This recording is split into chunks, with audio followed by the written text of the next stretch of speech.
factory floor or behind the wheel of a cab is enough to pay the mortgage. It is enough to keep the lights on. It is enough to send your kid to school.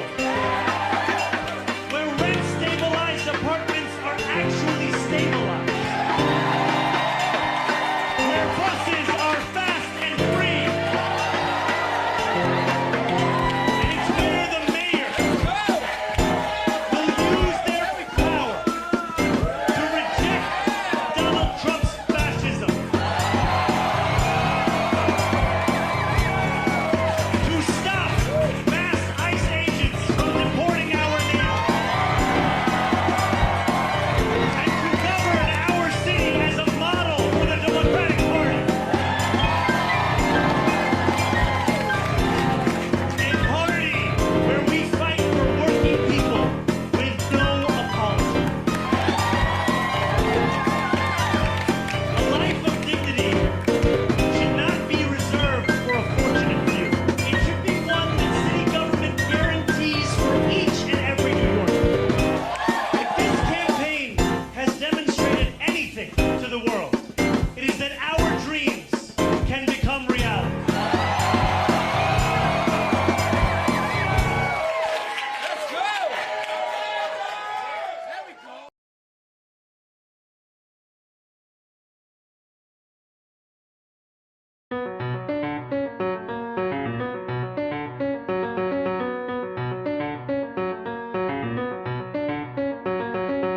For as long as we can remember, the working people of New York have been told that power does not belong in their hands. Fingers bruised, palms calloused, knuckles scarred with kitchen burns.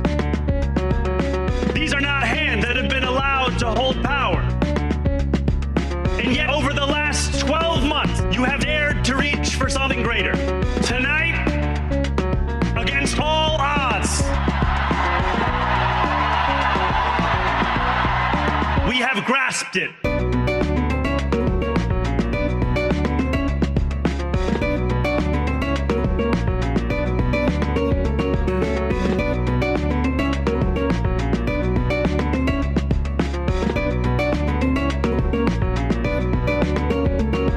New York, tonight you have delivered a mandate for change, a mandate for a new kind of politics, a mandate for a city we can afford, and a mandate for a government that delivers exactly that.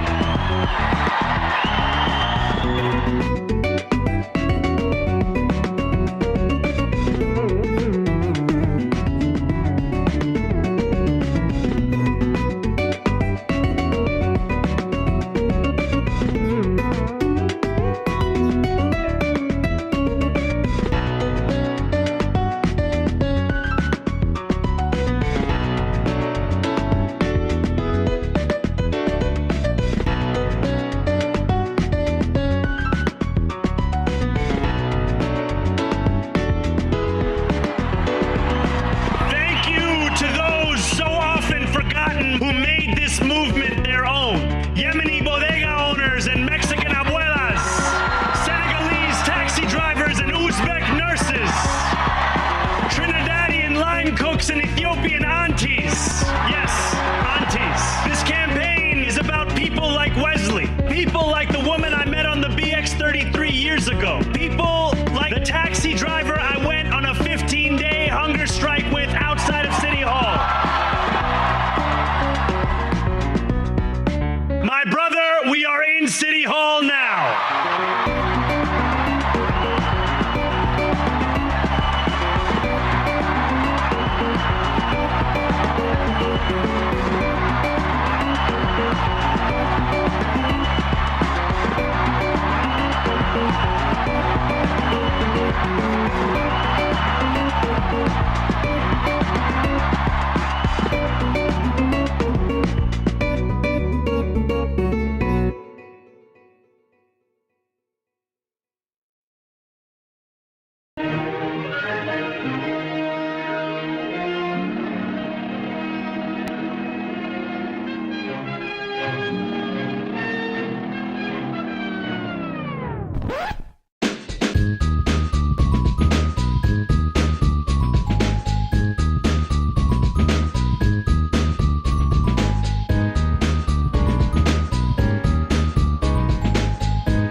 gather round. Twitch and YouTube and swishy streams. All that content is bursting the seams. Politics, being and plenty more. Your sense of fashion you'll adore. So grab your stuff and hop aboard. We're going straight to Jack's Discord.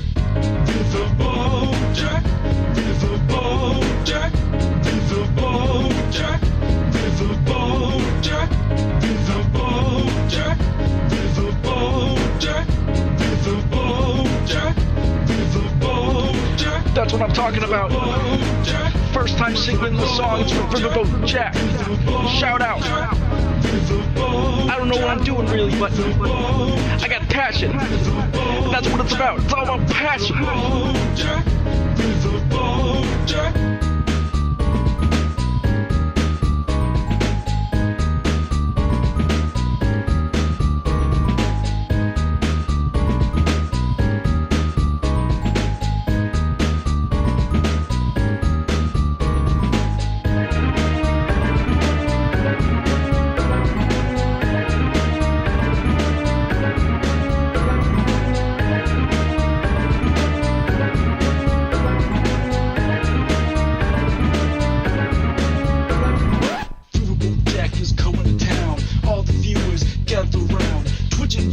Swishy streams, all that content is bursting the seams. Politics, being and plenty more. Your sense of fashion you'll adore. So grab your stuff and hop aboard. We're going straight to Jack's Discord. Viva Bojack, Viva Bojack, Viva Bojack, Viva Bojack, Viva Bojack, Viva Bojack, Viva Bojack, Viva Bojack, Viva Bojack, Viva Bojack, Viva Bojack,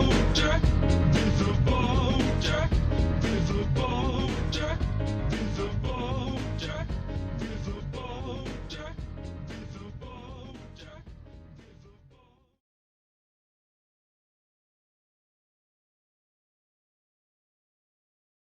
Hello.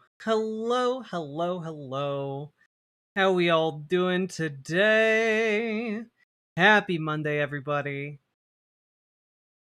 How are you, you little goobers? I missed you guys.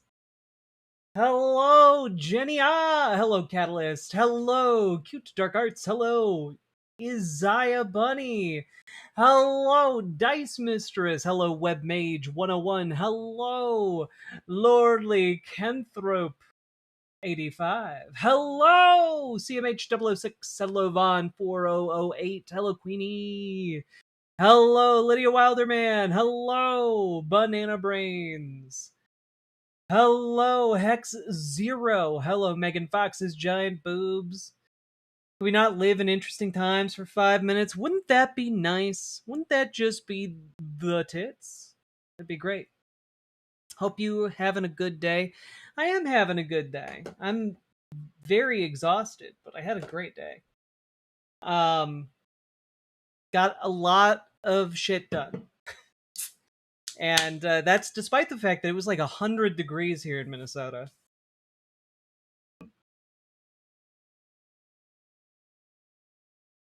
We out here goob maxing. It's true. It's true. I got gas. Hell yeah. That means, hopefully, you've been getting enough fiber. Hello, Ice Cold. Hello, Rhyme Jack. Hello, Awesome-o. Hello, Comrade Girl 2018. Hello, My Life is a Dumpster Fire. Hello, Max Danger. Hello, Burning Sock. 5. Yes, 100 degrees in Minnesota. Hello, Blueberry Bumblebees. Hello, Goddess Lucia. Or Lucia. Wait. Yes. Hello, Cassers. Or Casers, as the case might be. Hello, Celeste Player 1.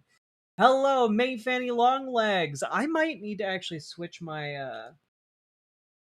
headphones here. Apologies.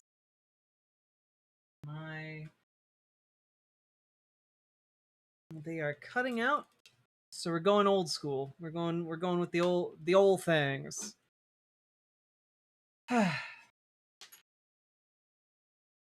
Love the Monster Rehab. It's so good.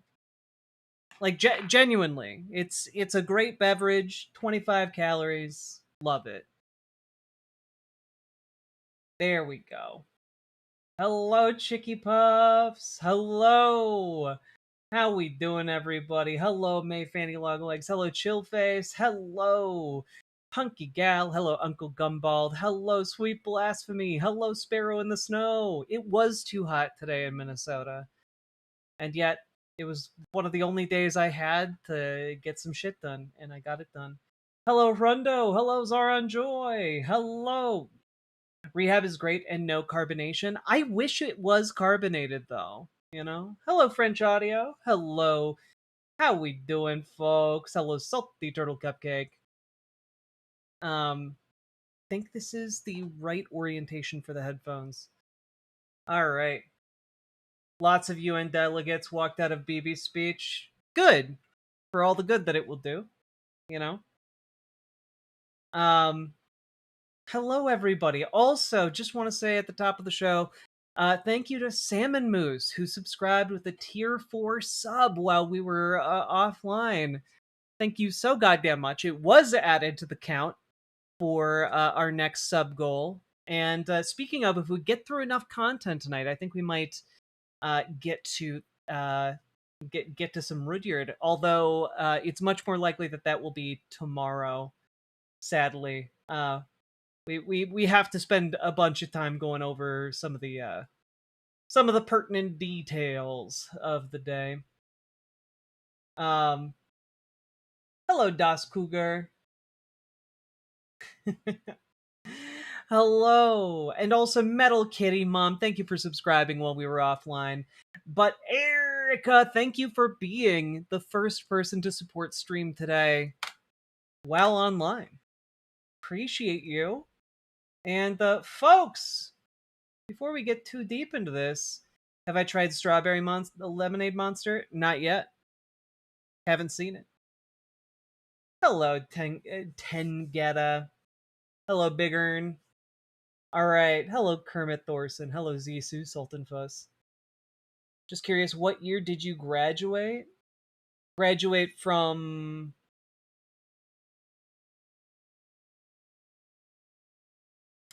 Hello, Lady Raincloud. Hello, Lily Loves Stuff. Just finished the new Ghost in the Shell. I've heard it's really fucking good.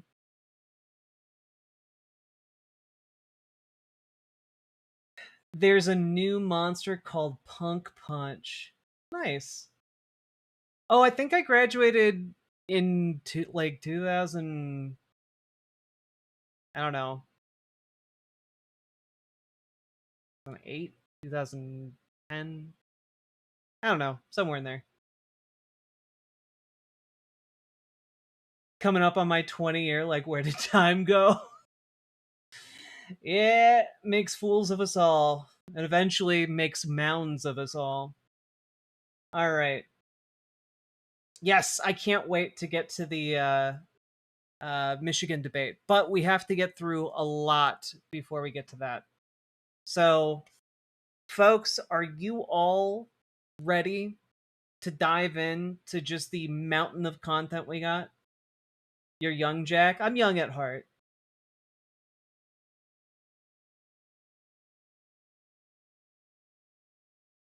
What is the new Ghost in the Shell on? No idea. Alright. What we doing here? We about to talk about some politics, socialism, and foreign policy. Wait, is it Monday? My brain wanted to say, it's Monday, bitch! But that would be inappropriate. Don't do that. Zaron Joy, thank you for the Prime sub. Appreciate it. The first 5 days after the weekend are always the hardest. It's true. Making the best with what we got, though. All right. The age of aura farming is upon us. It's true, El Salve. The aura maxing from progressive politicians is truly out of this world right now. Okay. How is that inappropriate? Well, calling someone, you don't really know a bitch is generally considered rude, but I meant it with all the love in my heart. I haven't spoken to a woman for almost a month. They all hate me. Thoughts? Well, number one, all women don't hate you. There are literally billions of them on the planet. They don't hate you. Number one. Number two, just practice your social skills. Like, so wait, when I say I get no bitches, that is rude. I mean, yeah, if you're, especially if you're in the presence of like women, you probably want to avoid uh crude language, especially when you're getting to know someone until like, you know them better and know where kind of they stand on that. But hey, you know what? My advice is practice.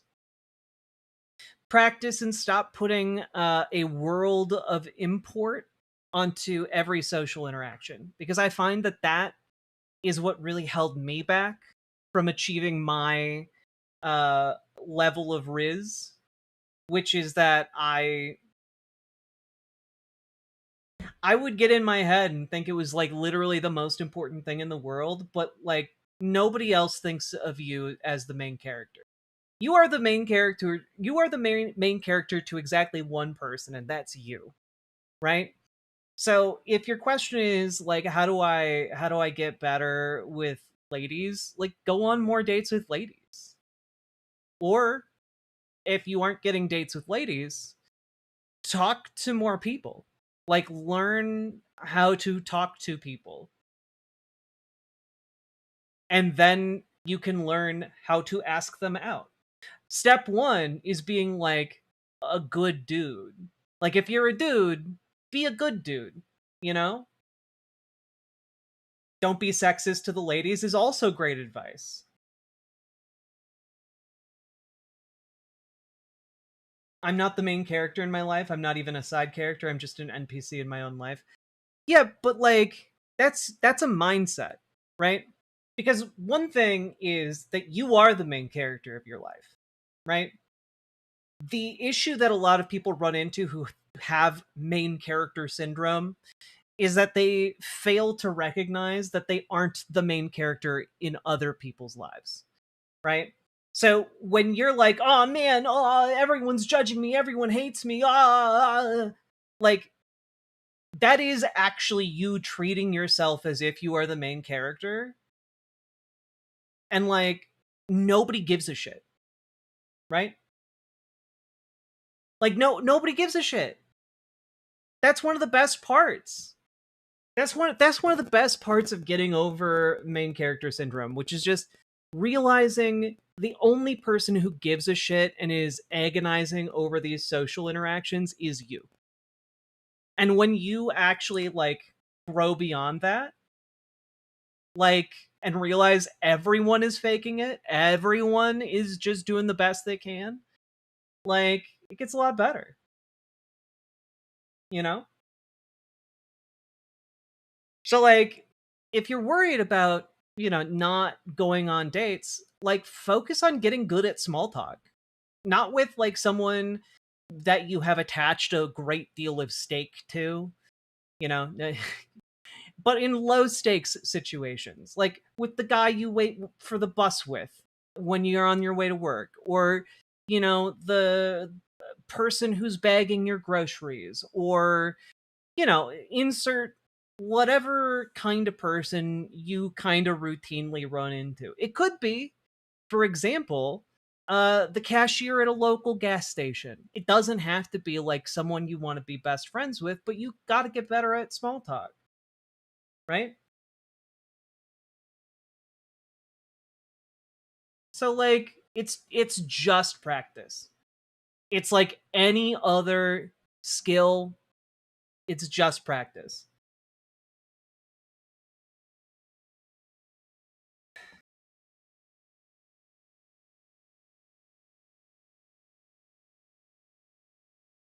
Like genuinely. Some folks hate small talk. Yeah. And part of practicing small talk is realizing and being able to read other people when it's clear they don't like small talk. You know? I spent over a decade and a half thinking I needed so many skills and certifications to be dateable only to find out. Don't ask me about my feet, was the bar. It's true. I'm gonna turn this fan on a little bit higher because it's so fucking hot in here. Until we start a segment anyway. Also, Sake Tanuki, thank you for the 5 tier 1 subs. And it's true, don't ask me about feet is one of the bars. But also, like,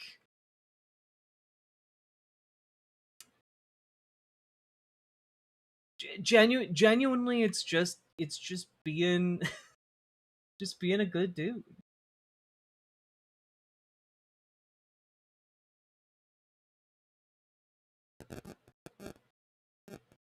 Ask about the holidays or kids. Yeah. Also, like, when you're on a dating app, like, find out what they're into. Also, are you neurodivergent? Maybe consider looking into dating other people who are neurodivergent in a similar way, so you can, like, relate in, like, how you struggle with the world. Like, or find some common ground with someone whose mind works very similarly to yours. Like, and like that advice, by the way, like, if you're neurodivergent, if you're not neurodivergent, find someone whose brain is similar to yours so you can, like, have a good time with each other. You should be looking ideally for someone who is able and willing to be your best friend, right? Default question: have any pets? Excellent question. Everybody loves talking about their pets. I'm so happy I met my guy before dating apps. We were both band geeks. Band geekery is an excellent binding agent. It's true.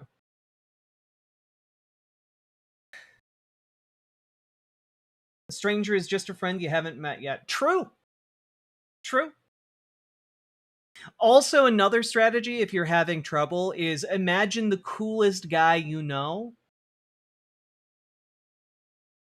and, like, just pretend to be that guy, I'm getting some crunchy audio. Well, see if that fixes it. Might also be this or this.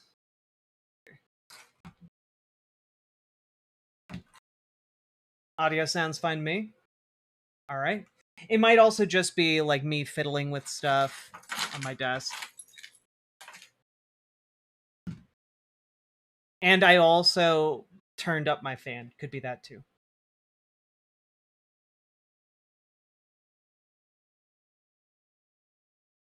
See you, Spancom Cat. Hello, Story of the Bard. Speaking of, how are you and your best friend? We're doing good. We've entered a bit of a reading phase. I just finished the first book. For a long time, neither of us had, like, time to read, and we've been deliberately making time to read. And what? There's no sound now? That's not accurate to my software. Okay. Love you guys. Okay. I can't hear. I mean, I can. God damn it, you guys. I love you. All right. But I just finished the first book in the Black Company books. I'm very excited. It was really good. Highly recommend. If you guys like fantasy, but it's like unconventional fantasy, or written in an unconventional way, it's very good. Also, Pact 1996, thank you for the $10 super chat. It's a lot of fair flack, but how to win friends and influence people was just what my neurodivergent ass needed. It lays out some simple guidelines in plain text, which helped me a bunch, but your mileage may vary. Well, and that's kind of the thing with a lot of advice, right? Like mileage may vary on a lot of different things, but like generally speaking, you can't go wrong by working on yourself and treating yourself like you have value. Brassman, that was one of the books that I just picked up the other day. Dungeon Crawler Carl. I'm very excited. I've heard a lot of really good things.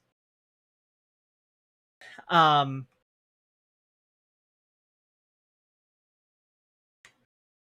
also got the Brandon Sanderson book, The Frugal Wizard's Guide to Medieval England. I'm really excited to read that.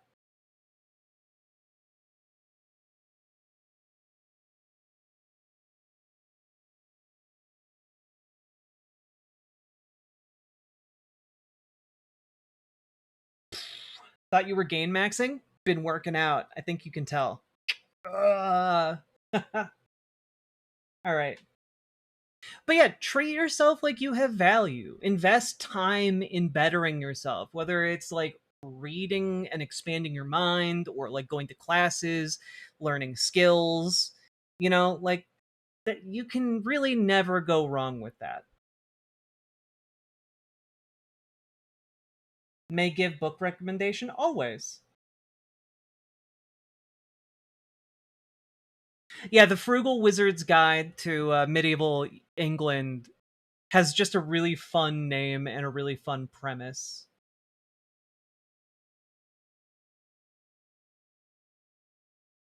Go to feminism workshops? Hell yeah.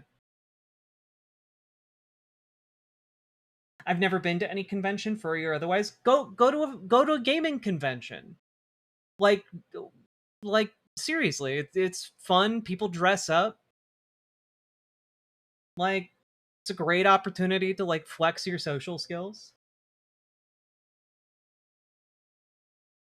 I would only go if I would get laid by some hot furry. Do those exist? Absolutely. But also, like, go to a con you're interested in. Don't just like go to every con. Anyone else going to PAX Australia? Oh, I'm sure like half the Aussies here are going to be going to Aussies here are going to be going to PAX us. I want to feel like I'm dating a Bengal tiger. Is that too much to ask? Somebody grew up reading too much Calvin and Hobbes. All right. With all that being said, I think we've broken the ice enough. Y'all ready to jump into some content? Also, I forgot to add the 2 earlier. There we go. No, only unattractive furries exist. That's why the suits are worn. It's the paper bag on the head phenomenon. I don't think so. Like I genuinely I feel like I know I've met furries who are hot outside of the suit. So people just be into furry shit. Like it's totally a thing. Story of the Bard. No, we were talking advice and people started talking about furries. Nothing wrong with people being furries. It's not my thing, but like plenty of people enjoy it.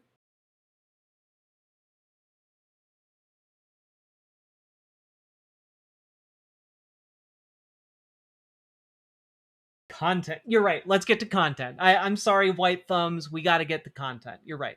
You're right. You're right. And Sake Tanuki, thank you for the 5 tier 1 subs. Let's dive into the show today, shall we? Why can't TTS have sarcasm tones? Also, can we just real quick,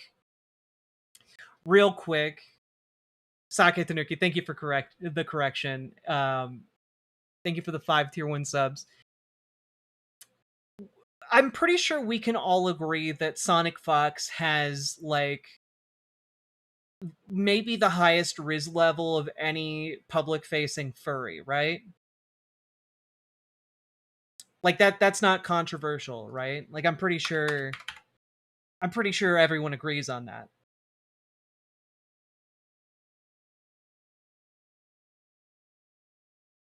Yeah. Okay. Yeah, Sonic Fox, I don't know what Sonic Fox looks like, but like dude's hot. Like I can't like I've never seen his face. I have no idea what he looks like, but his fucking energy is sexy. No, no, no, not Sonic. Sonic Fox.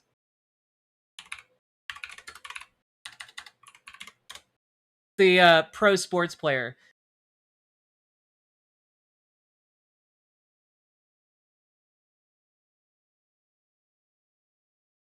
Like I'm not a furry, not into furries whatsoever.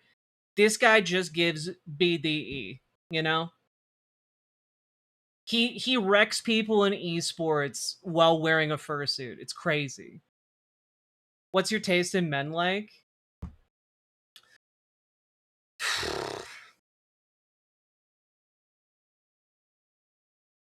Okay.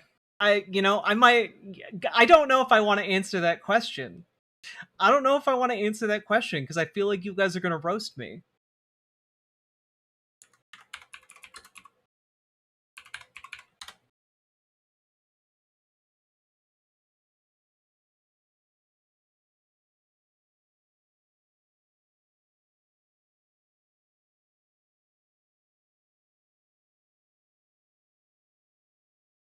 I mean, one, I am partial. I am partial to you know as a bisexual. I am partial to ladies, but I do have a definitive type that my partner roasts me for on the regular.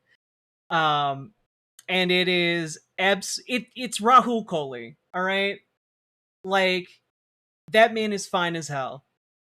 He's just good looking. He's a good looking man, and he's a big time nerd, and like he's cool as shit. And yes, he's very hot. Rahul Kohli. Here, like I'm sure if I just show a picture of him, you guys will know who I'm talking about. He was in like Midnight Mass. He was in the Bly Manor show. He works a lot with Flanagan. As a trisexual, I'd just be happy with anyone finding me attractive enough. You know, I promise you will find someone, Sake Tanuki. Like you try so hard, and that isn't one of the most admirable qualities. This guy. This guy is just a very attractive man.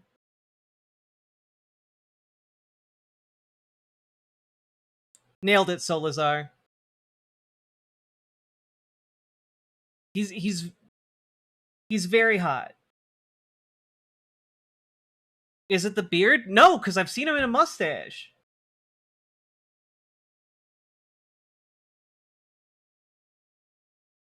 Anyway, I really hope this doesn't come back to bite me.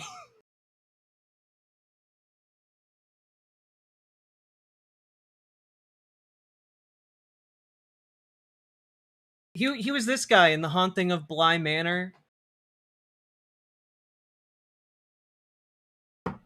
He's just really hot.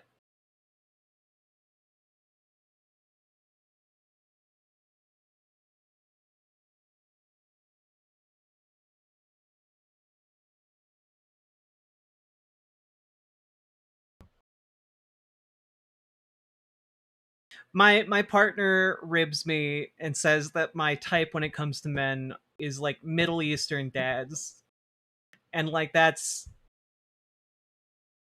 not inaccurate. But also I contain multitudes. I'm also into other types of men and also many types of ladies. And before he kicks puppies. I hope not. He seems like a delight. So your type is Zoran. Zoran is a very attractive man. Anyway.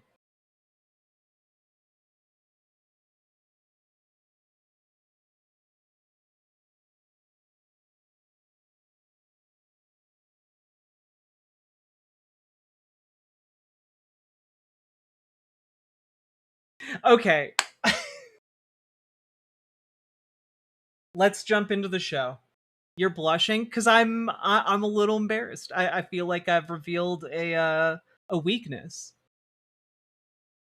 Middle Eastern dilfs, you got it, Superjet guy. All right.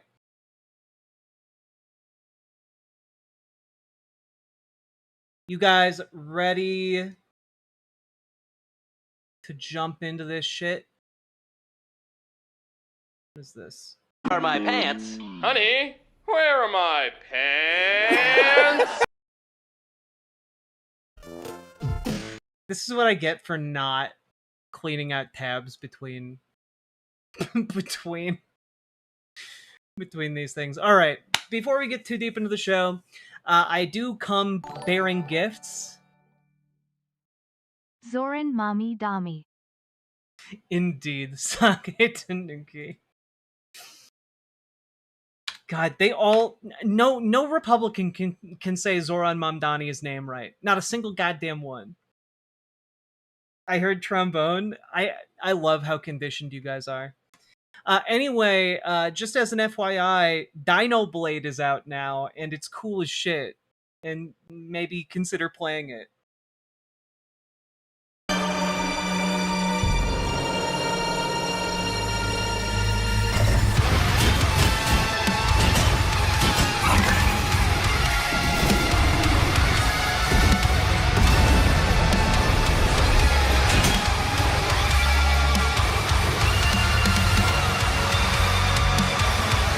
Step forward if you wish to live.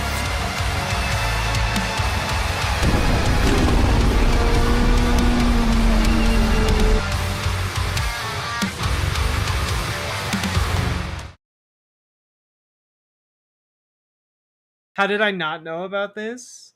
Well, it released today.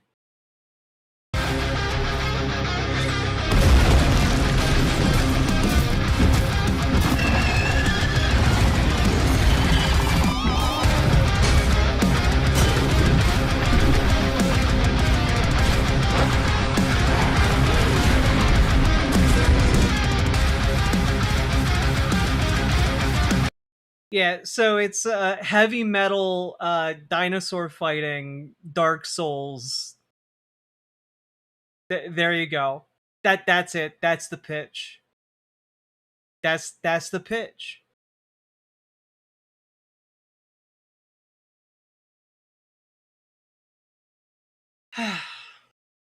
All right.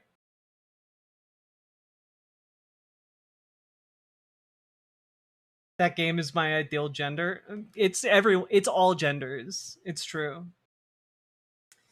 All right, you guys ready? Let's jump into the show today. Now,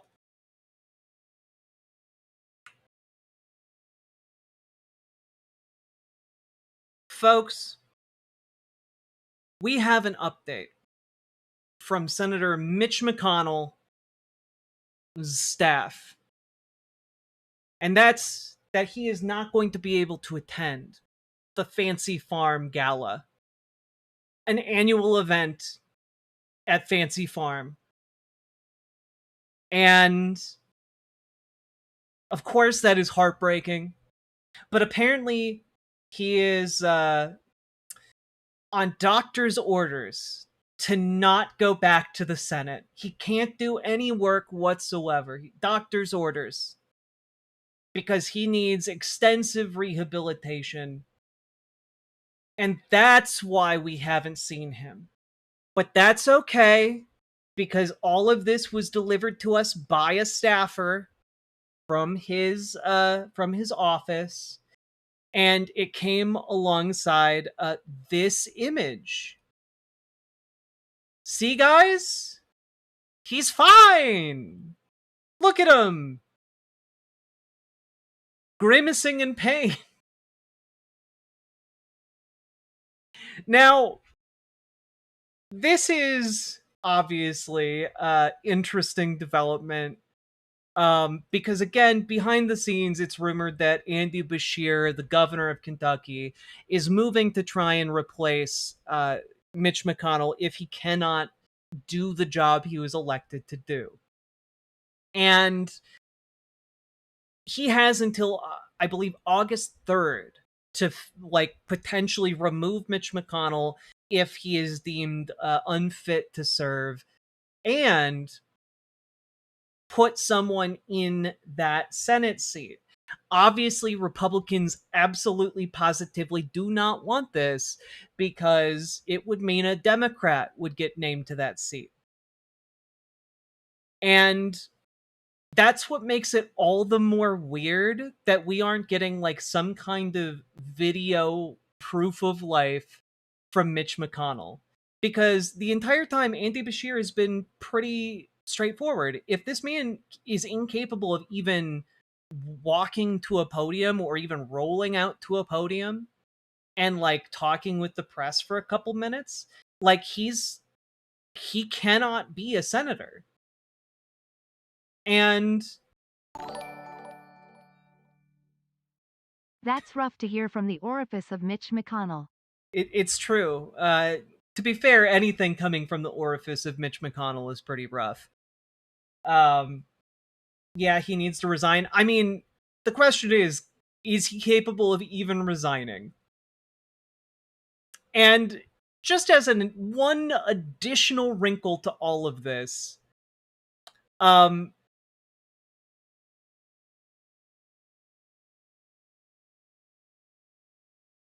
have to tell you guys that I spotted this on Blue Sky. And this is from Jeff Yang, a man who has known the Chow family, of which Mitch McConnell's wife is a member here. I've known members of the Chow family, specifically Elaine's apolitical sisters, Grace and the late Angela, since our college years. I can't imagine Elaine, one of the most put together people in existence, releasing a pic wearing a thin shirt over a visible black bra, untucked. Just implausible. Which, now that you mention it, you can absolutely see her bra through that shirt.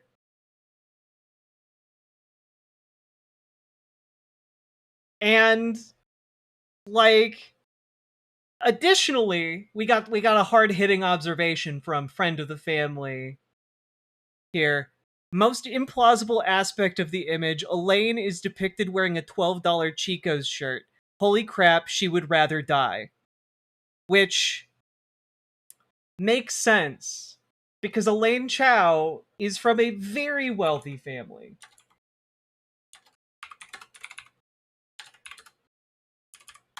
Just real quick.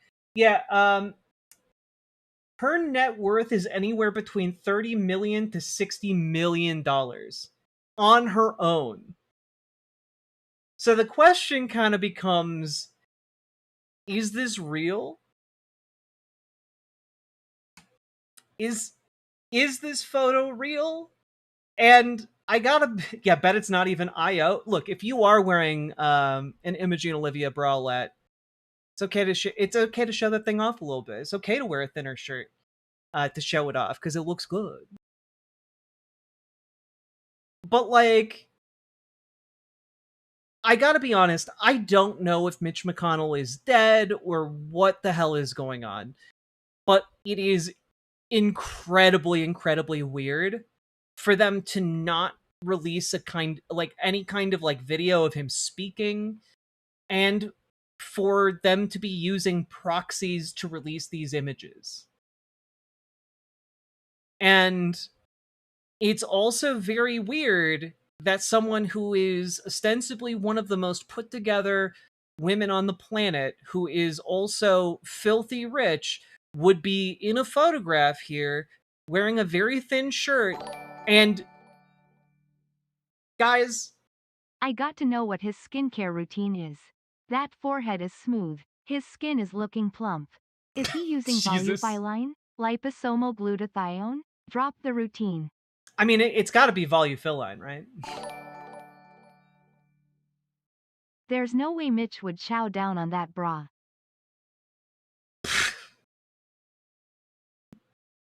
All right. There we go. Sake Tanuki, thank you for the 5 tier 1 subs. Hey, it's okay to be cheap. I'm not saying it's wrong to be cheap, but what is incredibly bizarre is that, number one, that they would take this photograph and say, yes, this is fine, release it. And then it would go to Mitch McConnell's PR department. Because all these people have PR people. Like, Mitch McConnell knows nothing about social media. He probably found out it existed, like, 3 years ago, right? But it went through, ostensibly, multiple people, and no one was like, hey, we gotta take a different picture because your wife's bra is visible. These are Republicans. Like, guys, this is maybe one of the most embarrassing things that can happen to a wealthy person. I don't know if this is AI. Like, I have no idea what's going on. AI, to me, like an AI generated image of the two of them, sounds the most plausible. I don't know. I have no proof. I'm not an AI image expert. But, like,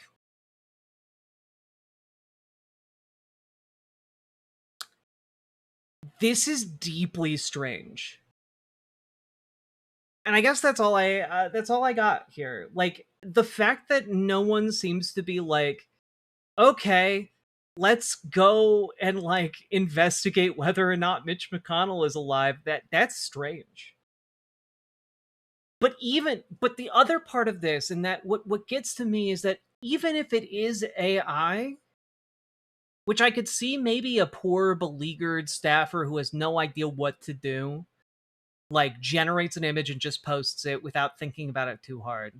Maybe an intern even. But, like,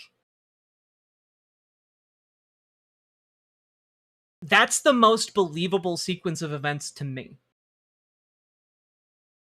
It's the most believable sequence of events to me, because the alternative is that someone generated an image or photoshopped an image that shows Mitch McConnell's wife with her bra out.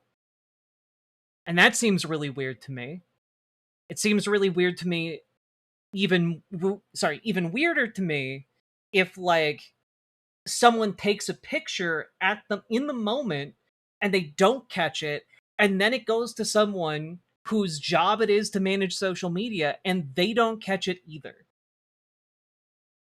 Like, elected officials have, in some cases 2-3 people to vet their stuff before it gets posted online. So what baffles me is how this even gets posted in the first place if we're taking it at face value.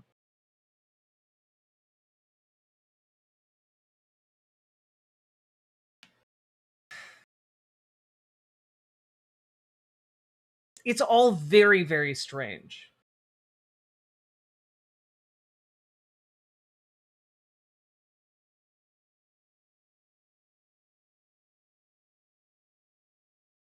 Either the photographer gave Elaine a shirt she would never wear without realizing the bra, or she somehow had these clothes in her closet, looked in the mirror and said, "I'm ready to be photographed," which are both very unlikely.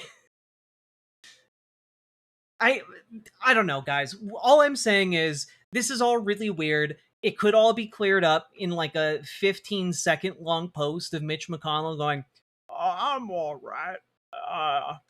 I'm sorry, I can't come to the Fancy Farms Gala." but I'll be back on my feet before you know it. Limber as a jackrabbit. Anyway, the morphine's kicking in. See y'all on the other side.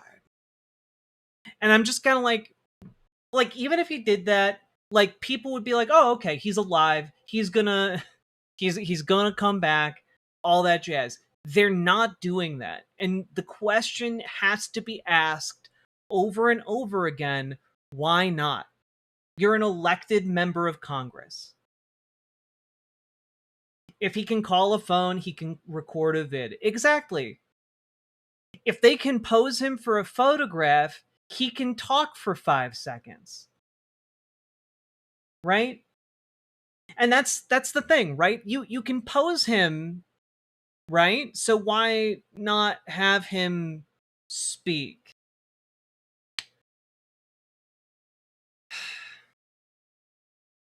So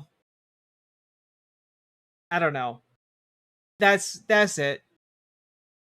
I'm just very curious about this sequence of events. How the hell does this happen?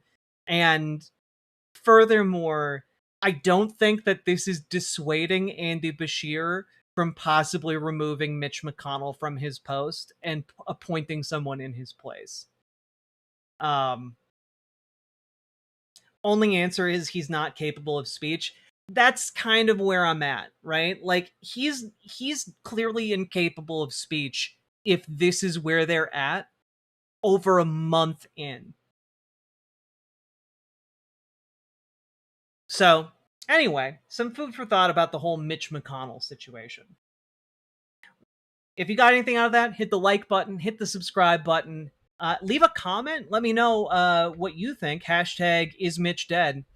And also, do get involved in your local politics. Join your local Dems, join your local DSA. Get involved today, folks, because you guys make the difference in local elections, especially. All right. And that can mean the difference between life and death for folks in your community. So join your Dems, join your DSA. If you don't know where to start, we can help you. Join our Discord. Reach out to GamerG for help with DSA. Reach out to Dragonfly for help with your local Dems. The GOP would totally try to replace him in the reverse situation. Oh, 10,000%. If the roles were reversed, the GOP would be demanding proof of life within like 2 days in order to like stop them from filling that seat. Anyway, 100% spot on, Sake. And yeah, so reach out to Dragonfly for Dems, reach out to GamerG for DSA, and folks, last but not least, check out ImogeneOlivia.com, gender euphoric lingerie designed from the ground up for trans femmes, tested with cis men, cis women, non-binary folks. It is comfortable, sexy, non-tucking lingerie, and that fits. It's really great. So check it out. We just got a full restock. We got 2 new sizes. We got a new color. Go check it out. ImogeneOlivia.com. Link down in the doobly-doo. And let's keep on going. Oof. And Republicans say they don't want dead people voting. If Republicans didn't want dead people voting, they shouldn't have kept a dead guy in office. It's like unironically a Weekend at Bernie's situation. It's crazy. Truly, truly outrageous. How will Io look under my Chico blouse? It will be very visible, but it will give you more shape and it will be more interesting. And honestly, people will be like, oh shit, girl, where'd you get that?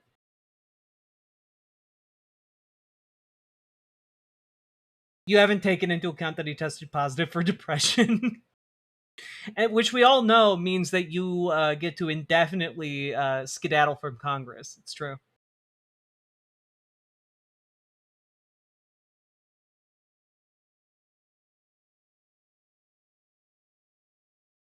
Weekend at Mitch's. All right, let's jump into our next one, huh?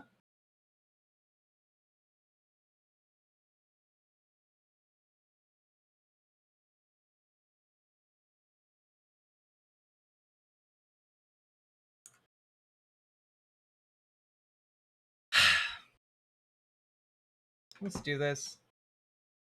So, folks, we gotta talk about the fact that the UK is. I mean, it's pretty cooked over there politically. One of their most powerful billionaires is. How is it that in the gentocracy of the current Senate, Bernie is the only old person who doesn't feel like he's being weekend at Bernie's? You know, that's a really good question.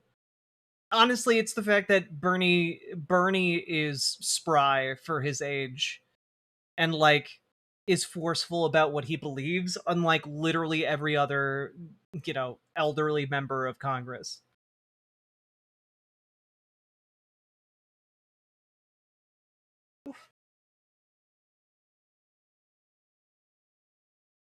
So, folks, we got to talk about how the UK is cooked politically. Specifically, we have to talk about the fact that one of their most prominent billionaires is now advocating that individual citizens should creep on one another in the bathroom. And of course, what I mean by this is that J.K. Rowling is telling people to photograph any kind of woman or person they think doesn't belong in the bathroom because she took an upskirt photo of a trans woman and posted it on her personal account. And is now saying everyone should be doing that. And I just have to say, it really does show that it shows that this was never about making like women safe in the bathroom. It was never about women's rights, because what she is plainly advocating right now is for people to essentially try and spy on one another in the bathroom in the name of like security. It's truly outrageous. But here's a piece from LGBTQ Nation. Rowling says to photograph women in toilets just in case they're transgender. In a Saturday post on X, Rowling noted that someone asked her, "How are you planning to police public toilets in light of the recent UK Supreme Court ruling that the legal definition of men and women in the country's anti-discrimination law is based on biological sex?" There's no way this could hurt women. Oh, it's only gonna hurt everybody. Indeed, Anime Sidekick Gal. Thank you for the $5 super chat. After the ruling, the UK's Equality and Human Rights Commission said trans women and men should not be permitted to use the public restroom facilities that align with their gender, which is basically saying no trans people should be able to use public bathrooms, essentially, which is a disgusting ruling of bigotry, right? In response, Rowling said that policing trans people in public toilets can be handled, quote, quite easily, really. Decent men will stay out, as they always have, so we can assume all who don't are a threat, given their disregard for women and girls' safety, privacy, and dignity. Photographing, reporting, and disseminating such men's images online will be a piece of cake. In the UK, it's generally illegal to photograph people in the restrooms. Here is the tweet in question.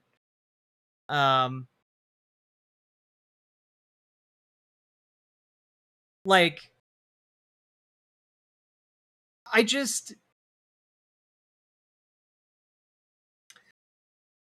want you all to know where the fuck this is coming from, right? Like, where is all of this coming from? And it's very clear that J.K. Rowling this entire time, right, has believed this, that we should, in fact, like, be harassing women in the restroom. Is there fogger for mold? I think JK could use 20.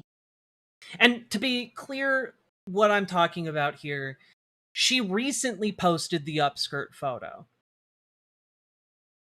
But she did it using this rationale that she publicly encouraged other people to adopt a year ago. And so what we are doing here now is we are seeing a billionaire exercising their power to flagrantly disregard the law, to sexually harass a kind of woman that she doesn't like. This is no different than like a white woman using her like stance in society to enact bigotry against a woman of, perceived lesser status. And of course, to J.K. Rowling, trans people of all stripes should have no status at all. How is she not in jail for this? This has to be some form of crime. Because she's a billionaire. And in the UK, as in the United States, like, they don't seem to really give a shit. As you can do literally any crime you want as long as you have $1 billion. So in the UK, trans women can't visit public gender-neutral bathrooms? Even Margaret Thatcher's grave. I mean, I don't think anyone can take away your God-given right to use the unisex bathroom of Margaret Thatcher's grave.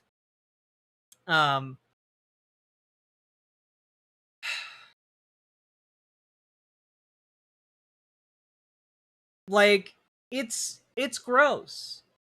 It's just gross.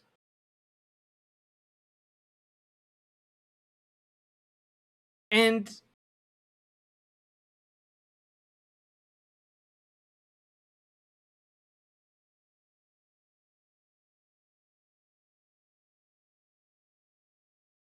I don't know. I think that it is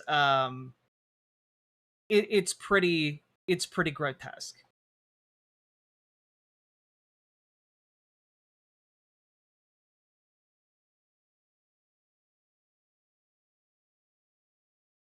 What's gross? J.K. Rowling posting upskirt shots of a trans woman.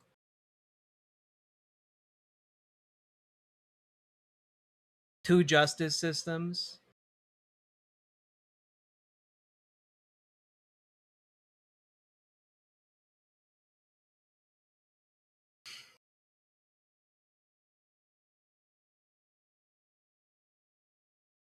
I just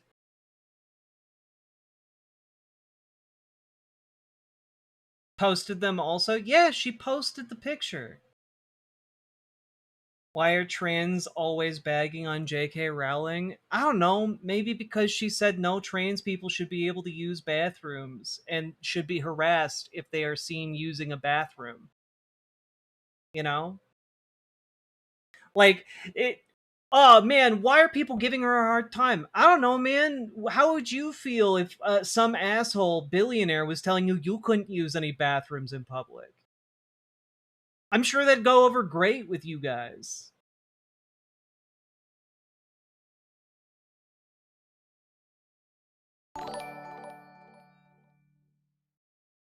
JK Nazi Barbie Rowling in 2020. I'd march with you if you were actually discriminated against. JK Nazi Barbie Rowling in 2026. She was asking for it though. But the problem is, J.K. Rowling doesn't view trans Just women so as y'all people. know, this is the lady that was friends with Epstein. Like, J.K. Rowling doesn't believe that trans women are people, let alone women. Right? And so, like, Hijack, it's my birthday, why? because that's how time go. But also, Odd Spectre, happy birthday.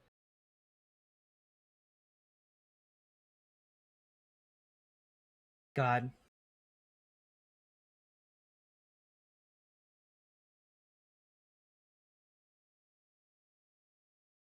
I don't know. Like, I just think trying to get a shot up a woman's skirt. By the way, as she was giving like engaging in like a public debate, it's just like it's truly a new low.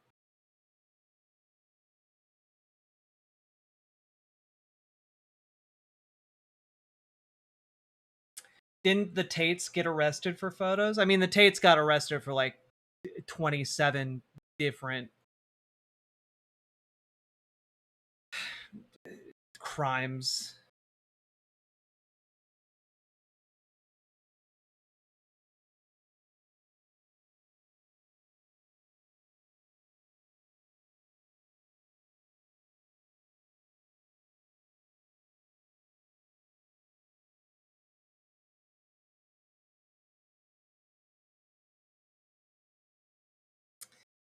But yeah. Um how do you know it's true? Because there's a picture, she has it on her Twitter account. Here's an article about it. J.K. Rowling criticized for posting image of trans woman that showed up her skirt. The image shows Wallace sat in a chair with one leg crossed over the other while wearing fishnets and a short skirt. And the reference debate was hosted by the Institute of Economic Affairs in 2023 around the topic, Does Transgender Ideology Threaten Liberal Values? In the debate video's description, Joyce is listed as the former finance editor at The Economist, author of Trans When Ideology Meets Reality, and director of advocacy at Sex Matters, while Wallace is listed as a political commentator, freelance writer, and host of the Gender Nebulous podcast. Also in attendance were gay human rights campaigner Peter Tatchell and Mark Glendening, who is the head of cultural affairs at the IEA and author of the organization's transgender ideology report that was published in 2023. Like, how do you know this is true? Because it's still up on her Twitter account.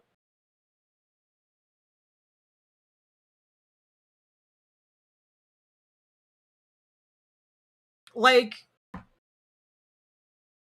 this is no different than like crazy little grotesque goblins on the internet who go through frame by frame to try and like see up women's skirts when they're like doing talks. It's literally no different.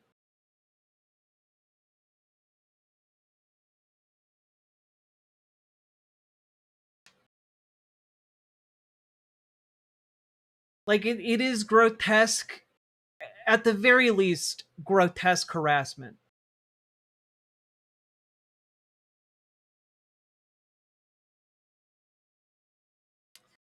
And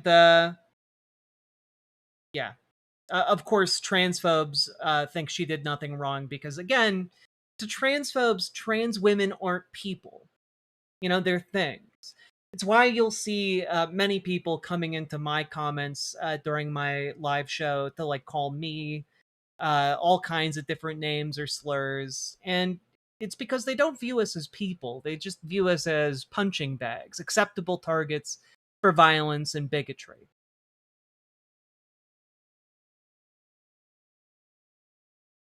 I think JK is a psycho. I mean, I think she is too.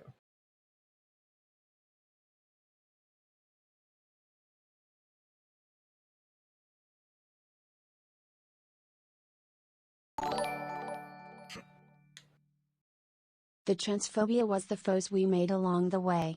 That's true. That's true. This is the worst. Yeah, kind of. Look, trans people got it rough right now. You know, literal billionaires bending their entire fortunes to trying to eradicate one of the most powerless groups of people in society. It's crazy. She was friends with Epstein. She was without a data psycho. Yeah.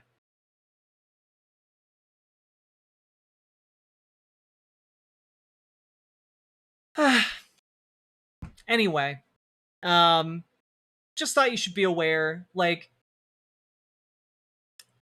many people are aware all the time that trans women and trans men and non-binary folks experience a very large degree of harassment and bigotry. But like, I wanted to talk about this because it's just, I think, a good example that illustrates to everyone exactly the level of contempt and hatred transphobes have for trans people. It isn't just like Oh, I want to live my life without seeing a trans person in a movie. Because what if I'm wanking and it's actually a trans person? My God! Like, it's not just that. It's like, no, you're literally not Comes from people. the We land should of destroy Thomas the you. Tank Engine. Objects to the existence of trains people and trains rights. Very true. I can't help but notice one of your most famous bands is called The Beatles. And yet they are human beings. Curious. Lies. A land of lies.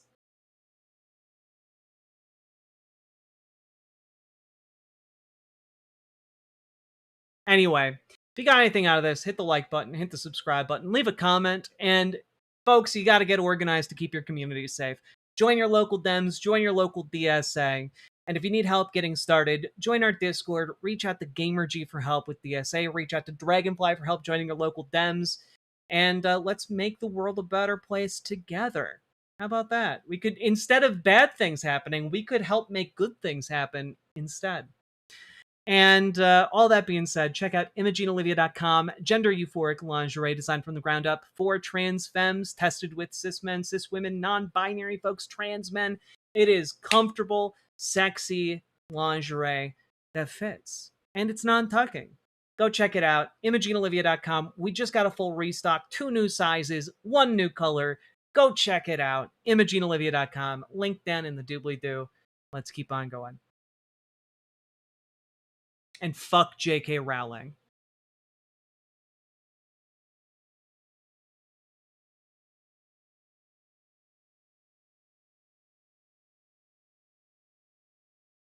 So then why do you put your stuff on the rest of your fellow humans? We're supposed to care, but you aren't?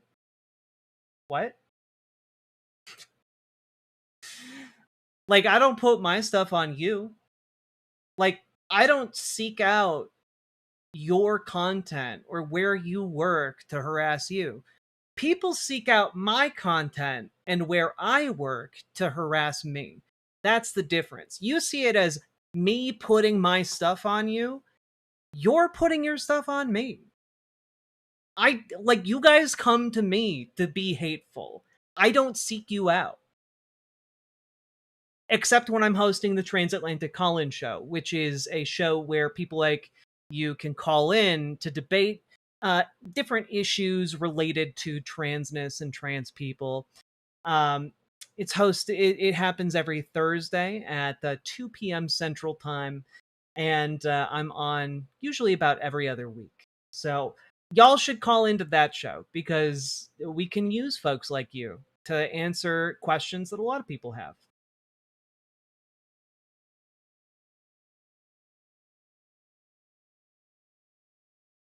You don't need to wear the lingerie if you don't want to. True.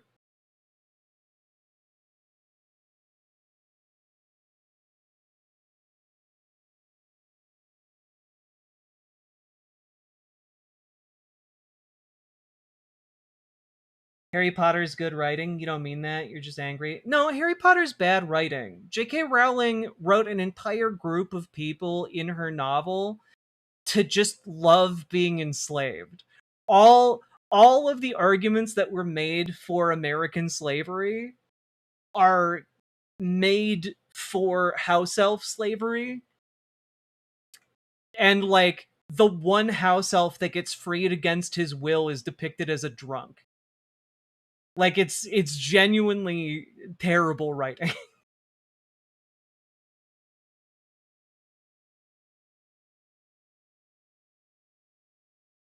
But, different strokes for different folks, I guess.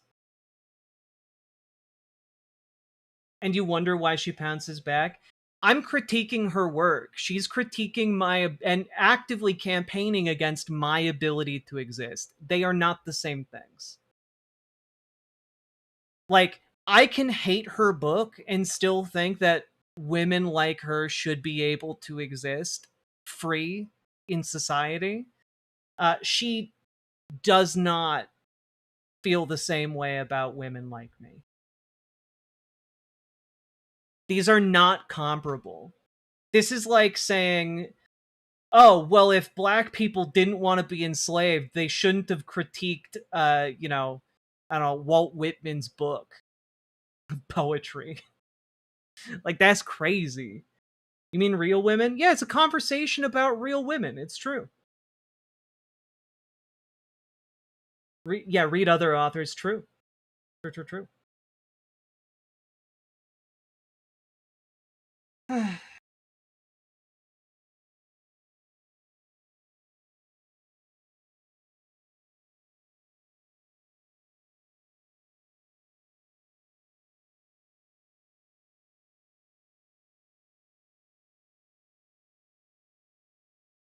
Good evening, Dragonfly. How you doing?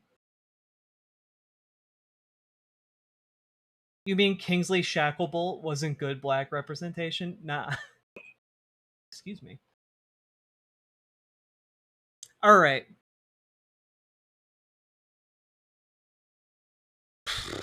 All right.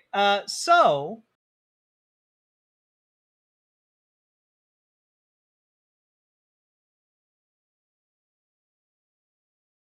and Alan, it's okay to like Harry Potter. Like, I'm not out here hating people who like Harry Potter. I know people who like Harry Potter who are still like wonderful people. But I was a I reviewed things for a living for many years, and yeah, I am unable to enjoy her work because I find it difficult to get past um the implications of what she writes.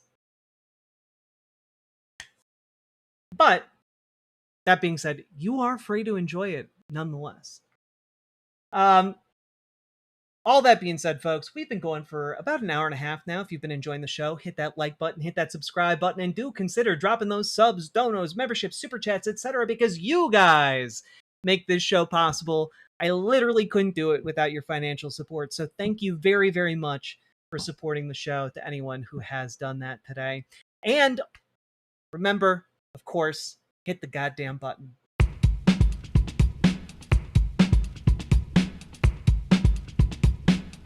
Go. Click the button. Click the button. Click the button. Click the goddamn button. Click. Wait. I need to pause here. Honestly, if you're going to hate the art based on the politics of the artist, it's going to be rough, IMO. That's not what I do, and it's not what I did professionally. I judged the art on the merit of what it was trying to say and what the message was. I'm not hating on Harry Potter because I dislike J.K. Rowling's modern political stances. I am critiquing Harry Potter because the things it says in the text I find objectionable and normalizing some pretty terrible worldviews and ways of thinking about people and cultures. And I think that's bad. I think it is bad when people have, you know, poor representation in things. I think it is bad when negative messages are spread in works of art. And I think calling that out does a service to other people because if people are aware of the messaging, they're not as subject to it. In the same way, like a child isn't aware of like why advertisements make them want things, people who just passively absorb elements of stories, like for example that slavery is okay sometimes when the people really who were enslaved really liked it. That's a message where if you aren't engaging with it critically can be incredibly negative to your overall development, right? Like that's not great. In the same way, like if you read a book and it was like, hey, you know, um, people from Scotland are all like mentally incompetent and shouldn't be treated with the same level of respect as people from England, like that would be a negative message to put into a book and should be called out. Because if you don't call that out, some people might just kind of passively absorb that and think, yeah, no, that's right. That's right. That is the right way to think about things. So like I'm not saying I hate Harry Potter because I dislike J.K. Rowling's political stances. I'm saying I dislike Harry Potter because I think the writing is flawed and does things that I think are not necessarily intended to be hateful and bigoted, but can come across that way. And if you internalize the politics of the Harry Potter books, I think that that can be largely negative. So, you know, a great example of this is the classic example of the fact that she named the one like Asian character Cho Chang, and Chang isn't the surname. Like it's not this would be like having a character in like the 1940s being named Ching Chong. Like that's that's how close we are. And that's not good. And the book should be criticized along those lines. And like that's one of the things that makes art great. Different people have different interpretations and you can have yours. But it needs to be founded in like your interaction with the work. It needs to be founded in like a critical engagement with it. An intentional desire to digest what it means.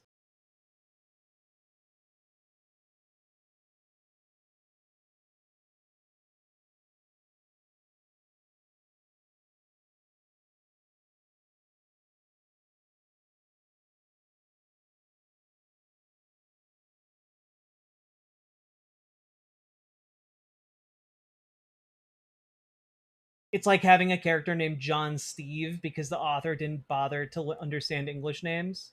I mean, that's a good example too. Yeah.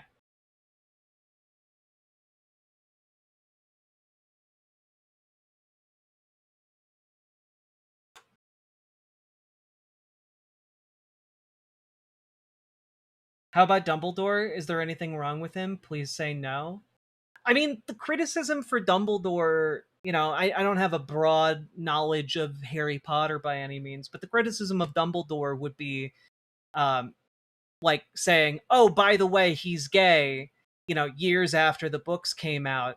And there's literally nothing in the text at all that The K suggests stands that. for Colonial British. Two Spectral Wolves, thank you for the $5 dono. Much appreciated.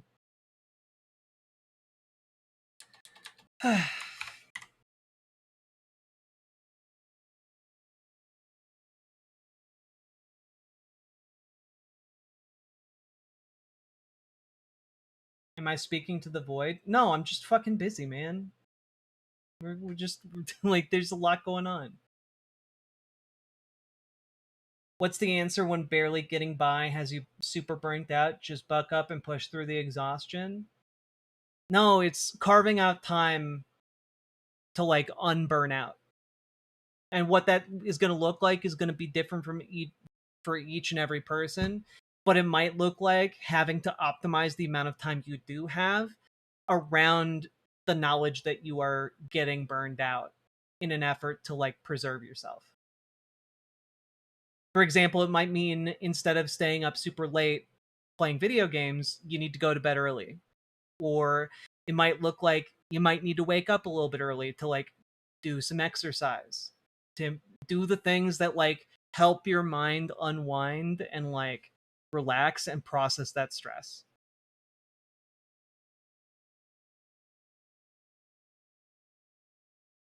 Do you think I can like Daniel, Emma, and Rupert since they support us and condemn Rowling? Sure.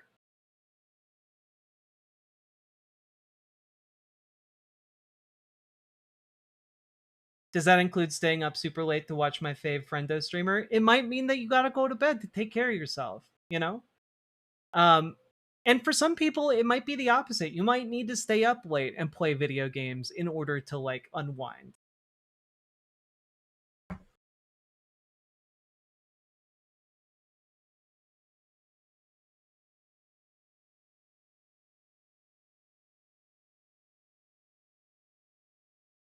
What if you go to bed early, but then just lay there for the 3 hours you could have been gaming. Well, look, it depends on what works for you.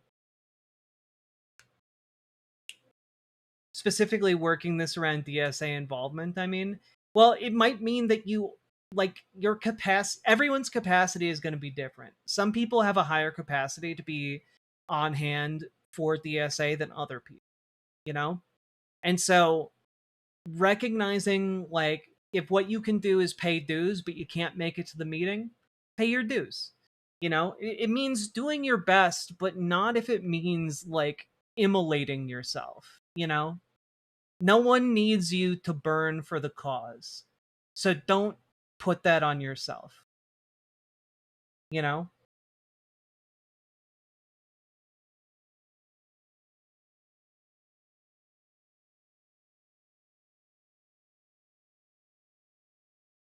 Hope that makes sense.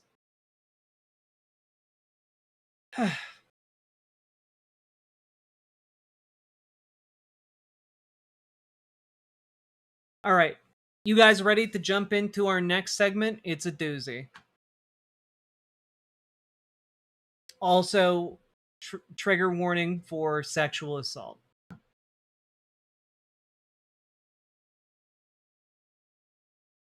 Y'all ready? Is it more fun? No. Here we go. Actually, there we go. So, folks, we have to talk about this new report put out by the Handbasket, reported by Marissa Kabas, who has been doing some digging. And she came out today with a piece titled Exclusive Political Operative Behind Graham Plattner's Rise Accused of Sexual Assault. Now, many of you will have seen the interview with this guy. This guy is Daniel Moraf, and he's one of the political operatives who was instrumental in the making of Graham Plattner. And, well, in the process of reporting on this story, Kabas uncovered an allegation that she believes is credible against Daniel Moraf. And it's worth noting that his spokespeople say, of course, any suggestion that he committed a criminal offense is false and without foundation. And, well, it's not good. And I'm inclined to believe this one specifically because, one, there's like Marissa Kabas has been doing incredible work. She's consistently been doing some of the best journalistic sleuthing in the biz when it comes to the political beat. And on top of that, she's not backed by any kind of major news network, right? Like, if she gets sued for libel for this, she's got no one. She's got herself and her facts. So reporting on this in this way tends to mean if she's good at her job, and I do believe she is, she's got the receipts, right? And in this piece, I'm gonna link it here because you all should click on it and read it in full. But in this piece, she goes over Maraf's history, going through politics in the different places he's lived in, his involvement with DSA. At one point, she talks about him portraying himself on dating apps as a writer for Clickhole, though Clickhole did not confirm or deny his working there, did not respond at all to that outreach on whether or not he actually worked there. But this focuses on a past relationship that Maraf had with a woman who goes in this piece under the pseudonym Natalie. And let's just jump into this here. Her first in-person impressions of him didn't match her expectations. It just seemed like the way he was speaking was very erratic, Natalie told the Handbasket. The first time she's spoken to the press about her experience with Maraf. The way that he moves is very quick, it's hard to keep him focused, and so that was a little jarring. Later in this piece, she says, she talks about how she had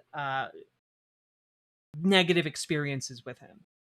And in particular, she details this. Their relationship was casually moving along when one evening at her apartment, Natalie said Maraf locked her in her bedroom for 10 minutes or so by holding the door shut from the outside. When he finally let her out, Natalie said Maraf was laughing and claimed he did it as a joke, but to Natalie, it was anything but funny. Though Natalie said no sexual violence occurred that evening, it left her shaken and made her regard Maraf with caution moving forward.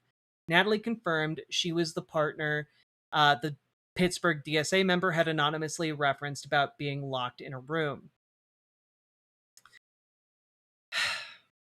And at this point, we then get to the story of the sexual assault. So trigger warning for that for those of you watching. Despite the disturbing incident on their previous date, Natalie agreed to see Maraf again. This time they were at his apartment, and as things got intimate, she grew increasingly uncomfortable. They'd had sex before, she said, but in previous encounters, she had started feeling concerned that the things he was becoming interested in were escalating to things that I wasn't comfortable doing, and I wasn't sure when or if I was going to be able to stop that. Despite her telling him no multiple times, Maraf proceeded to have sex with her without her consent. It was the most disconnected from my body I had ever felt, Natalie recalled. And this is then backed up with contemporaneous accounts with friends who the Handbasket also interviewed. And all of this is really only coming to light again because Maraf gave an interview, like an on-camera interview, which is odd for operatives like him to do. But him doing that interview put his image out there, and he was recognized by people who knew Natalie, and Natalie then came forward to the Handbasket.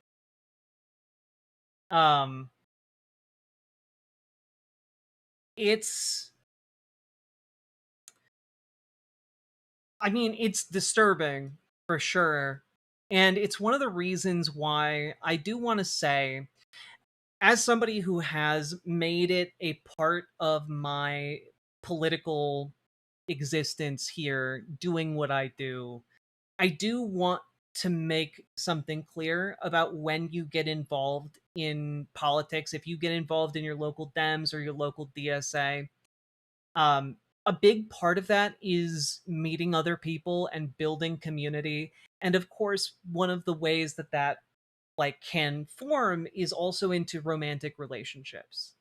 We've talked a lot about how getting involved in DSA or getting involved in your local Dems gives you more people to interact with, expands your social circle by default, and like can make you lifelong friends. But there's also the element that like there are predatory people that inhabit these spaces sometimes. That's true, by the way, for any political spaces. People will try and take advantage of the positions they have, or the power that they may have, or the social connections they have in order to leverage this kind of sexual power. And it's something to be aware of. And it is something I think that is under talked about in progressive spaces, because I think a lot of people tend to try and assume, oh, we're all on the same page with this. The men are feminists. The women are empowered, and like therefore we don't need to have blunt discussions about relationships like this because everyone's a little bit more enlightened. But I do think that that can be weaponized by bad faith actors or by people who think that they're doing the right thing, but on a large scale, but then in the moment take advantage of their power. And that is something that I think needs to be reckoned with. It is one of those it is one of those things where, and this happens by the way not just in like DSA circles or Democrat circles or Republican circles or communist circles or what have you. Like this happens in a lot of different social structures where that power gets abused. Caleb Maupin had like a whole thing come out against him a while back with CPUSA. There's been a lot of this around the periphery, and I think when we're talking about, especially about this case in connection with Graham Plattner, there is an element here of a certain kind of guy downplaying other men's shitty behavior in an effort to also downplay their own. And I don't have like a solution to all of this. Caleb Maupin, Yes. the Borgar King? The Borgar King. Borgar. Yes, that one. So it's all of this being said, like you gotta make sure you're still taking the proper precautions to keep yourself safe when you are out socializing, when you get involved and get organized, because none of this is a call to stop getting organized. It's merely a reminder that the kinds of social defenses you have when you are going out to like a bar or a club, those are similar social defenses that you should have when going to your meetings and your social hangouts, because they serve a purpose both in the general public but also in places like this. Don't leave your drink unattended. Bring a friend with you to like watch your back if you can. Like all of that is, I think, good to do. And this isn't to say that anyone is to blame for being victimized. What it is to say is that there needs to be more frank conversations about how to keep one another safe in our socializing, in our camaraderie, And it is one of those things where I am shocked by this, but I'm not surprised. If you know what I mean.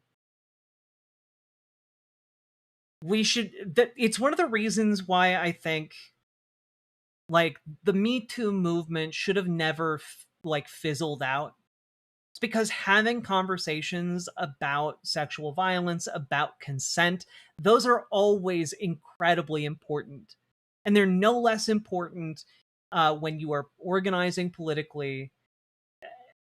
And I think that sometimes we can lose sight of that, especially if we are really, really excited to meet a group of like-minded people who, share our thoughts when it comes to like, oh yeah, we should have democratic worker co-ops and such.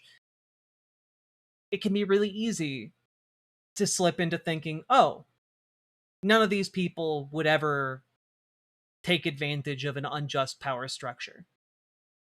None of these people would ever hurt me. And that's not always the case, sadly. So, folks, do make sure you are keeping yourselves safe and make sure you're looking out for other people. Make sure you are paying attention to the red flags. Make sure you are doing what you can to keep yourself safe and the ones you are in community with, building this movement with, make sure you're keeping them safe too. And always, always, always get consent. Always.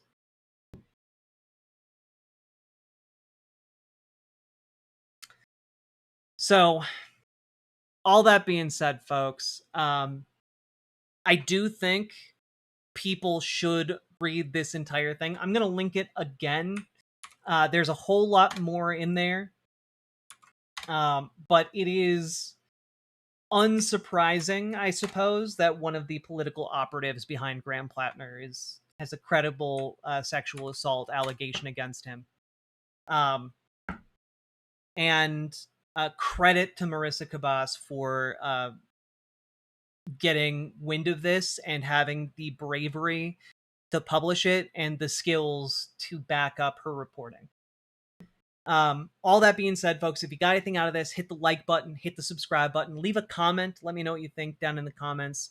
And folks, do consider, despite everything I said, getting involved in DSA and getting involved in your local Dems.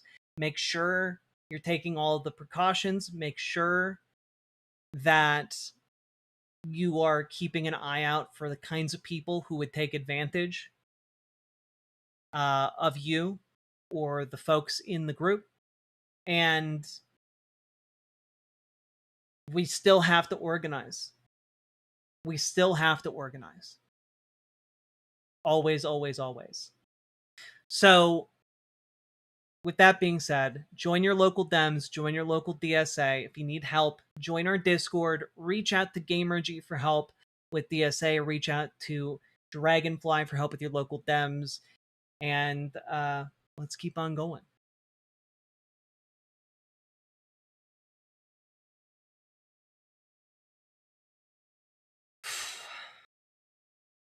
Yes, organize safely.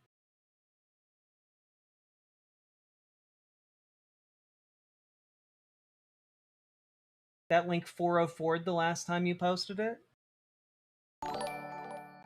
It works for me. I don't know why I it always wouldn't am work for you. puzzled that despite a large part of Chamber of Secrets plot being centered around boys going into a girl's bathroom, Joanne is anti-trans B-rooms. Yeah, well, you know, it's because they weren't trans people going into a bathroom. She has no problem with cis people going into any bathroom. It's just the trans people going into bathrooms. Is this the same guy that after Plattner's scandal, DSA circulated open letters to blacklist a certain consultant? I don't know. Don't be scared, be prepared. Hell yeah, Scotty Orange. Hell yeah.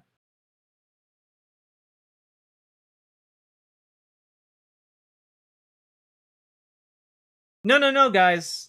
Data the Fix is correct. Socialism is when the government does stuff. Socialism is when the government does stuff. And the more stuff it does, the more socialist it is. JK, we all kid.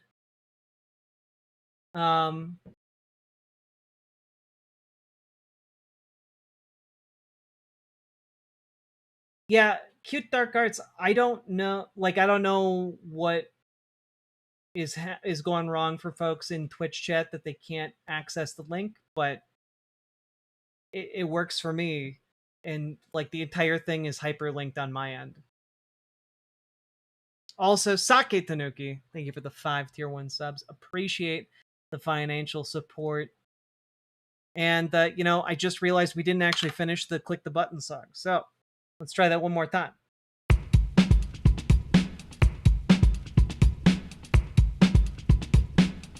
Go. Click the button. Click the button. Click the button. Click the goddamn button. Click the button. Click the button. Click the button. Click the goddamn button. Click the button. Click the button. Click the button. Click the goddamn button. Click the button. Click the button. Click the button. Click the goddamn button. Click the button. Click the button. Click the button. Click the goddamn button. Click the button. Click the button. Click the button.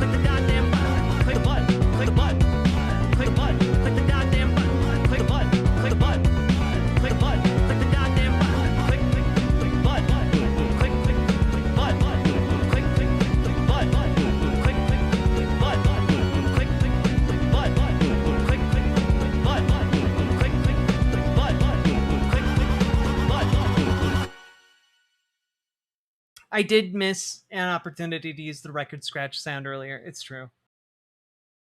Okay.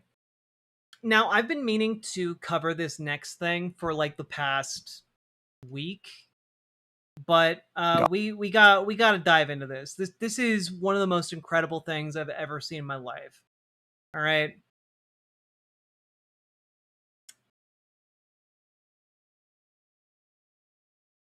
Do.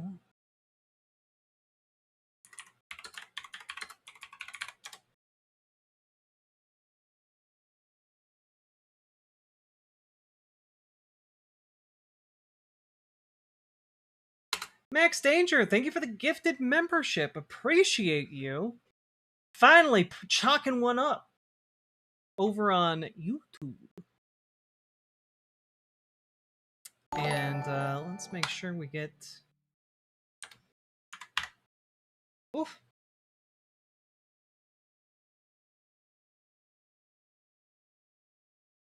Okay.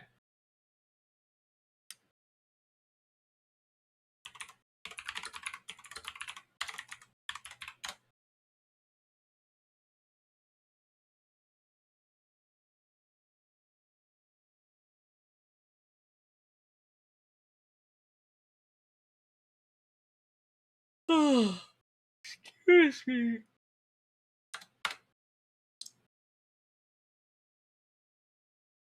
Y'all ready for our next segment?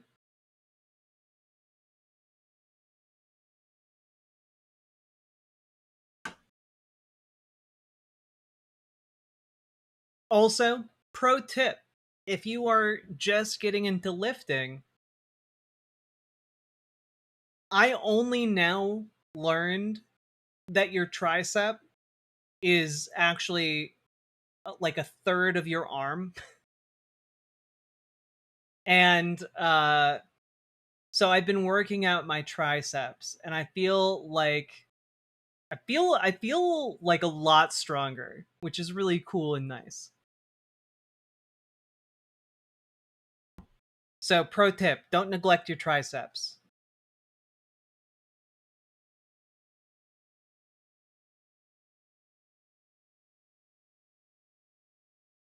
Don't be all about the bicep. You got to show some love to your other muscles too.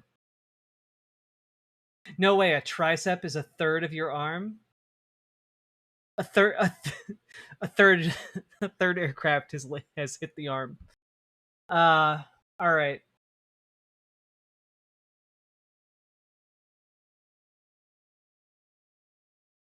All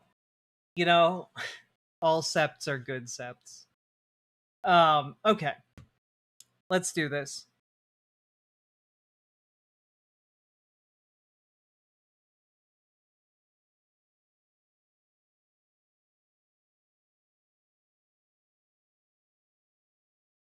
So, folks, we have to talk about this debate because I was going to cover it and we just kept getting derailed over and over and over again. And it's between Crystal Ball and Representative Adam Smith, who's one of the most powerful Democrats in the House. And I have had it waiting in the wings for when was this posted? Almost a week. And I kept seeing people covering it, and I was like, oh man, I really got to get around to it. And finally over the weekend I started watching some of it, and it's honestly wild. It's one of the most insane things I have ever seen. And so I stopped, and we're going to cover it now. Let's jump into it, shall we? Because, for all of the criticisms I've had of Crystal Ball, she does very, very well here. And props to her, because, like, what a difficult debate to navigate while keeping him in the studio. So let's jump into it. All right, guys, we are now joined in studio by Representative Adam Smith. He is a Democrat. He is from Washington. He is the top Democrat, in fact, on the House Armed Services Committee. And your team actually reached out saying you wanted to have a conversation about the future of the Democratic Party and your ideas therein. So very excited to have that convo. Welcome. Yeah, so this is one of the things that I've been thinking a lot about, by the way, the future of the Democratic Party. And I really, really, really want to emphasize that whatever this guy thinks the future of the Democratic Party is going to be, this conversation, I think, took a gigantic dookie on his vision of the future. He did himself no favors here, and it's honestly one of the wildest things I've ever seen. I know I'm hyping it up here, but like, buckle in, folks. I know nominative determinism isn't a thing, but why would you name your kid Crystal when your last name is Ball? Because they believed in magic, Sake Tanuki. Magic! And thank you for the 5 tier 1 subs. Yeah, good to be on. Thanks for the chance. Of course. So before we get into all of that, you are at the center of a bunch of very impactful votes as the ranking member on the House Armed Services Committee. So if you don't mind, I wanted to start by talking to you a little bit about the NDAA, that's the National Defense Authorization Act. Section 224 has been of a lot of interest to our audience. This is what would effectively partially merge the U.S. military with the Israeli military. You were originally in support of it.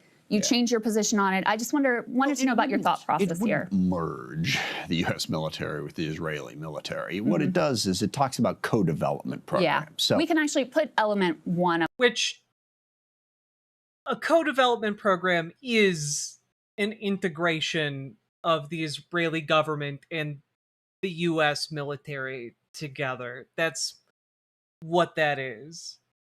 On the screen while he's discussing, because it has some of the specific the Pentagon has 1,000 different development programs that they're put together for procurement of, I don't know, everything from the F-35 to a radio. And when you do that, you develop a program of record, and the Pentagon works on it. We have, over the course of the last decade, had 3 programs that we co-developed with the Israeli military around drones, not around drones, around missile defense, counter drones. And so the point of those programs was for the 2 militaries to work together to develop them. Okay. Now, neither controls the other in terms of how they use them. So those were just co-development programs. And this Section 224, when it came up in the committee, said, let's have one person overlook all 3 of those programs, and let's explore the possibility of more co-development programs. Right. So it says to expand and accelerate bilateral defense technology research, development, testing, evaluation, integration, and industrial cooperation, that goes on to spell out what all that means. Right, and it didn't create any new program. And by the way, missile defense was the big thing that we had there, and it just so. Like, the thing about this, though, is that he's trying to make it seem like, oh well, it's not anything like, don't worry about it. Like, it's okay. We're not integrating the Israeli military into the U.S. military, but that's what it does, specifically around research and development, and then sharing the technology. So what that means and what that looks like is, in reality, the United States putting a shit ton of money into these programs to develop technology that is going to be used by the Israeli military. Like, it is essentially a gigantic subsidy for the Israeli military to get their hands on more advanced technology that they're then going to use to, like, I don't know, slaughter children in Gaza. Like, that's what this is. It's a back channel to get funding to Israel. That was the point of it. And mostly I see this as a benefit to the U.S. military, particularly when you're talking about missile defense. The Israeli military is really good at it. They can help us develop those systems so that we have a better system. I think it's an incredible exaggeration to say that this would merge the U.S. military, because... Also, Wine Grower of the Valley put a comment out. Men Don't ever lock anyone anywhere they don't want to be. Why is this so common? Which is a reference to a story we covered earlier that involved a political operative who allegedly locked a woman in a room for 10 minutes. And the answer to your question is power. Why is it so common? It's because it's an exercise of power over another person and breaking boundaries and barriers. It is the reason it's so common is it's kind of like a testing behavior to see how much power they have, how much they can get away with, and to set the stage for greater transgressions. It's a power play, and some people genuinely get off on power.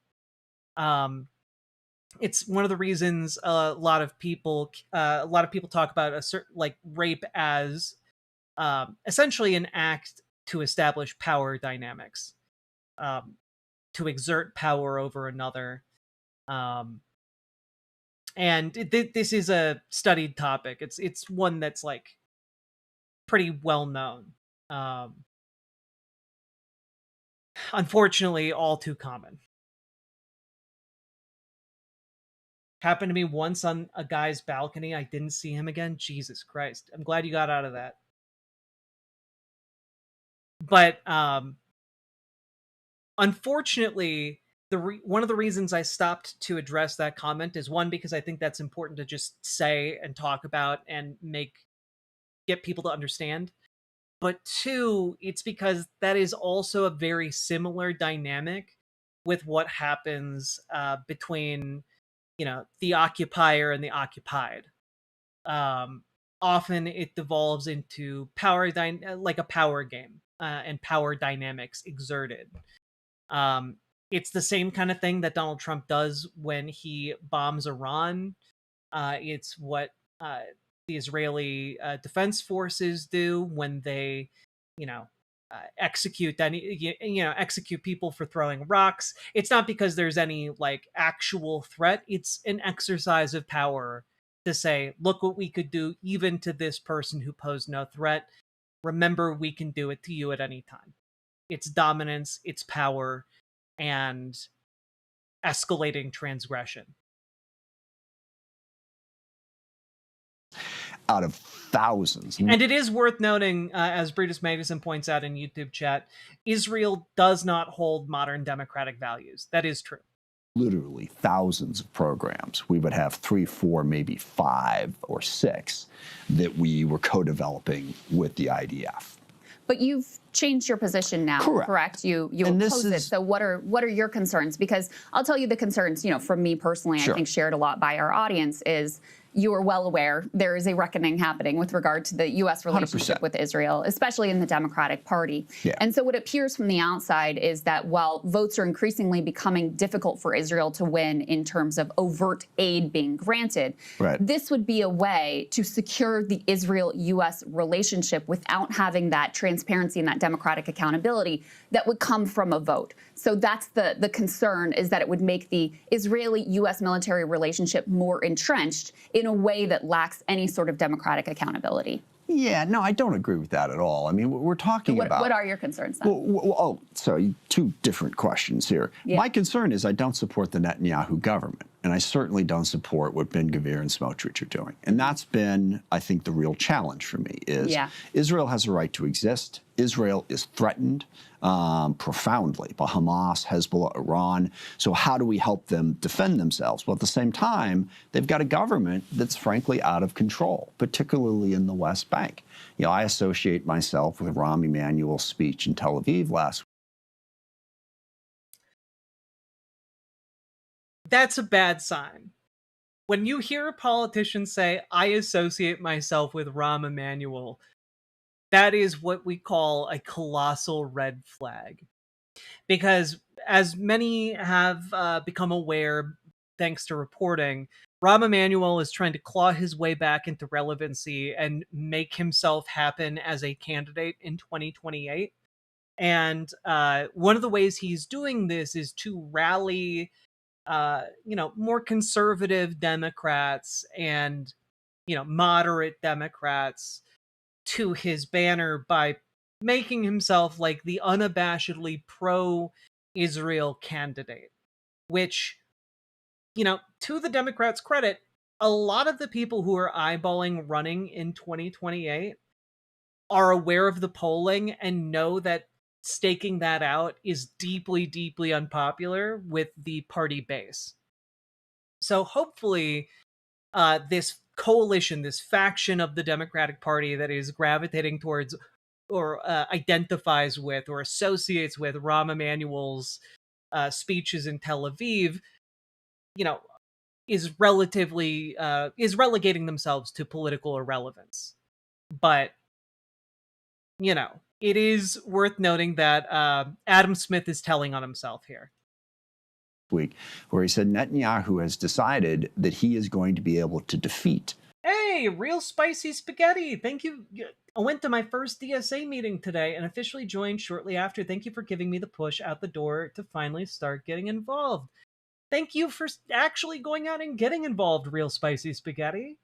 And make sure you reach out to GamerG in the Discord, or GamerG is usually around in one of the chats during stream. I don't think today, but usually, to get it invited into the DSA Shimp Caucus signal chat. We have an unofficial DSA group of people who joined from this community. So go check that out. All of his adversaries. So whether you're talking Lebanon, Gaza, West Bank, Iran, it's perpetual war all the time.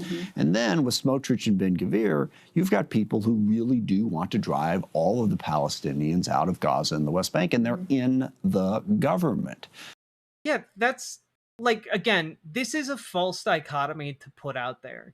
Like, as if Ben-Gvir, Smotrich, Netanyahu are all anomalies in Israeli politics.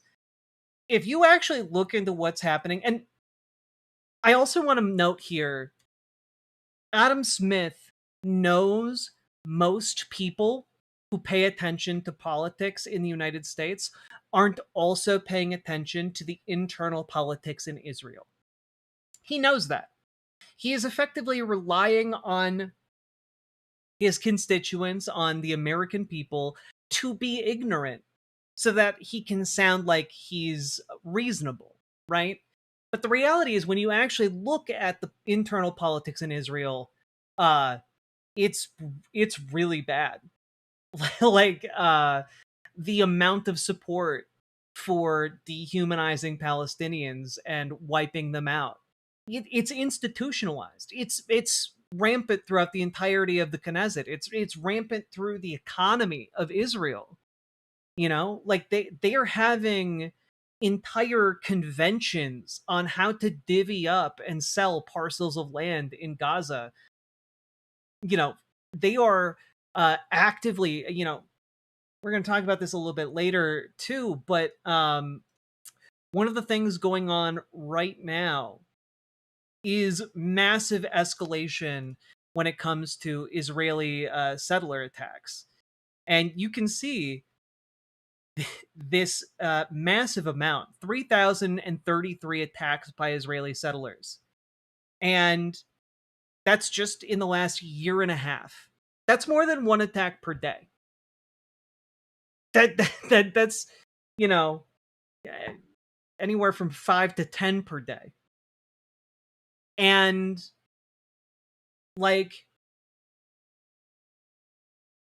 I do recommend folks go and watch the Louis Theroux documentary, The Settlers, because it will give you insight into how rotten Israel's internal politics are.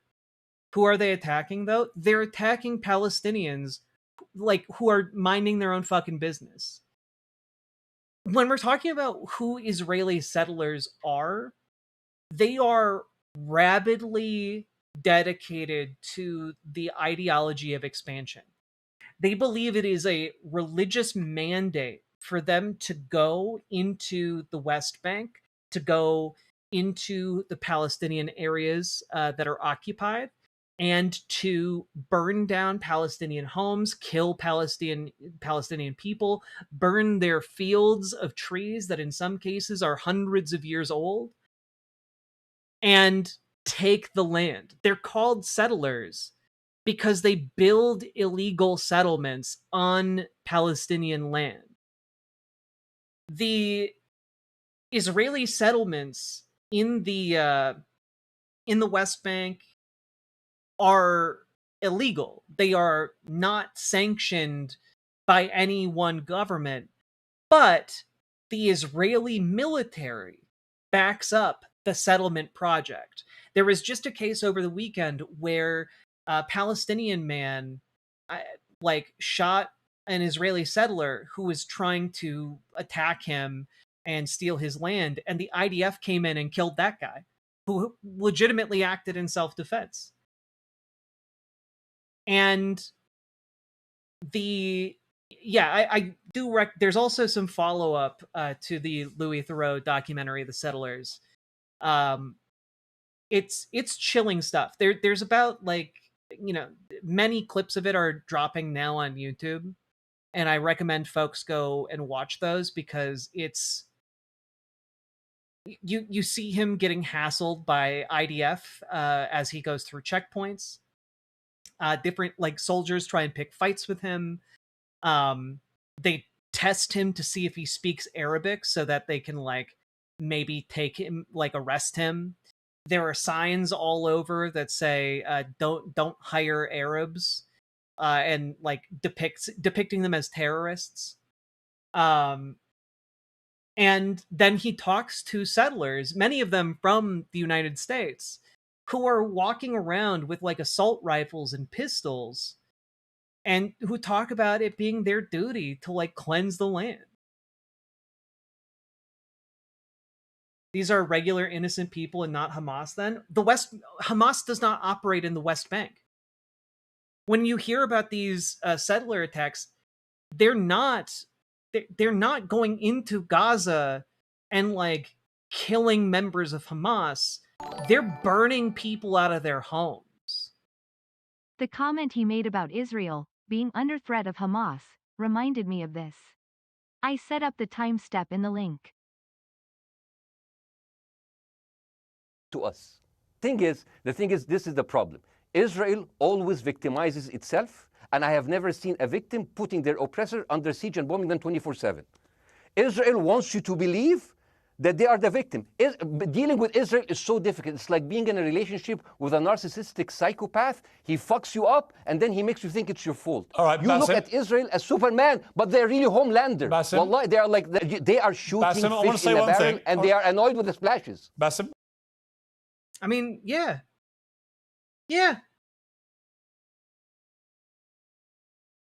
They're not settlers as much as they are raiders. I mean, they're settlers in the sense that they are going in and burning these people out of their ancestral homes in order to build their own homes on the ashes. You know? They view themselves as part of a larger movement.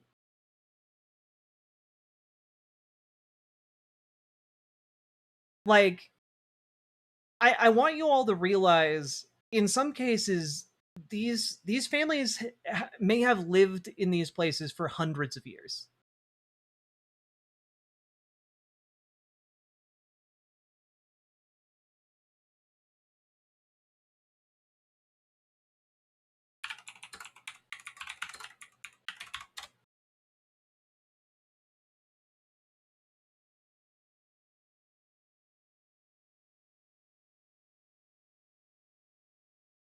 Here's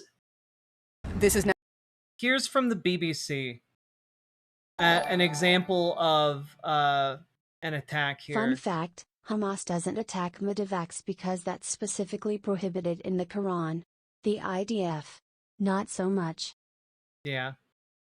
Now escalated into open confrontation between settlers and local Palestinians, with more people coming to join the fight on either side. Locals say this is happening almost every day now, and these are the tactics settlers are using to take the land, field by field. The speed and spread of this attack was breathtaking. Dozens of settlers Fanning out across the hills, we watch them break into buildings, methodically setting fire to vehicles and homes. In just a couple of hours, this conflict has spiraled from one olive grove all across these hills. Palestinians from across the area arrived to help, but the army has sealed off the main road. The army later told us that Palestinians had burnt tires and that 4 Israelis were treated at the scene. We weren't able to speak to any of the settlers involved. The local settlers' council told us there were elements on both sides seeking provocation, which it strongly condemned. This has now escalated into open. Yeah, yeah, the local settler council is totally unbiased in its you know, assessment of what happened. We have literal video of settlers like streaking across the fields like they're fucking zombies in an apocalypse film so that they can attack farmers. This is happening all the time. When I listed that there were over 3,000 Israeli settler attacks, that's what they look like. This is what they look like. The video I just showed you is from 2025, but there was another one that was more recent. Was it this one? No.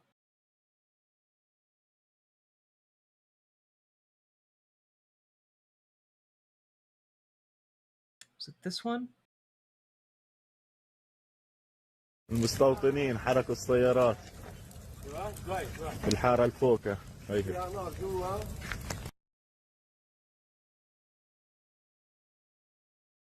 They come in the night, torch the homes.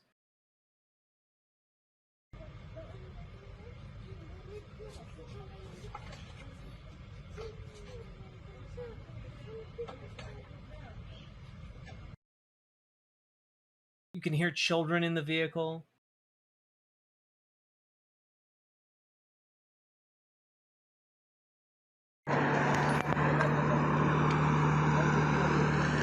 One of the reasons I'm not a Crystal fan is that she's not antagonistic with absolute ghouls enough. Same with Sagar. It's true. But I also think that if you're doing like a serious interview with like a member of Congress, the level of antagonism you have is a little limited.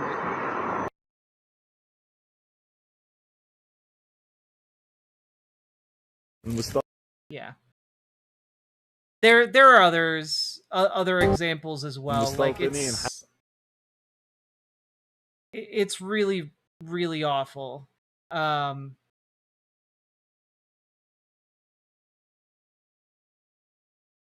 And of course, Israel has also been continuing to formally seize land from Palestinians as well. But just so you know what is being discussed here, like, oh, well, the settlers don't represent the Israeli government. The Israeli government explicitly endorses what the settlers do.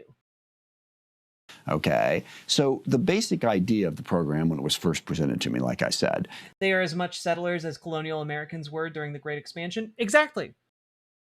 It's why we talk about how, westward expansion and Manifest Destiny was the was settler colonialism here in the United States.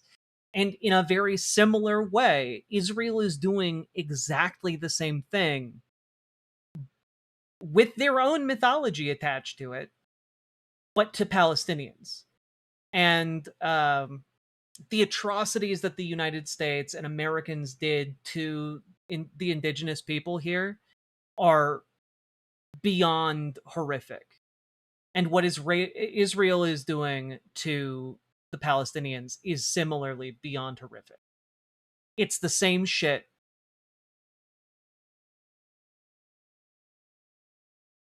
It's co-development programs and like a missile defense, something we could definitely learn from Israel on. And it's a program. You can decide whether or not to do co-development programs. And by the way, if we decide in has Crystal not gotten better? I think Crystal has gotten better. But like, this is the kind of conversation where like, you want to keep this guy talking because he's digging himself like into the deeper shit.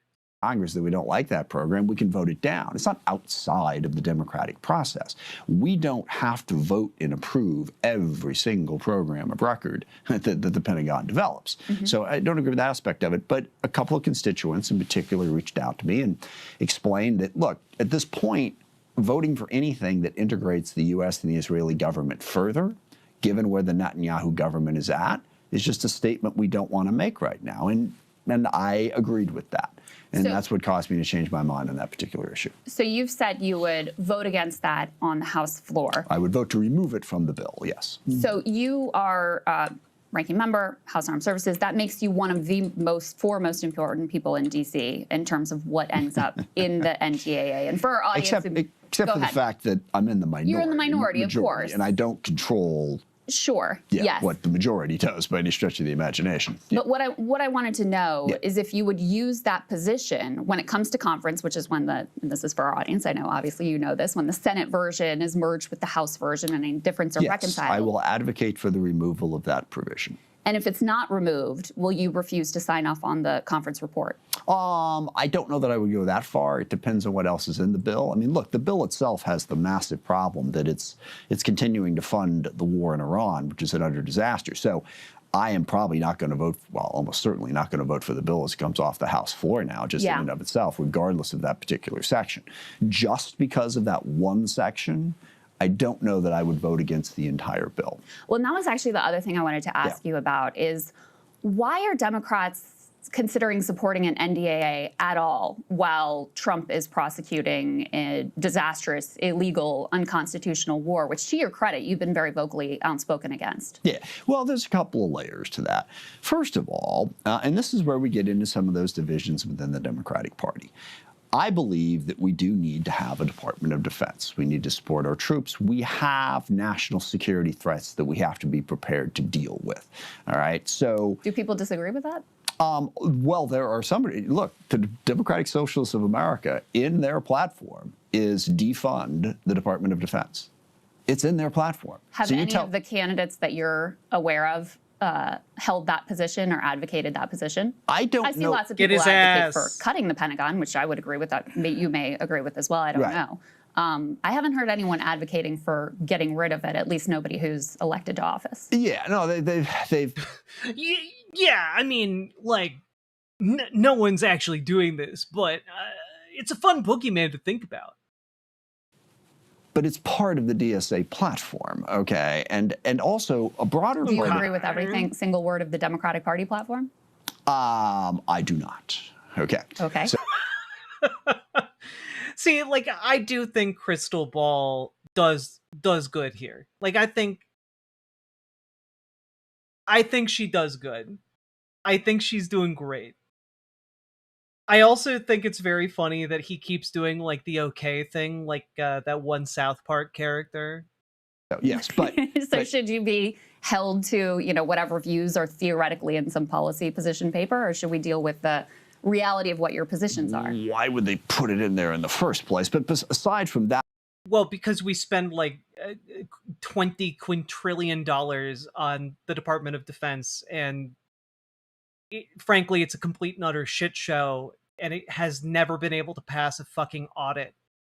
So, like, maybe we should reduce its funding until it can tell the people who oversee it exactly where the money is going. Like, if you can't draw... Like, I mean, I feel like this is a pretty... like, sensible position. If you, the Pentagon, cannot show the elected representatives of the American people where the money went in the Pentagon, you don't get that money anymore. I think that's pretty straightforward. Like, I don't, like, we shouldn't be shoving infinite money into a void somewhere. The military is overfunded at the expense of everyone else. Exactly. that particular point, there's the larger question of the role the U.S. plays in the world. And this is where I do disagree with the DSA. I mean, their general position is that the U.S. is responsible. This is where I do disagree with the DSA, has been disagreeing with the DSA the entire time. For most of the conflict. They claim national security reasons. No, they don't. The Pentagon has never been able to pass an audit, and it's not because of national security issues. And they've also basically said it's not because of national security issues. It's because the management of the Pentagon's budget is utterly inadequate. It is like just a complete black box. And we need to like actually rein in that out of control agency. It was created by the American public. It can be reduced by the American public in the world. And I've heard these arguments about whether you're talking about Iran, North Korea, Russia, China, that everything they're doing is merely in reaction to us. And I don't agree with that. I think we've done some bad things without any question, but I do think we face threats that we need to be in a position to deter. So I'm not, going to say that we shouldn't ever have a National Defense Authorizing Act. The second piece of this that I'm curious, well, I'm saying, curious what people think about this. Just to pause on that point for 1 second. The argument I'm making, and I think other people, is not that we should never have a National Defense Authorization Act. It's that in this moment, Democrats, as you know, have precious little leverage that they can use as Republicans control the House, the Senate, and the White House. Trump is prosecuting what is an illegal war. There was a war powers resolution that was passed through the House and the Senate that he is in violation of. Just to be clear, as big a part of the problem, even if this war was legal, it would still be a disastrous, stupid, terrible, horrible idea. We wouldn't. Yeah, so why vote for the Defense Authorization Act if it's an illegal war and everything about it is bad? Why continue to fund this? McFly, American people to the American government.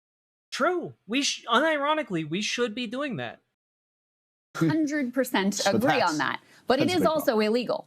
Yeah. So why not use this moment when they would dearly like Democratic votes? I'm not disagreeing with you on that at all.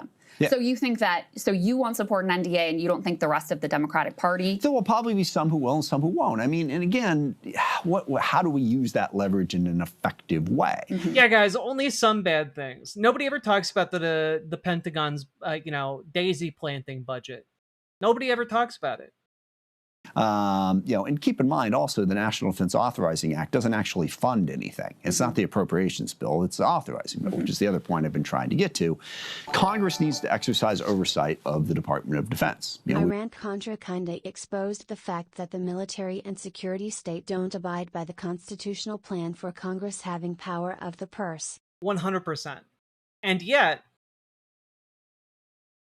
Congress should reassert itself.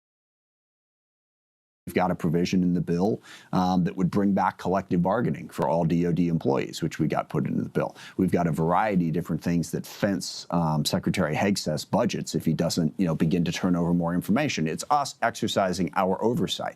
If we pull back from that and don't do anything, that winds up with the executive branch having all the control and all the authority.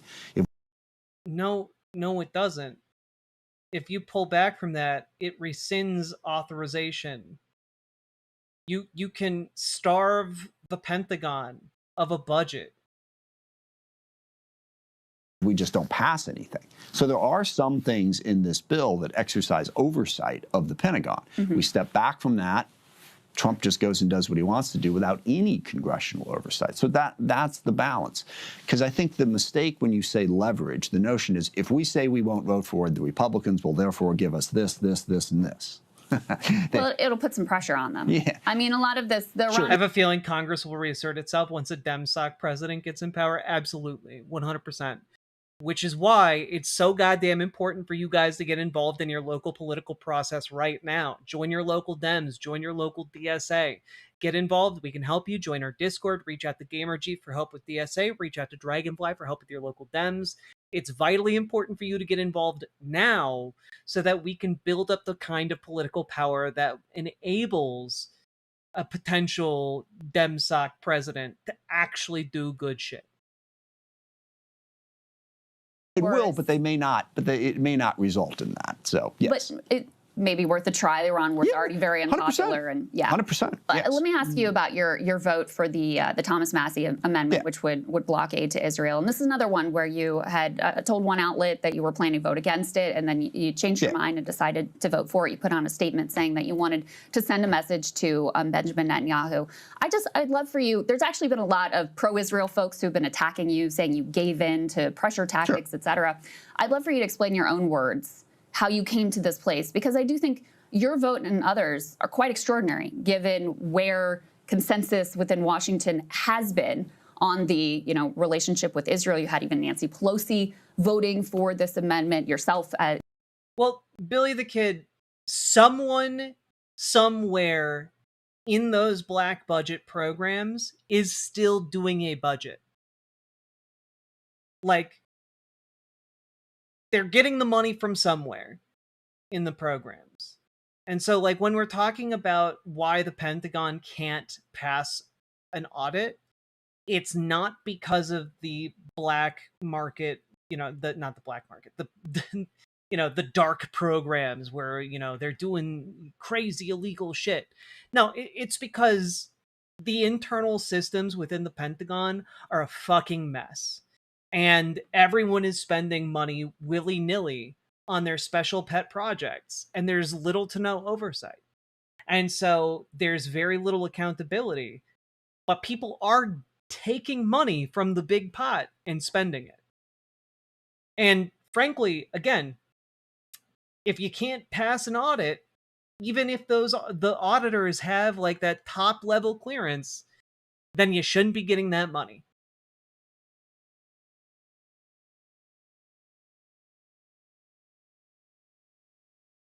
Given your position and your track record, you're someone who's been supported by AIPAC. We are saying the same thing, but also the main problem isn't the black budgets. The problem is absolutely no unified oversight or tracking method within the, myriad of different Department of Defense programs that can effectively allow the Pentagon to pass an audit, right? So like it's not just, oh, there are secret programs. It's not really that. That's not really the huge issue. The issue is the entirety inside of that is just a fucking shit show.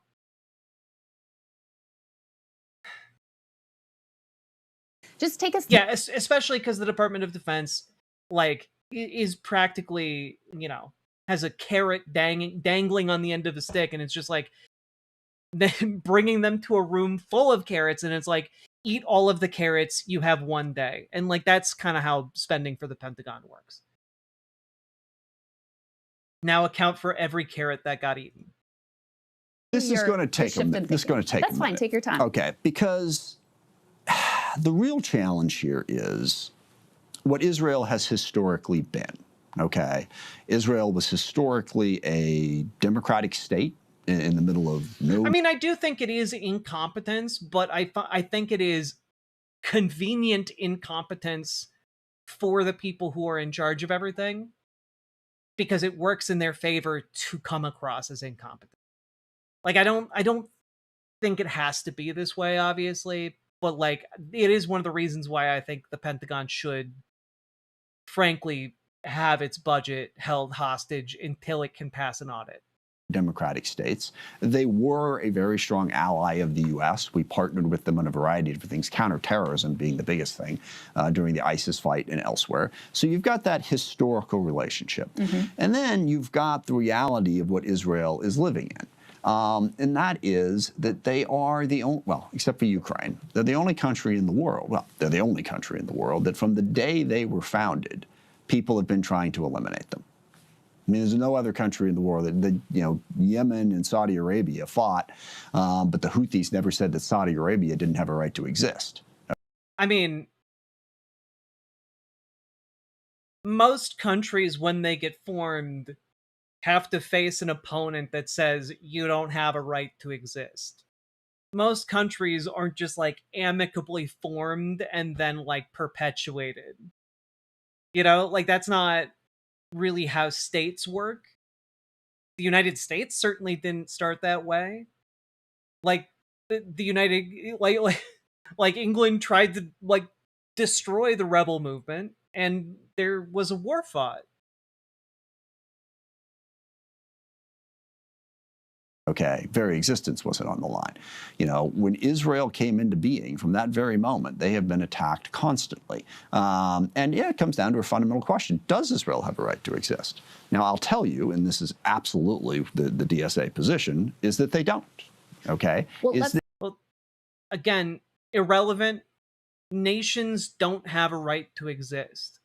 Nation states are specific political entities that exist and are perpetuated by force of arms, economic agreement, or diplomatic means.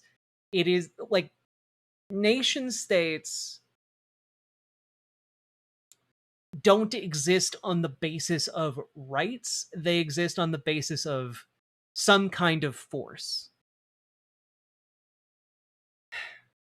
So, like, when we're talking about the right to exist, it's entirely about the power to perpetuate a nation state.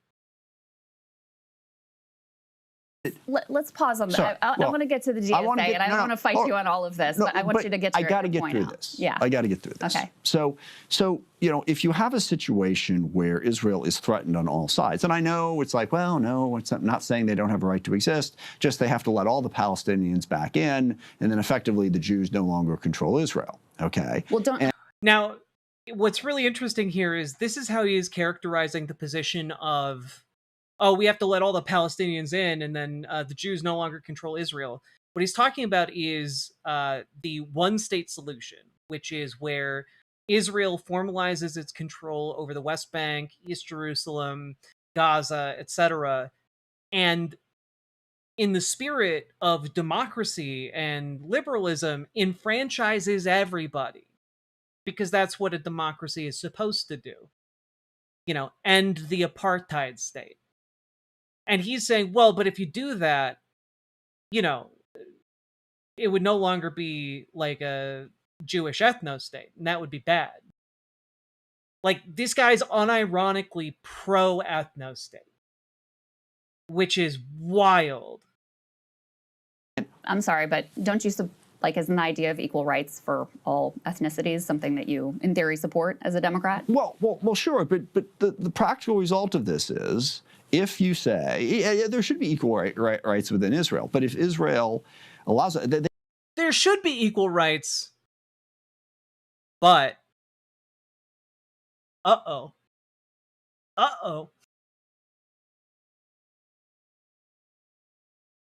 this man does not believe in multicultural democracies, because he's essentially saying, well, if you give them equal rights, they'll kill the Jewish people. And it's just like, well, this is exactly the argument against ending apartheid in South Africa. Just to remind you guys, the argument in favor of perpetuating apartheid was essentially, well, if we end apartheid and end the oppression of Black South Africans, they will rise up and kill all the white South Africans, which notably didn't happen, and is a horrifically racist argument in favor of perpetuating untold atrocities against the oppressed. they cease to exist as a country. No, they cease to exist as a Jewish ethno-state. That's very different from ceasing to exist as a country. Oh, come on. Come on. Hold on. Stop. My other question was, why is No. We got to drill an down. issue for U.S. taxpayers? We got to drill down on that. Okay. All right. Okay. They cease to exist as an ethno state. So basically, Jews would live in Palestine and be governed by the Palestinians, by the Arabs. Okay. And maybe that's just what has to happen in the minds of some people. No. You have to understand. South Africa would be like, if you end the apartheid and enfranchise Black people, like, then white South Africans would have to be ruled over by Black South Africans. I mean, But, like, we're not talking about ruling. We're talking about democratically representing.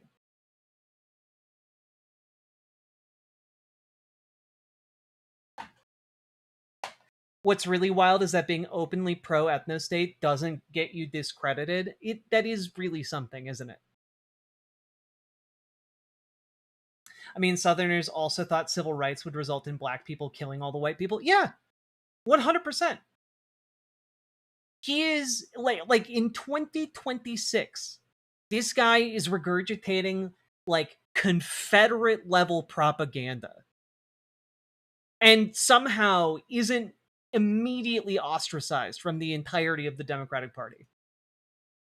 People, but understand the consequences of it. Understand why Israel was created in the first place, so that the Jews would have some place to go. Okay, right? And but to just blithely say, well, yeah, it'll go away and it'll be fine. So that's point one. Well, first of all, you're mischaracterizing my position. But well, what is your second position? of all, No, I what think is your position? Second of all, you're ignoring that Israel was not created in a land with no people. Land. No. I know it wasn't. I know it wasn't. No, there were people there. Very There were few. just. I know it wasn't. I know it wasn't. But they have every right to subjugate the people that were on that land. is a wild thing to say. No. They look. I know there were other people there, but you had to do a little genocide, do a little ethnic cleansing, and now they have an ethno-state forever. Placed. Right, very few countries ever the were. Nakba. Yeah, there is a dispute over land. Yes. And Israel today, which I think is what you were getting to, is an apartheid ethno-state that, and I don't think you use this language, but that is in the process of committing a genocide. So we can debate the Israel of the past and the various historical interpretations of how we got to this place. But I think you're correct when you say we have to deal with the reality of today. And, which is a great point from Crystal, because he's trying to run away from this point by retreating into the past. He's trying to make an argument that, like, oh, well, things were like this almost 100 years ago. And he's trying to, like, getting engagement on that front in an effort to run away from the conditions of today, which is what we have to contend with. It is good to have a historical understanding of the region. It is good to know what has gone on in the history of Israel. But that doesn't necessarily tell us how do we come to a more equitable solution today. I would argue that it's not just the Netanyahu government. We can certainly argue that point. Yeah. But we have Jake Sullivan. Yeah, like an excellent counter question would be along those lines for Lauren, right? Like, does he think that white people elected to Congress rule over black people in America? I think that there were definitely some ways to get a little bit more confrontational here to make him really start fucking sweating. But I think Crystal's doing a great job. Who just came out and said that he regrets the Biden policy of the bear hug. He thinks they should have done more to restrain Israel. And I'm wondering if you have any regrets, because now you're voting in a somewhat different way, both with the NDAA shift in position, with the Massey amendment saying, hey, we should blockade. I want to send a message to Netanyahu. At the peak of the Gaza onslaught, you had a complete siege. You had entire neighborhoods that were leveled. They created the largest population of child amputees. Do you have any regrets about your votes during that time period? I don't, because everyone forgets about October 7th. Everyone forgets about what Hamas and Hezbollah. Dude, he's like, do I regret all of the children I've killed? I have indirectly killed and maimed. No, I don't. Because think about this bad thing. Obviously, because of this bad thing happening over here, all of the killing and maiming of children over here was completely and totally justified, actually. Look, 1,000 people killed in a horrific atrocity over here justifies, 70,000 plus civilians being slaughtered over here. Like, That's just how it works. Kind of like if somebody flicks you on the nose, you're justified in going to murder their entire family. You know, that's God, truly hateful. Like nothing. It is a horrific atrocity what happened on October 7th. But one horrific atrocity does not justify an exponentially larger horrific atrocity. Explicitly done in the name of wiping them out, wiping out an entire group of people.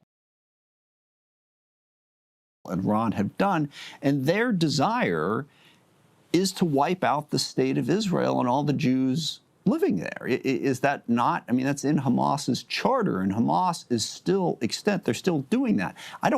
I would love for him to answer, like, does Hamas have the capacity to do that? Right? Because, like, number one, no, they don't. Number two, fuck no, they don't. Israel, however, is exercising their capacity to systematically murder and destroy all Palestinians in the occupied territories. They are actively doing it right now. Like the way Israel decided to defend themselves, but the solution being proposed is... Yeah, also, that was Hamas's old charter. I don't believe that language is present in their new charter. And also, worth noting that the entire reason for Hamas to exist and be militarized in the first place is to try and end the Israeli occupation. If they weren't occupied, and if they weren't continually attacked and blockaded and starved and beaten and tortured, the entire reason for Hamas to exist and have political power at all in Gaza would be gone. And we know that because they don't exist in the West Bank or in East Jerusalem.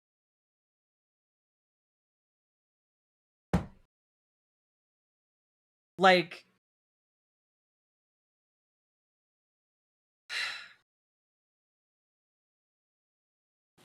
and this is the consequence of what you're saying is, sorry, you know, we had this idea back in 1948, we were going to give you a state, and that way you could protect yourself against all these attacks. Didn't work out, so go back to Europe, go wherever.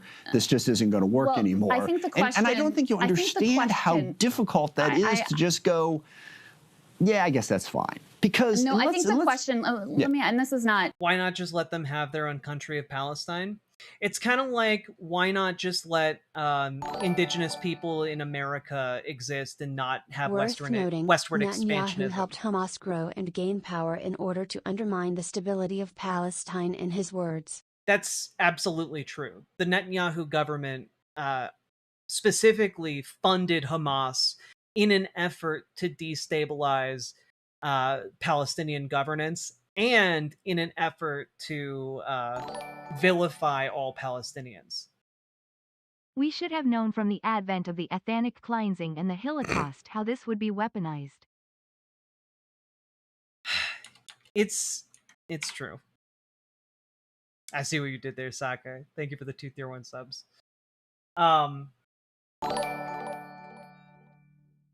Jessica, thank you, Miss RBJ, for doing good work. Less than 3. Thank you for the support. I really, really appreciate it, folks. But it's the same reason why, like, oh, why can't they just get along? Why can't Israel just allow Palestine to have a state? It's because it's the same reason, like, the United States didn't just allow indigenous people to, like, have their own nations and, like, coexist in peace.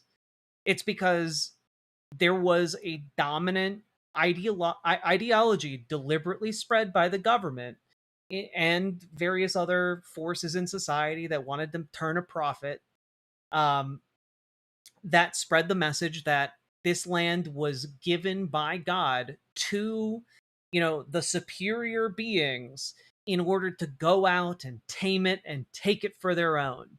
And in the United States, we called that manifest destiny. In Israel, they call it Greater Israel. It is the project of rebuilding Greater Israel, the idea of a fully enlarged kingdom of Israel that goes back to supposed ancient borders. And that is why you have Israeli settlers. And when you look at interviews with Israeli settlers, they talk explicitly about this being a religious movement. So that's like, it's the same shit. Same shit.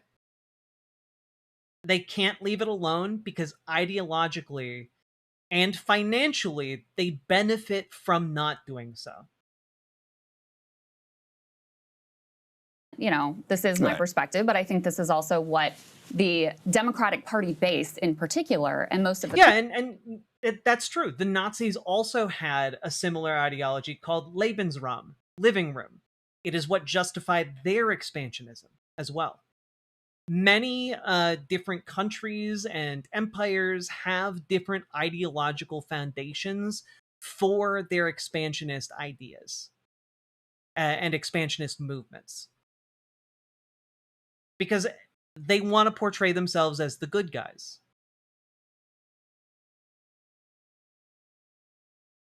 I have a serious question. Can the world be a safe haven for Jewish people?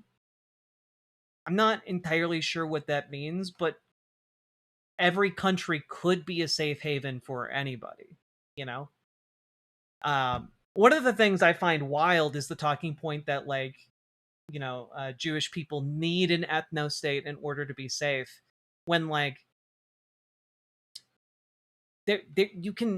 there are other countries to live in as a Jewish person and be safe.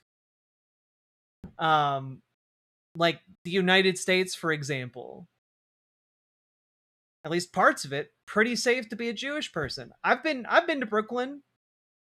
I know. I know what goes on there. Tons of Jewish people. It's great.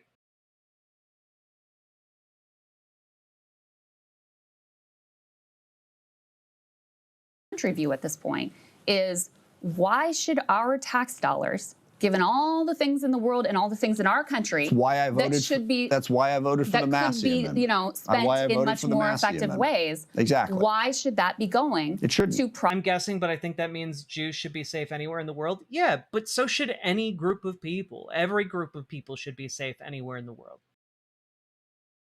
Prop up an ethno-state that is an apartheid state, and I wonder if you agree with that characterization, that has been committing, if you don't want to say genocide, certainly war crimes with that tax money. But that's fine. Yeah. Look, I also think it's deeply problematic to set up that the only way someone can be safe is if they live in an ethno-state that conforms to their ethnic identity.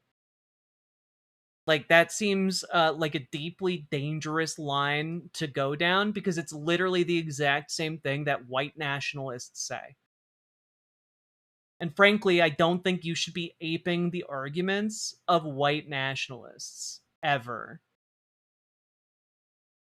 That's why I voted for the Massey Amendment. I don't think we should be sending that money over there. But look, I have concerns about Hamas, about Hezbollah, that people don't seem to share. No, you can have plenty of concerns about Hamas and Hezbollah.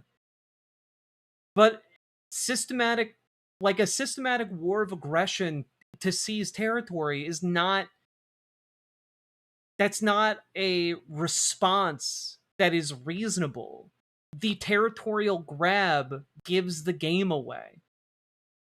Let's say that this plays out the way you describe, and okay, there is no Jewish ethno-state, and the consequence of that is there is no Jewish state.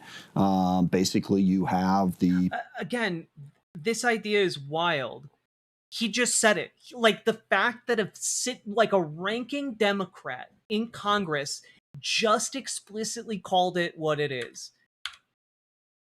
say that this plays out the way you describe, and okay, there is no Jewish ethno-state, and the consequence of that is there is no Jewish state. Dog. That's a member of Congress tacitly admitting, like, yeah, no, okay, so there's no Jewish ethno-state, okay, which means there is no Jewish state. It's just like, well, no state should be an ethno-state. Like, the entire premise of democracy is equal representation. If you set up a country that is explicitly ethno-supremacist, that is not compatible with democracy. You inherently have methods and power in that state to remove entire groups of people who are deemed not sufficiently, one of the in-group.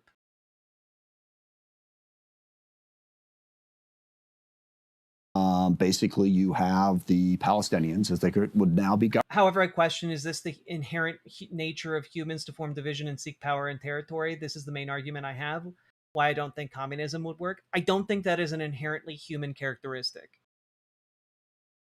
And I don't think it is human nature to do that. What's human nature is to group things, but that does not necessitate ethno-states. I feel like Mehdi would have just straight up asked, aren't theocracies and ethno-states bad?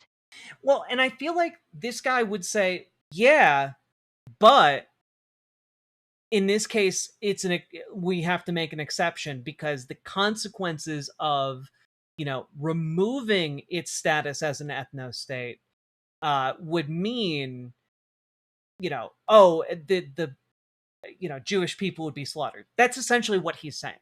He's saying all Palestinians, not just Hamas, right? He's saying all Palestinians would, in some way cooperate in order to wipe out Jewish people. And,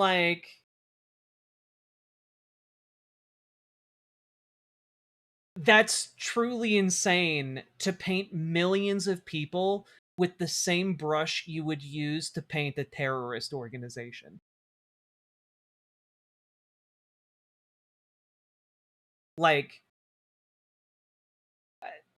Truly, truly awful shit going on in this man's mind.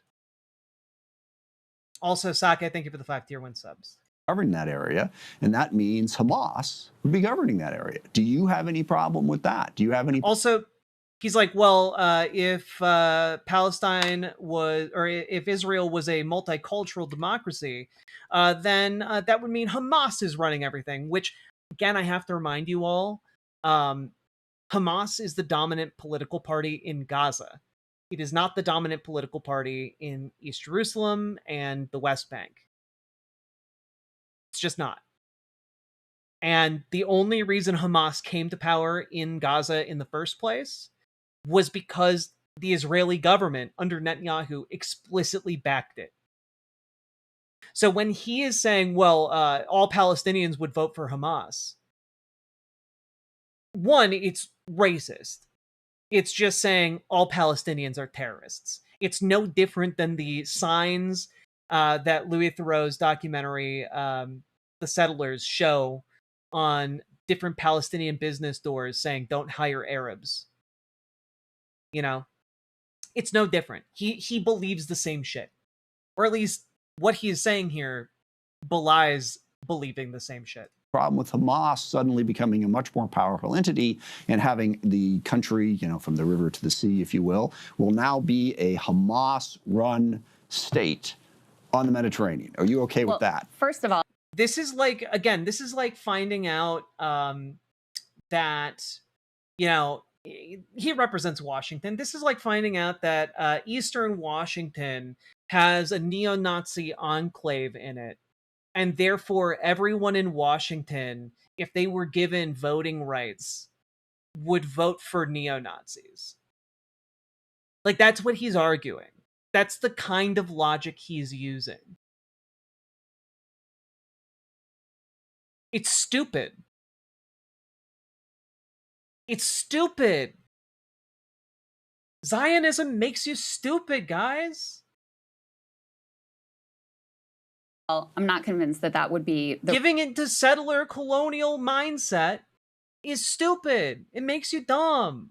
reality. Well, But how second would it, of all, how would it not be I the don't know how reality? you can get away from how illiberal it is to not support equal rights for people regardless of if they're Jewish, Arab, Muslim, Christian, totally with etc. you. Look, and then the other piece is, I mean, Totally with you, but Hamas doesn't support equal rights either. But do you support a two-state solution? Is that your idea? Look, yes. So how do we get there? How do we get there? at a time? No, but this no, is. let's stop. but Stop. Hold on. I can answer How this. what is east of Washington, Idaho? Yeah, we could get into the whole greater Idaho movement, but we won't. do we get there at a time hold you on. have settlements that have made it effectively impossible? There's something I have to explain. We cater to much smaller Stop. percentages of the U.S. population than the formerly Israeli population in a future state of Palestine. Yeah, I mean, it's true. Stop, you're making me look bad. You're making me look bad in front of my friends. I was supposed to come on here and own you. Stop. Many Before Jewish all of this settlers makes sense. in order to create a Palestinian state. Look, let's go back to what you said. I support a two-state solution. I am also aware of the fact that it's probably no longer possible. You didn't let me get that part out. Okay. So if you support an option that's no longer possible, what are the possible options on the table? If the thing you supported is a fantasy, then like you supporting it isn't really relevant. You know, you can support the moon being made out of spare ribs as much as you want. Doesn't change the reality that it's unfortunately not made out of spare ribs, and you can't wash it down with a tall, cool Budweiser. Okay, which is really kind of important to this whole conversation. I would agree, yes. And it's very disappointing. I mean, and there's a lot of blame to go around for why we got there. Yes, I would like to see a two-state solution. I am not naive, as you just described, to know that it's simply not. But it's impossible. So clearly, the only solution left to us is continuing this apartheid land grab situation. Not on the table at this point, and that creates a massive, massive problem. But the idea, again, that the easy solution is, okay, we get rid of the Jewish... Why would you drink Budweiser in the first place? Because it was a reference to a great SNL bit. No state, and from like 50 years ago. The details of how Israel is currently running, their country, there are Arabs in the parliament, but there are parts of it that aren't. Okay, so we get rid of that. Okay. So what's your idea for what replaces that? You say you're not convinced that it would be a Hamas-run thing. Well, I've offered that. Listen, I really honestly think that this is something for Palestinians and Israelis to decide. I don't know why it is American taxpayers' business to fund this. And again, that's why I voted for the... I do think that, like, unfortunately, America is in the position where we do need to put our thumb on the scale to help the decision along. And we should. Like, I do think that Crystal Ball fumbles here because, frankly, I think the United States should do everything in its power to end apartheid anywhere and everywhere. Like, I don't view that as, like, a problem. Well, if they decide apartheid's the right thing to do. Like, no. We should be using our influence to end apartheid. But what is actually your idea? Because if you're saying, you don't support a one-state solution, you don't support a two-state solution, there is no good solution. That's where you are. That is the reality. You're literally an elected leader. It is your job in a situation where there is no good solution to forge a good solution. Where none is readily available, you have to make a better solution. Of where we are now, right. and I'm no good solution. And I'm open to ideas, but let's understand the history of this. That's true, Gila Monster. We are already thumbing the scale, just in support of the ethnic cleansing. It's true. That's what this guy is here to do. There's a great book called Palestine 1936 that described what was going on there. So you were coming to the end of the... No. Look, guys, we can't talk about what kind of future-facing solutions we have. No. We have to go back to 1936. British mandate. And you had, the Jews had been coming in since the 19th century. They'd been there a long, long time ago. And they were looking for, you know... So world police? Not necessarily world police, but like, our world is interconnected. We have a globalized world. And in a globalized world, we should use what influence we have to bring about more equitable, like, situations for everybody. That's my main position is, yeah, if we have the ability to stop a genocide, we should stop it. If we have the ability to, like, end an apartheid, we should do that. That doesn't necessarily mean, you know, we put together an army to invade different places, but like, it does mean, hey, recognizing where our money, where our power is used, and attach conditions to that. And those conditions should be democracy, should be free and fair representation. A place to be. The Palestinians were looking to drive out the British. And the Palestinians and the Arabs reached a conclusion in the mid-1930s and said, okay, Jews, you can stay, but you're not going to run anything. Okay? Jews said, no, we can't stay. So they started a civil war. Okay? And they fought. And then, of course, 1948, they got the country created. Another war was started. A war, and I know people say, well, this is a war to drive the Palestinians out. It was also a war to eliminate Israel, to basically kill Israel in the crib in 1948. And they fought, and they fought, and they fought, and they fought. And at no point was there ever anything carved out for the Jews. And so the Jews have been fighting an existential fight. And Jesus Christ.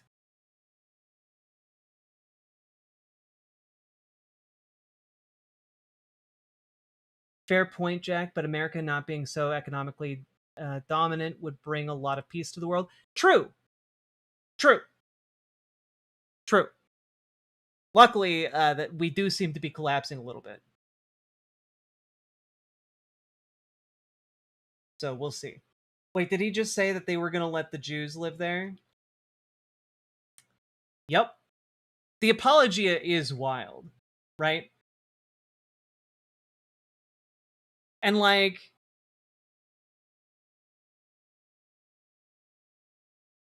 I want people to understand, like, he's trying to make it sound like a reasonable thing happened, right? Like a reasonable situation developed. Like, oh yeah, no, look, the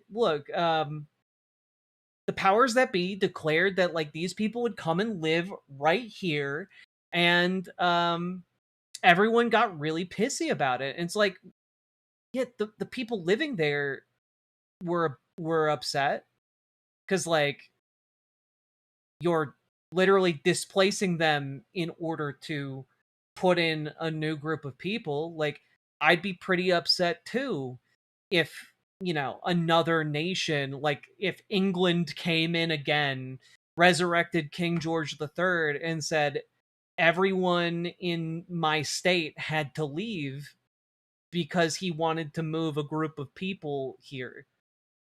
Like,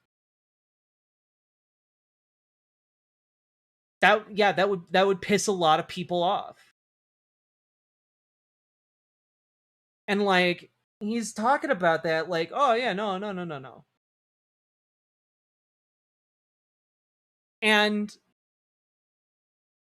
I guess I'm just kind of like,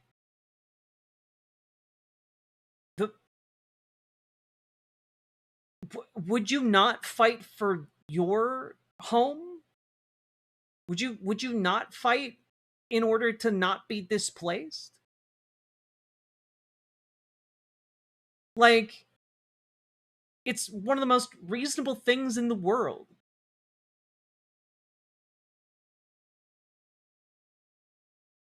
And I just, when we're talking about this conflict, there are so many different ways it could have been pursued.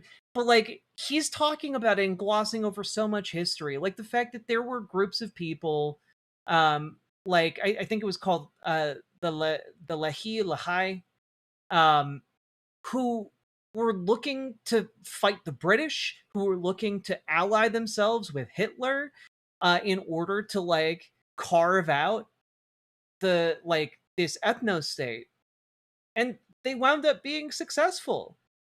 You know, like, you are directly linking yourself, when you are making the arguments he's making, with the kind of people who were pursuing elimination of Palestinian farmers who were minding their own business.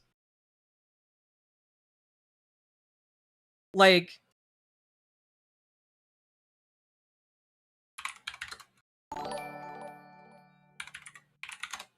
by moving the Jews to the US, we end up validating Mormon mythology, but that feels like a less tricky bridge. that's true. Yeah. God.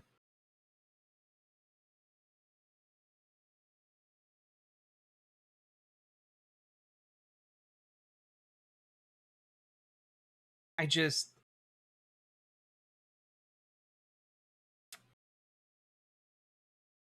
yeah, in late in 1940, Leahy, having identified a common interest between the intentions of the new German order and Jewish national aspirations, proposed forming an alliance in World War II with Nazi Germany. This is again in late 1940.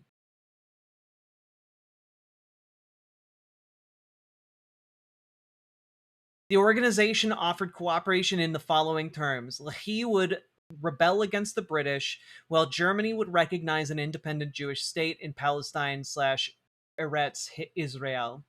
And all Jews leaving their homes in Europe by their own will or because of government injunctions could enter Palestine with no restriction of numbers.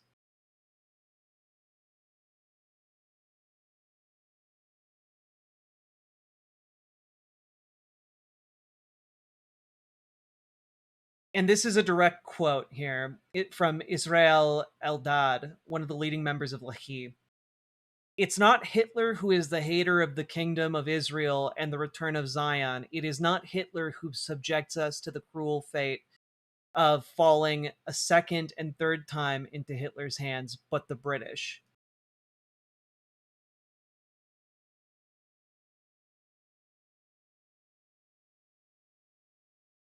So,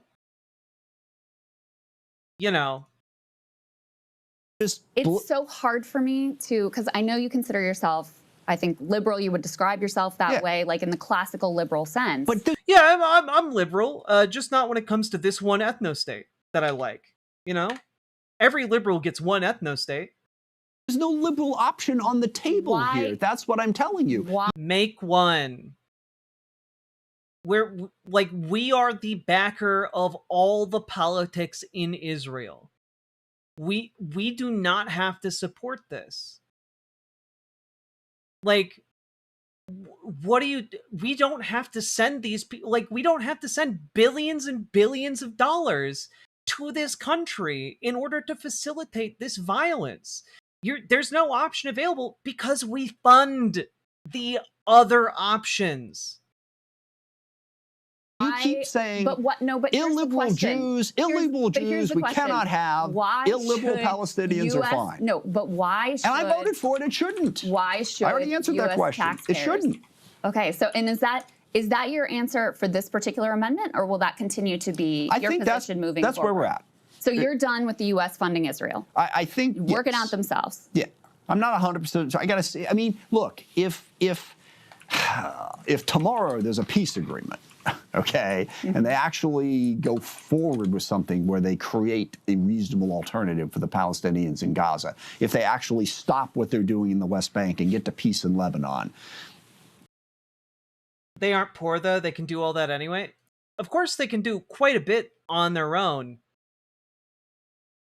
But one of the only reasons they are able to do those things is because they also have the diplomatic backing of the United States. They also have the economic ties in the private sector between the United States and Israel. And they also have the military assistance and support from America. All of those strings can be cut. There is no reason to continue to have any relation with what it amounts to an international pariah state on the level of North Korea.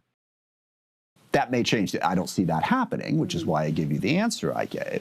But again, this notion that somehow there's a liberal option on the table, and how could we possibly support the illiberal state of Israel? What's going to come in there? Okay, it's going to be liberal. Well, now, I'm with you on the taxpayer dollar piece. You mentioned Rahm Emanuel's speech. You said you associate yourself. If memory serves, he supports banking sanctions on Israel. You know, we sanctioned our ally at the time, South Africa. You support that? I am one of the original co-sponsors of the, it's the West Bank Violence Prevention Act, which sanctions Israel for what they're doing in the West Bank. Yes, absolutely. It's wrong. It shouldn't be done. Yes, we should sanction them, and we should specifically sanction Smotrich and Ben-Gvir, who are advocating so much of this. Yes. Okay. All right. Let's move on to some of these broader disagreements. And I guess a good transition into that is, how much do you think the question of the relationship with Israel-Palestine is serving as a litmus test in Democratic primaries? You know, from my perspective, it's been very important because it served as a proxy for kind of a host of other issues and concerns that the Democratic base has with the Democratic Party at this point. But I'm curious your perspective on how important that has become and the reason why you think it has become an important issue. It's becoming more important. It's not the most important issue. The most important issue, it's not even close to the most important issue in these primaries. The most important issue that is driving the anti-establishment feelings in the primaries is two things. Number one, the belief that we have not effectively fought Trump. Okay, when you look at what really drives these people, yes, Israel's part of it, but it's also going after, you were part of the establishment, how come you didn't beat Trump? Now, I have a complaint here, and that is that a lot of the policies of the DSA and the left, open borders, defund the police, the idea that you can't... God, I fucking hate all of the talking points that Republicans make against Democrats, conservative Democrats make against DSA. And it's like, one, when has the United States had open borders? Two, where have the police been defunded? We literally nowhere. Like, there aren't even data points to point at and say, look at what happened when we did that.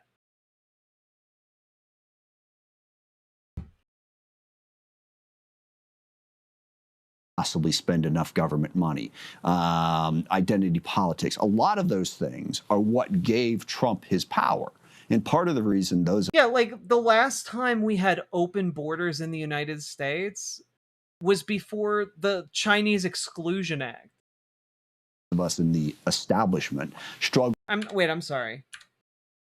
Government money, identity politics. A lot of those things... Identity politics. I wonder what you mean by that.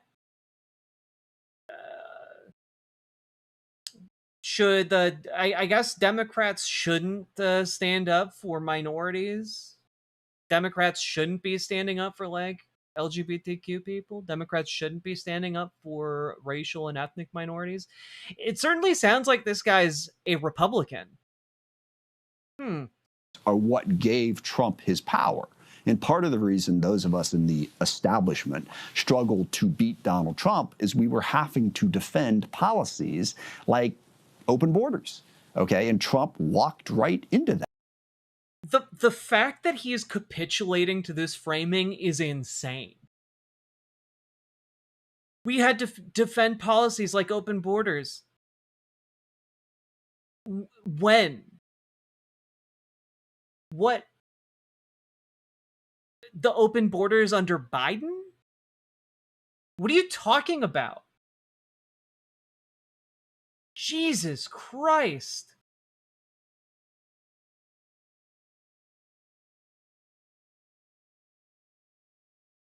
I don't think you read much about South Africa.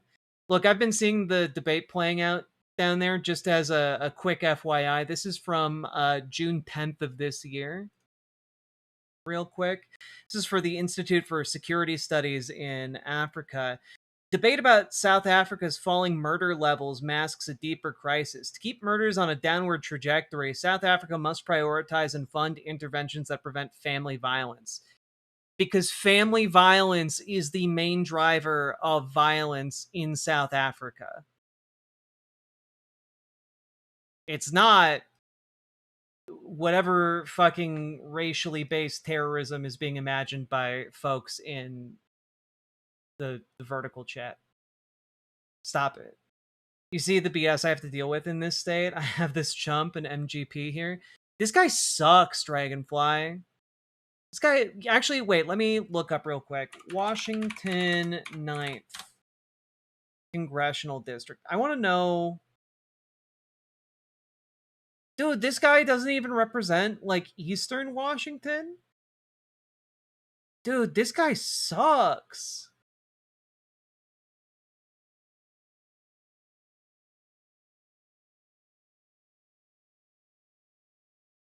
God, this guy...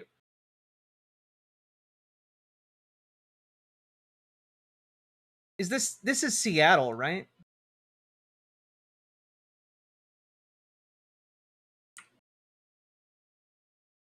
Ah.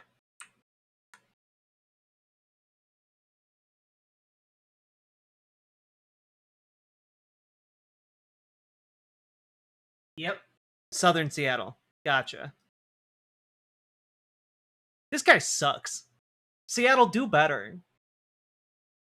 Is this the guy who, like, represents Boeing? Like, the Boeing era of Washington?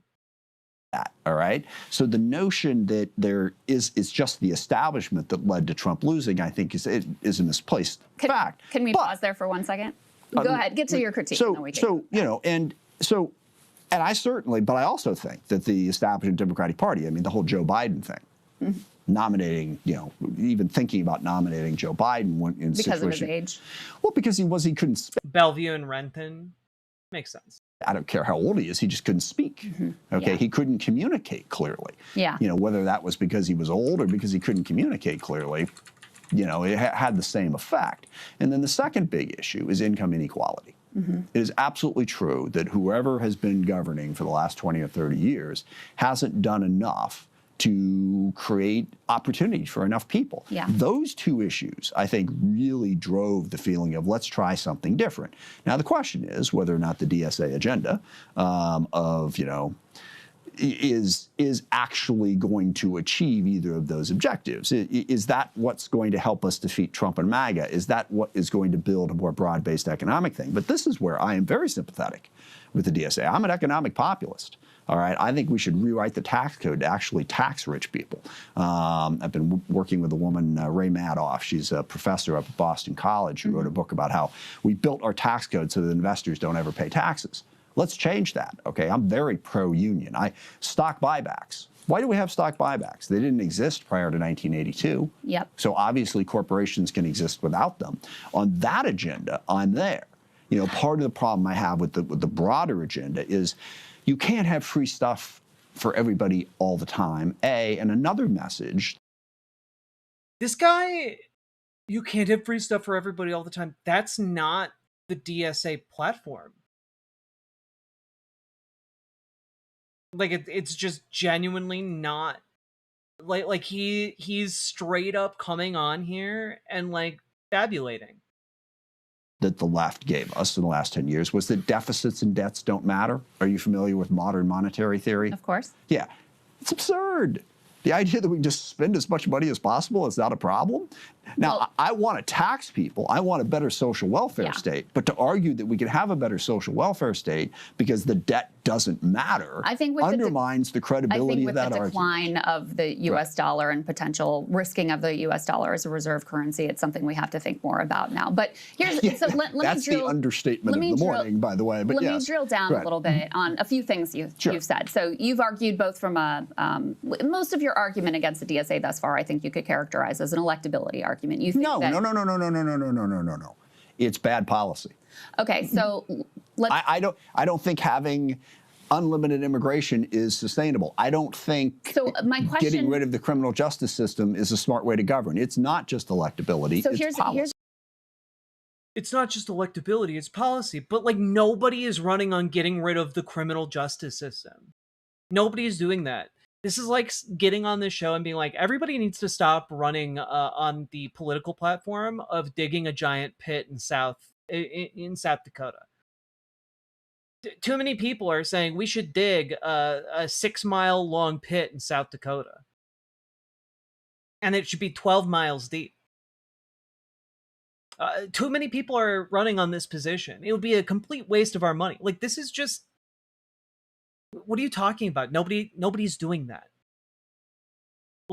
Literally no candidates in DSA are running on get rid of the entire criminal justice system. And one of the reasons these people are running scared and doing these interviews and trying to talk like this is because they're trying to desperately retake the narrative that, like, they're the only sane ones in the room. They're the adults in the room. Right? And what he is here trying to do is trying to say, no, you can't trust all of them, you can trust me. And what I find fascinating is that in an effort to do that, he can't actually engage with real progressive ideas or real ideas put forward by the DSA. Instead, he has to make shit up, which might feel good in the moment for him, but is gonna backfire spectacularly. Decline of the USD being an understatement, when I've seen no major news site or broadcast talk about it. Minimization in a nutshell. Indeed, Mr. Pibb. Thank you for the $5 super chat. Like, we've talked about it a little bit, but like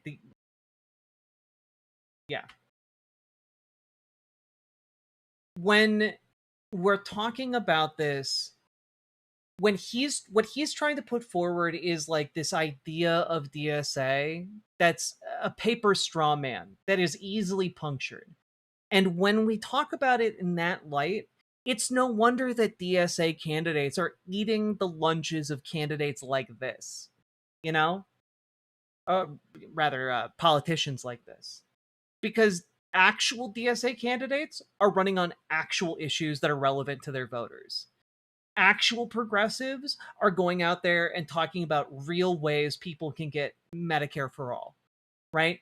Like, what's happening is not his straw man, and that's a huge problem for them. But in the criminal justice system, the people are represented by two separate, yet equal groups. The police that investigate crime, and the district attorneys. Indeed. Sake Tanuki, thank you for the 2 tier 1 subs. They act like the minute a DSA candidate gets into office, there will be no police, no open all the prisons, when that's a long-term goal that requires a lot of progress in between. Yeah, exactly. And also, like, there would still be a criminal justice system. It just wouldn't look like the terrible one we have now. There would still be, like, some kind of... Like, there would still be some kind of system. And when he's talking about all this, like, no one is throwing open borders. Like, that's not a thing anyone can really do by themselves. So when, like, it's all just fucking lies with this weasel. The question I have for you. So back in 2018, you worked together with Pramila Jayapal on a bill to abolish ICE, which is a key demand. I worked with her on a. Here's what the bill did. Okay, it's a slogan. We have an article here from the Seattle Times, your local paper. U.S. Reps Pramila Jayapal and Adam Smith aim to abolish ICE, restructure immigration enforcement. Exactly. You were one of the Democrats actually who was in office when you voted for DHS. Can I tell you what this actually does, creation of so ICE? we can have an intelligent sure, conversation? Of course, yeah. Well, what an ass! Like genuinely, what an asshole. Number one, Okay, do you still support this? Yeah. Let me tell you what it does. Okay, because but you still support it. That doesn't help anything, because what is this? Can I? Yeah, of course. But first, do you still support it? And you can explain more in detail what it is. Let me tell you what it is. Okay. Okay. Yes. When we he hit the table, you could hear him like pound the table. Created the Department of Homeland Security, we took immigration enforcement away from the Justice Department and we put it into DHS and created ICE. Correct. What this does is it puts immigration enforcement back at the Justice Department. And gets rid of ICE. Right. Well, it gets rid of... Yeah, no, but... That's my position, too. But here's... We're on the same page here. Yes, but it doesn't get rid of immigration enforcement. Okay, so hold on. Let me hold you to account again. Yeah. Tell me which candidates, specifically, not a policy paper that they're theoretically says, which candidates have said we should get rid of all immigration enforcement? I forget the name. The woman who beat Andrew Espelot absolutely 100% said it. Chevalier. Yeah. So you have one candidate who said that. Do you think that? Do you think that her views should be associated with everyone under the DSA label, or do you think that each person should be evaluated individually? Many conversations with many immigration advocates, and I always ask them. And look, I'm in favor of a robust immigration system. I think what immigration enforcement is doing right now is an absolute crime. Okay, and it should be limited. And I think we should go back to the Justice Department. That's what I said. And you still support the bill that you put forward. Absolutely. So you support abolishing ICE. Well, abolishing ICE is just a rhetorical. You don't like. It's just look. Getting rid of the secret police that are roaming your streets in hockey masks, murdering your neighbors, and disappearing them, and like destroying the fabric of society itself. That's just a rhetorical tool. He doesn't mean anything by it, guys. It's just empty rhetoric. Label, but you support it, right? But the problem is it means different things to different people. Okay? If you're talking about... And that's why I use it. When I use it, I mean that I will functionally not do anything. And when other people use it, they mean get rid of all law enforcement everywhere instantly in a Thanos snap. No, let's go back to a Justice Department enforcement mechanism. That's fine. But there are a lot more people who support eliminating enforcement. And let me tell you the question I always... Let me tell you... You've given me one. Let me tell you the question I always ask and the answer I always get from dozens of different immigration advocacy groups. I said, look, in order for this to work, you have to be able to tell me who would you deport and who wouldn't you let into the country. And they literally never answer that question. Are they in Congress? They are advocacy groups. And here's my other question. This is why I hate the lack of antagonism. He's clearly demonstrating it towards her, but she's not. This just feels like enabling him. Jordan Klepper would never. I do think that it makes him look worse, but Jordan Klepper has a very different energy than Crystal Ball. And I also think that, like, women who are in Crystal Ball's position often do their arguments no favors by being antagonistic, in the sense that it can often make us look bad because our society is sexist and discounts angry woman yelling often. But keeping her cool and having a man yell at her, I do think makes him look worse. But I can also see your point as well, Sake Tanuki, because genuinely, I want to see him dismantled verbally so bad. Get him in a room with Jordan Klepper. Let's go. For you is, you want to take the most extreme positions that you can find in the DSA platform, or that Let me ask you this. Let me finish my question, please. that one candidate, Daria-Lisa Chevalier, who I agree has positions that I think can legitimately be characterized as radical, right?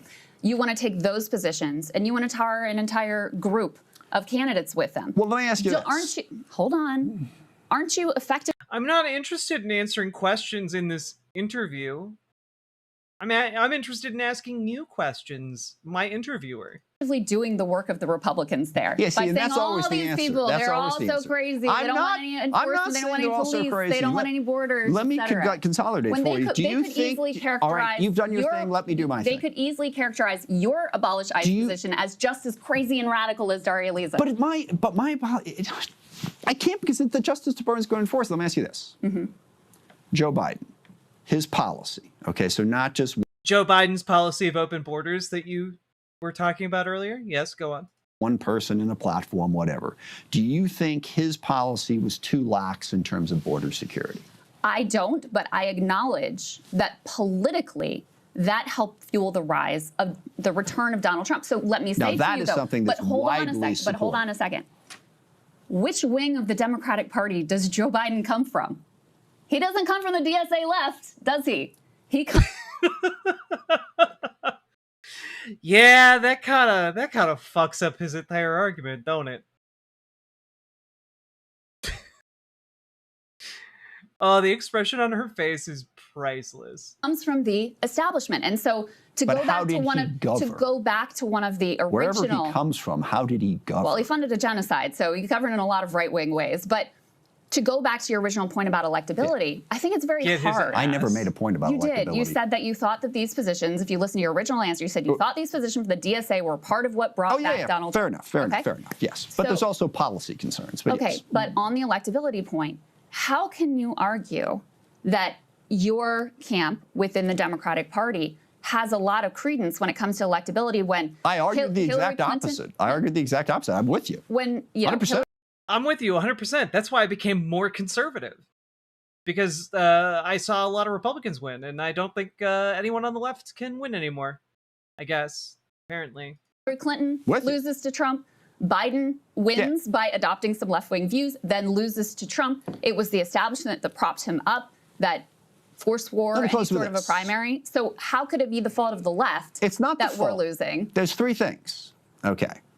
I always say that the fall of the Democratic Party is a tragedy in 3 acts. Okay. Number one, we didn't do enough on the economic issues.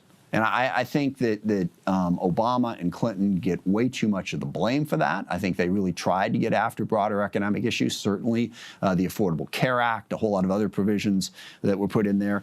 But we didn't do enough on economic inequality. Number two, the left came along and took some positions that weakened us. I'm not blaming one group. Everyone's like, well, you're blaming us. What about them? It's like, there can be collective responsibility here, okay? It's not an either-or choice.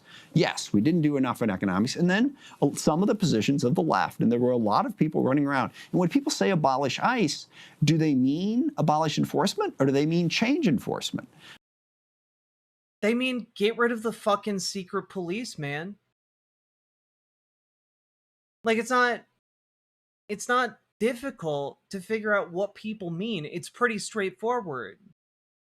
And if you are looking at our current system and saying the only problem with it is that a president came along who funded it and let them go hog wild and not the underlying system itself, then you have a failure of vision. Right? Like, it's not just the secret police, though that is extraordinarily bad. They must be removed. They must be prosecuted to a man. It is also the underlying system that, in the minds of the public, justifies this type of intense cruelty and destruction. When, again, I do want to remind everyone, and I wish that this was a common talking point in interviews like this, being in the country undocumented is a paperwork crime. It is a crime on the level of a parking ticket. And we should treat it as a crime on the level of a parking ticket. we should just issue a fine.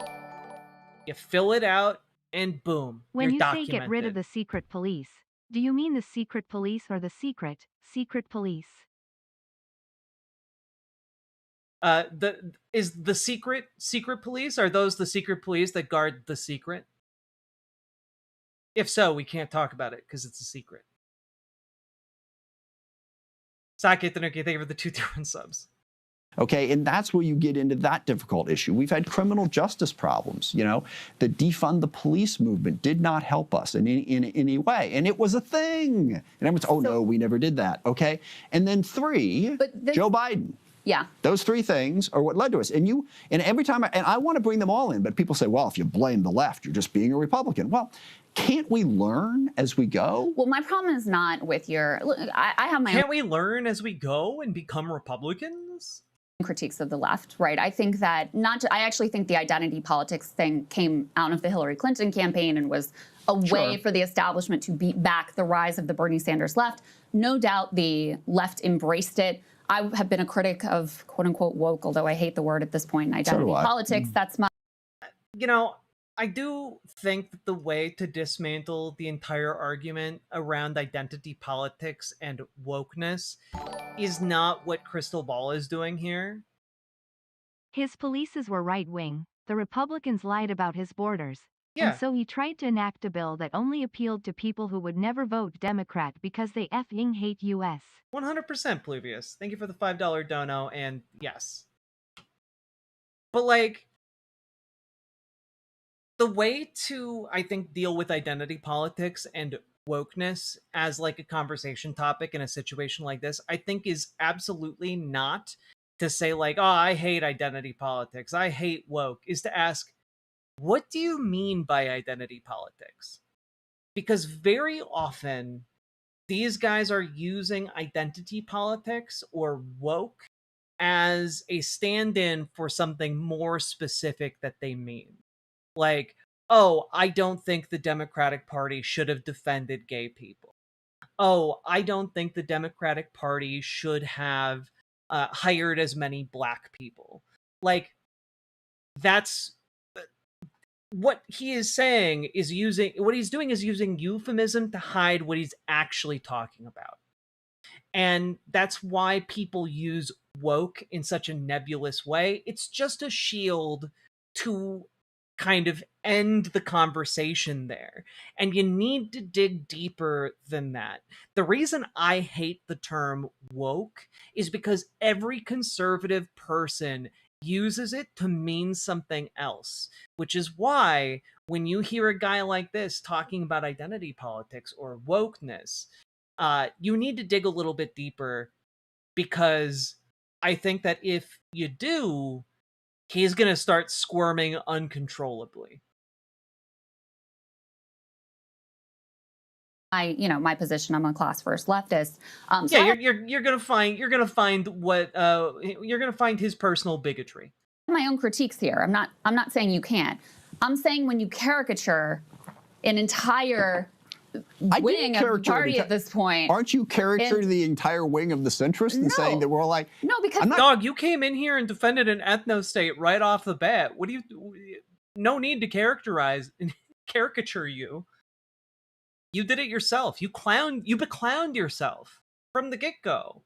I'm not trying to say you have the same views as John Fetterman. I don't think that you do, or Josh Gottheimer for that matter. And I'm not saying they all have the same views You either. are trying to take the views of, let's say, Daria Lisa and the DSA platform and saying this is what the entire DSA coalition stands for. I'm just saying it's an issue and it's a challenge. Let me get you to, so I think the most prominent example of socialist governance in the U.S. right now is Zoran Mamdani in New York City.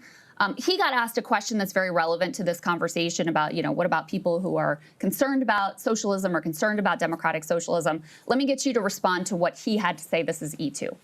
For all of the fear-mongering around democratic socialism, the best response is to show what it actually means. And what we've shown over the last 6 months is exactly that. We've shown that a city with a democratic socialist vision is one that paves more than 170,000 potholes, 50,000 more than the prior administration by this point. It's a city that has delivered the lowest recorded number of shootings and shooting victims and murders in New York City's history. It is a city that is on a pathway to universal childcare, saving thousands of parents more than $20,000 a year. And it's a city that is doing all of these things while fighting for the people who are often left behind. Workers, who we've secured more than $10 million for, tenants, more than $64 million. These are all indicators of what is so... Jack, if you have a revolutionary hot dish potluck in St. Cloud, I'll come up there and make nachos. Hell yeah. I have a great tuna hot dish recipe. But probably not going to make it out to St. Cloud anytime soon, unfortunately. But thank you for the $5 super chat. Scary to a right wing that has built its entire power and framework on the idea of debating who should be left behind.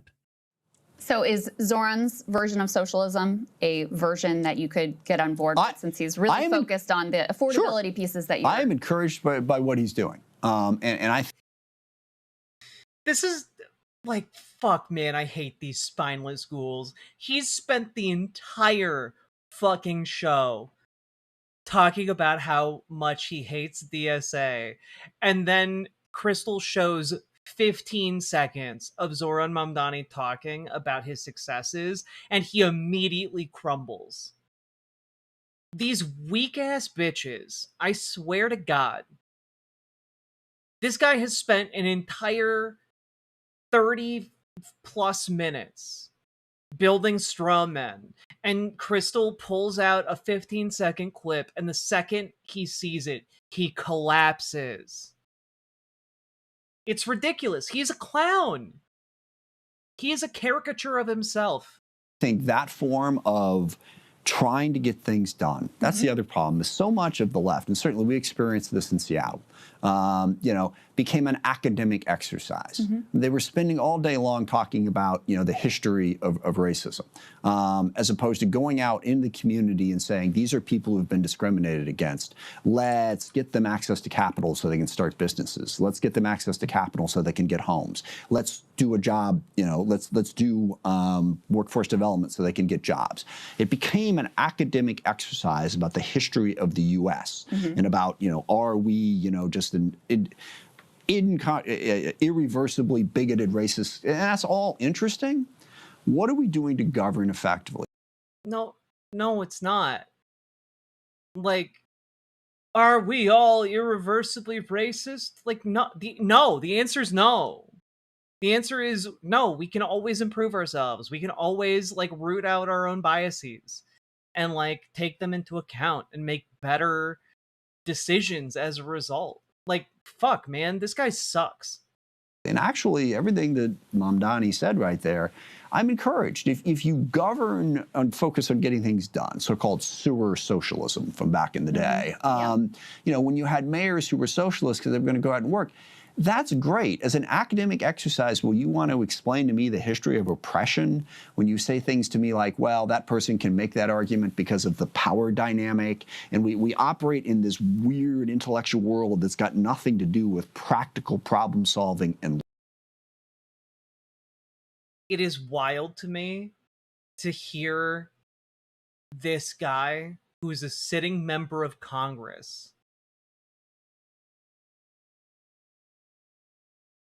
talk about power, the idea of a power dynamic being essentially academic bullshit.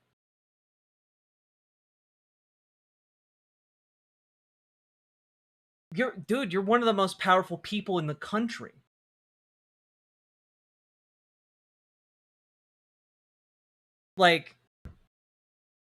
Yeah, people with different levels of power make different arguments.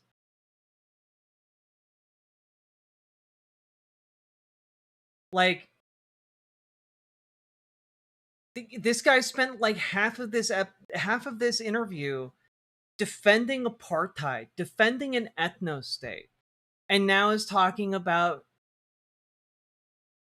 racism as if it is a academic concept that doesn't affect the real world, I am baffled. Power dynamics are not academic bullshit. They exist in every relationship between human beings. There's a power dynamic between parent and child. There's the power dynamic between, boss and worker. There's a power dynamic between member of Congress and constituent. There is a power dynamic that matters. It matters when we're talking about the way we relate to each other.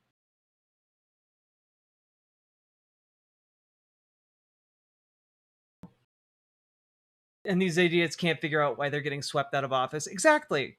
The second he got shown an actual socialist saying something, he fucking crumbled. Logic. Okay, that's where I have a problem. Michelle Wu up in Boston, also on the left, governing really well. There are other folks who haven't governed so well because they got trapped in this sort of ideological thing where the whole focus was on oppressed and oppression as opposed to actually governing well. So yes, I am encouraged by what I've seen in the last, what are we now, 6-7 months in Mamdani's term. I'm a working class blue collar kid. I'm in favor of economic populism. And if I'm in favor of economic populism, says man who said Mamdani isn't speaking for our party. On Zoran Mamdani, Democratic Socialist, isn't speaking for our party. Look, the mayor of New York has never, ever been the leader of the Democratic Party. Mamdani isn't speaking for our party any more than I'm speaking for our party. It's a big tent, it's a big coalition. Yes, Fox News wants to focus on that, but let's focus on the fact that Trump is now underwater on immigration. But genuinely,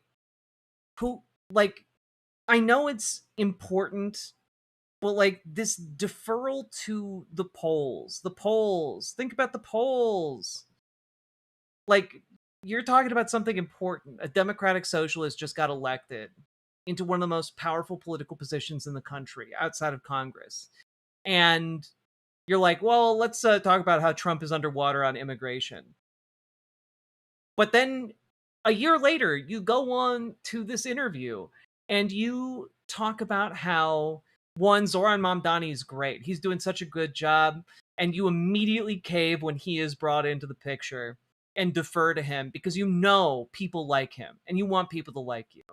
And on top of that, you then are also talking about how actually the United States needs more draconian immigration enforcement and that abolishing ICE is just a rhetorical trick to dupe your constituents. Yeah, let's talk about how Trump is underwater on immigration, and then you go on this show and you regurgitate how you think basically Trump's position is fundamentally correct when it comes to immigration. He's just going about it in a way that's a little bit too mean. I hate this guy. Condolences to people in Washington, especially to one of our resident organizers, Dragonfly, who has to put up with him as a representative. Socialism can work on that level. Now, I think you also have to recognize that private industry has to be part of it. Okay, we have to have businesses. I love also that he's now going, well, socialism works on the local level, but it couldn't work on a large scale level. But Zoran Mamdani isn't like some backwoods bumpkin who's managing a town of 500 people as a socialist. He's literally the mayor of one of the largest cities on earth. And he's governing as a socialist. Clearly That's a big difference and an indicator that this works on a larger scale. Grow, but yeah, I heard someone, I was up in New York a month or so ago, and someone said, the problem is we took the guardrails off capitalism. And over the course of the last 50 years, that's what we did. We took the And this is the problem. This is the problem I always have, which is that like liberals will acknowledge, well, we took the guardrails off of capitalism, and that's why everything's going to shit now. And the solution is putting the guardrails back on. But the problem is they never ask, why did we take the guardrails off of capitalism? They never ask that question. And that's a vital question because it kind of goes to the main reason why people are turning to DSA and socialism. Because the reason liberals took the rails off of socialism was because capitalists bought political favors in order to make politicians take the guardrails off. Right?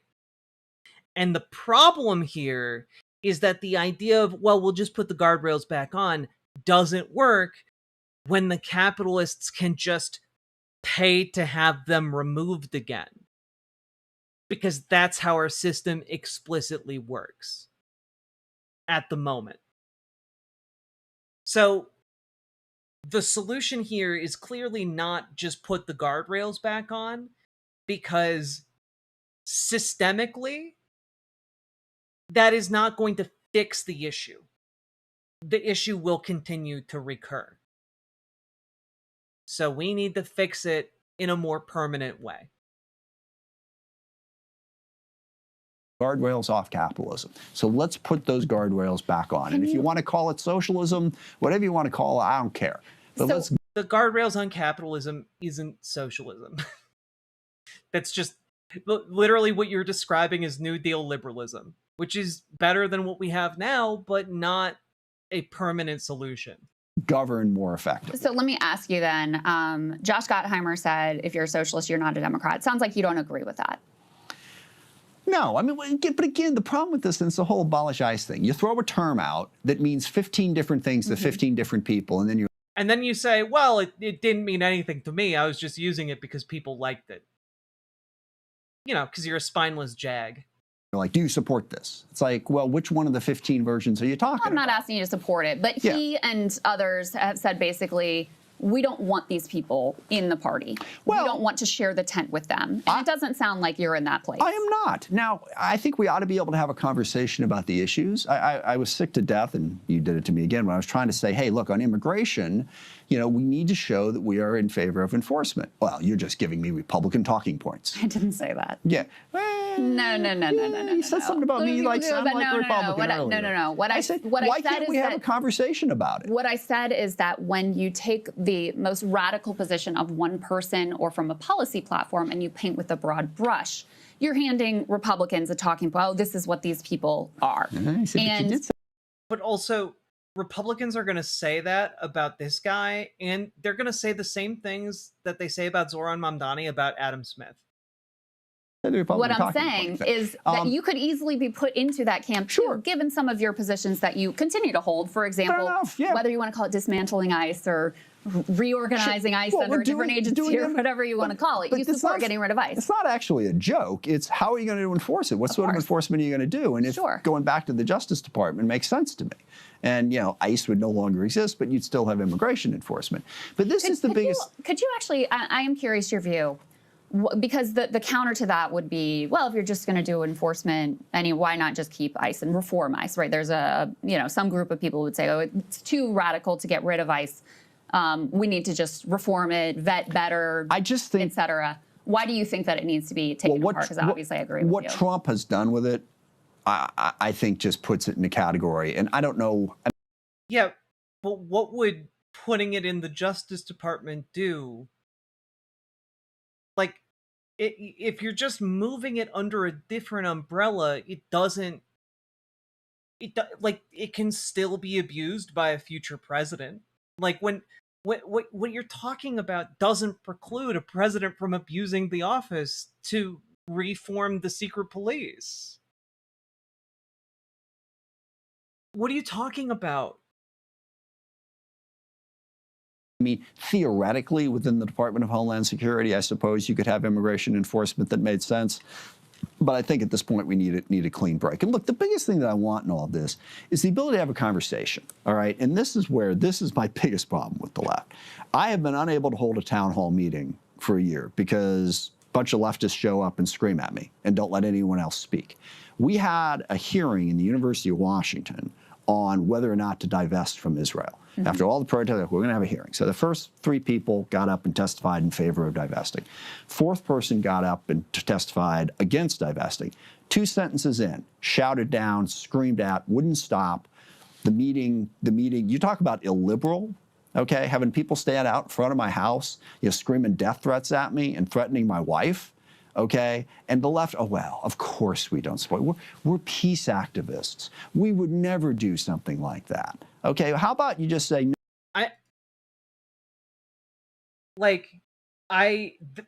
The fucking hypocrisy of this guy is sending me up the wall.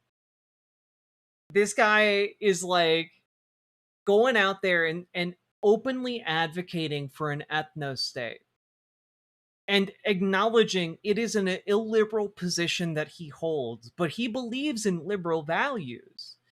And then he, one of the most powerful people in the country, points at constituents of his, criticizing his position, and says, you guys aren't criticizing my position the right way.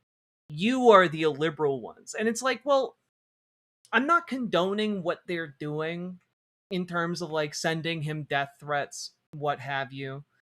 But like, it is their right to protest.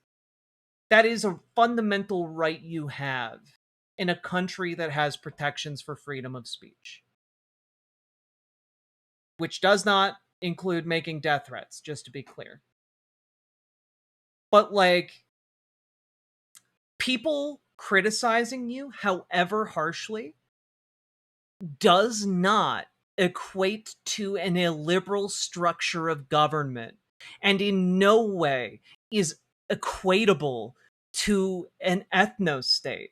And this man, openly in this conversation, has supported an ethno-state.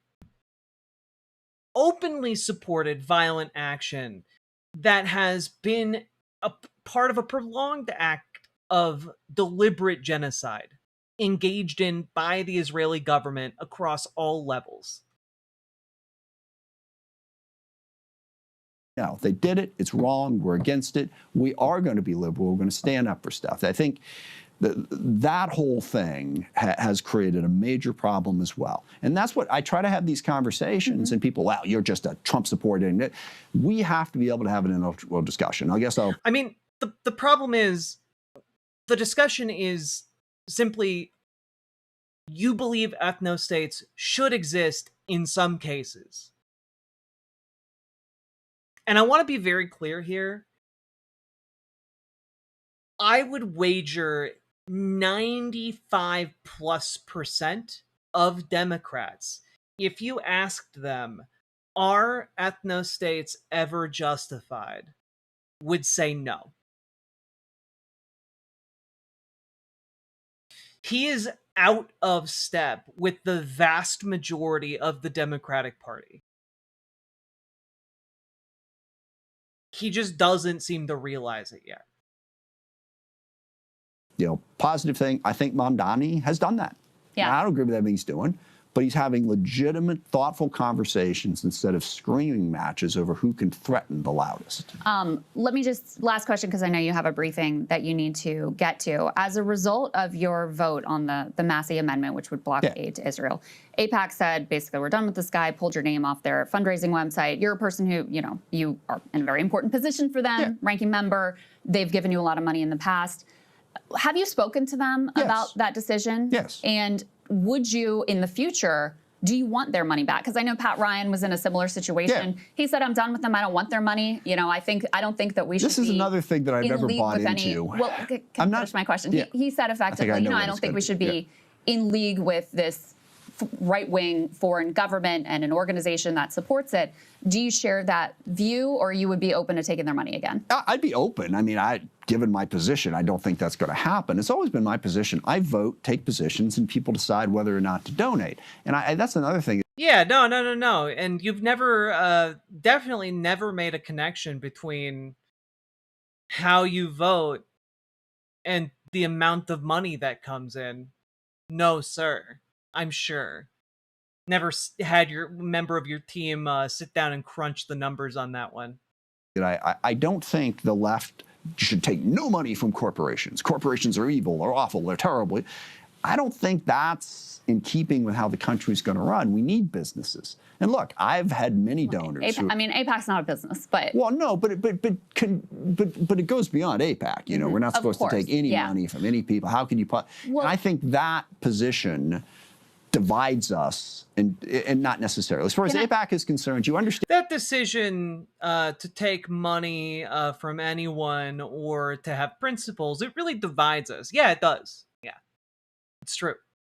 And that they count anyone who's ever donated to AIPAC. I have a lot of friends that supporters going back decades who give money to AIPAC and give money to me.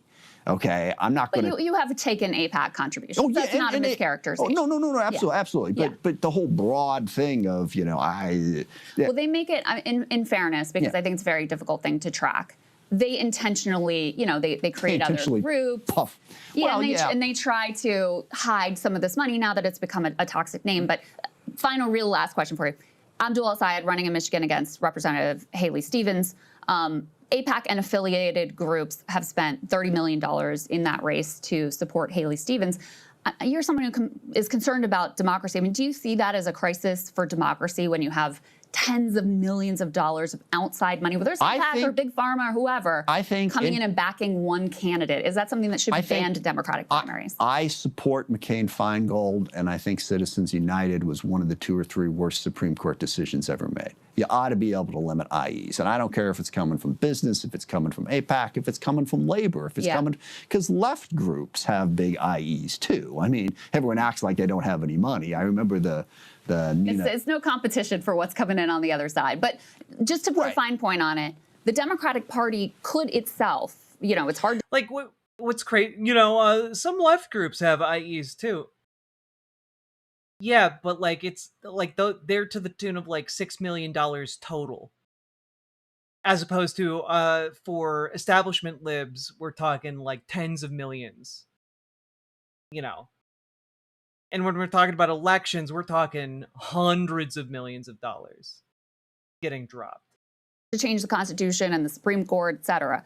The Democratic Party itself could ban that type of spending. No, they can't. In primaries. They can. They can set their own. Of course they can. No, hold on. The DNC can set their own rules for how their own primaries are run. They can't block an IE. Yes, they can. No, they can't. What are you talking about? They can set their own rules for what type of money can be spent in these campaigns. Is that something you would support? I would, but... Okay, you would support it. But you don't... He's so mad at that idea. I believe that it's possible. No, the IEs are independent. They can do what they want to do. The Democratic Party can't come. You think the Democratic Party could just come in and tell AIPAC not to spend money? Yeah. Yeah, the Democratic Party could come in and say, anyone who is working alongside or benefiting from AIPAC money, like, get the fuck out. I think they could run their own primaries the way they want to run their primaries and set the rules for that. They absolutely could. That's something that was part of the debate for the last DNC chair. I'll have to look into it. Take a look at it. Even if the DNC... I'll have to look into it. I've never heard of this thing called a political party where they manage how their internal elections work. I've never heard of this. I'll get a team of top men on it right away. Top men. You would support, in theory, you would support it. I would support anything that bans IEs, but IEs are by their nature. And you think it's a problem for democracy? Yes. Wherever the money's coming from? Yeah. Okay. Absolutely. Congressman? Absolutely. But, you know, it is their right to spend money how they want. And the idea that any Democrat would ever, the Democratic Party would ever stop them from trying to do that is ridiculous. spirited exchange. I appreciate it, genuinely. Thanks. Thank you for coming Thanks. Happy to do it. God. That was genuinely infuriating. I didn't think it would take us so long to get through that, but that was insane. That was absolutely insane. I don't think I've ever been as angry at a sitting US Democrat. Like, what a smug, smarmy son of a bitch. My headache is back again. I'm so sorry, Dragonfly. But like, holy shit. It's actually astonishing how incorrect and terrible he is at talking about politics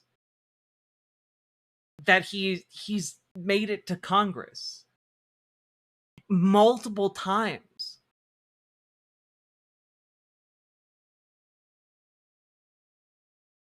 Ugh, God. The fact that the Democratic Party allows him to remain within it when he's openly talking about embracing an ethno-state, I like, is genuinely shocking. Because usually Democrats would just lie.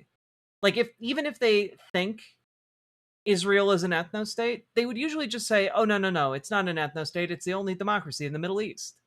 But like,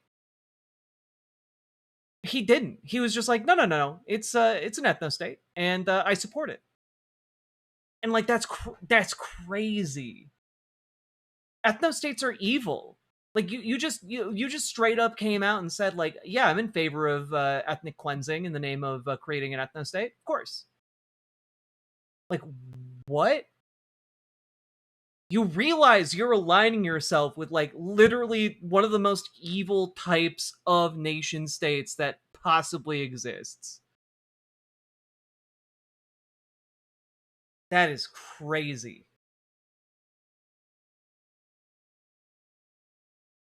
He's a fascist collaborator. He's truly a Vichy Dem, you know? I do think we need to start calling them, we need like a better name. I'm going with Vichy Dem. I think it harkens back to, you know, World War II in a way that I find useful for communicating to other folks. Truly, truly spineless.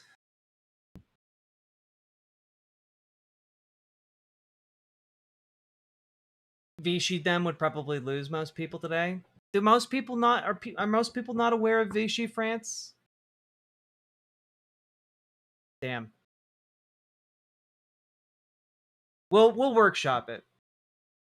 But either way, thank you for joining me on this journey into madness. Okay?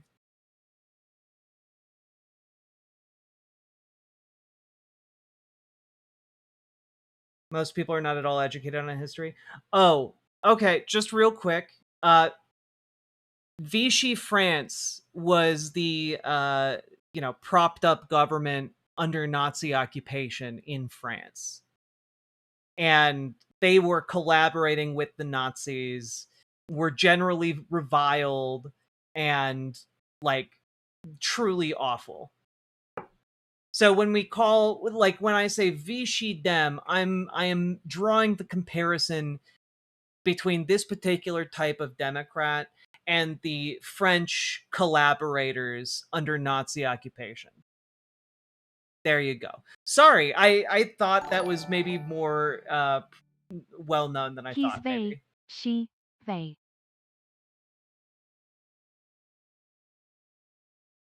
They. That took me a couple seconds, Sake. Thank you for the 2 tier 1 subs.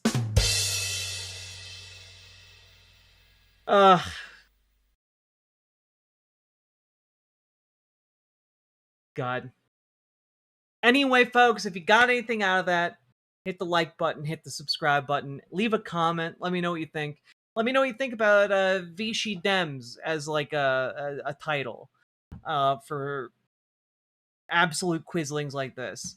And all that being said, get involved. Join your local Dems, join your local DSA, because we need to build up political power on the local level to pry motherfuckers like this out of politics, kicking and screaming. There is no reason this guy should be holding a congressional office. And we need to build the political power to rip him out. So, all of that being said, folks, join your local Dems, join your local DSA. If you don't know where to start, join our Discord and reach out to GamerG for help with DSA. Reach out to Dragonfly for help with your local Dems. We can help you figure out how to get to your first meeting, do like what to expect, all that jazz. And also, if you want to do any phone banking or door knocking outside of your local area, go click on the link below in the description for Progressive Victory, because you can get involved in door knocking or phone banking literally anywhere in the country for progressive candidates. Great organization. Go check it out down below. And last but not least, folks, check out ImogeneOlivia.com. Gender euphoric lingerie designed from the ground up for trans femmes, tested with cis men, cis women, non-binary folks. It is comfortable, sexy, non-tucking lingerie. And we just got a full restock and 2 new sizes, new color. Go check it out, ImogeneOlivia.com. Link down in the doobly-doo. Let's keep on going. Oof.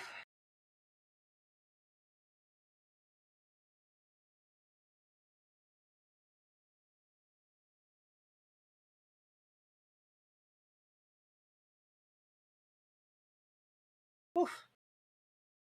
There we go. Finally got that off the table. Now we'll move this to tomorrow. Let's do that.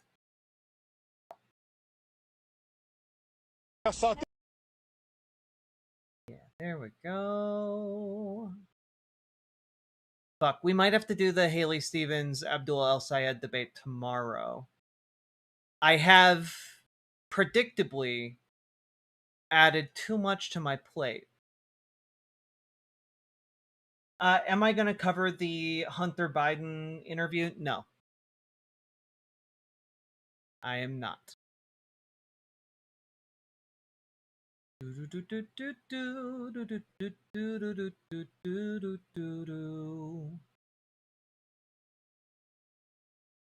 Fuck. There's a lot of content I wanted to get to today. I did not think it would take us like 2 hours to get through all of that.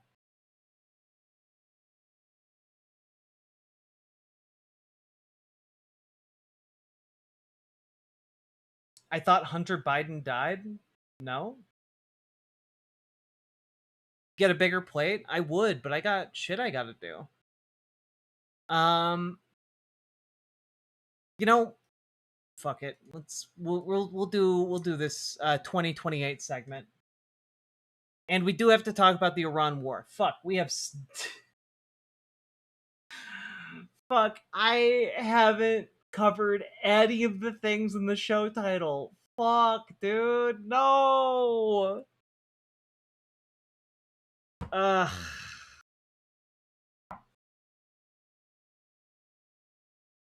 All right, classic riverboat jack 'em up.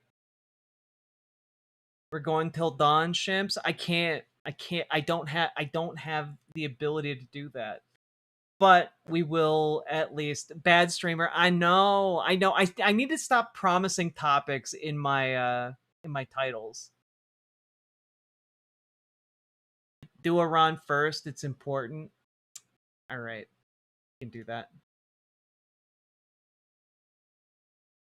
Good night, Dragonfly. All right, before that, folks, if you guys have been getting anything out of tonight's show, please hit that like button, hit that subscribe button, and share the stream around, share the VODs around. And also, folks, do consider supporting the show because you guys make this program possible. Okay? This show is made possible thanks to viewers like you. Thank you. Also, you guys are over halfway. So, that being said, click the goddamn button.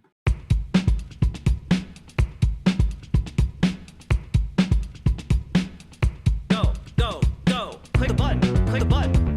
Click the button. Click the goddamn button. Click the button. God damn it. Sake, that's so good. Click the goddamn button. Click the button. Click the button. Click the button. Click the goddamn button. Click the button. Click the button. Click the button. Click the goddamn button. Click the button. Click the button. Click the button. Click the goddamn button. Click the button. Click the button. Click the button. Click the goddamn button. Click the button. Click the button. Click the button. Click the goddamn button. Click the button. Click the button. Click the button. Click the goddamn button. Click button. Click button. Click button.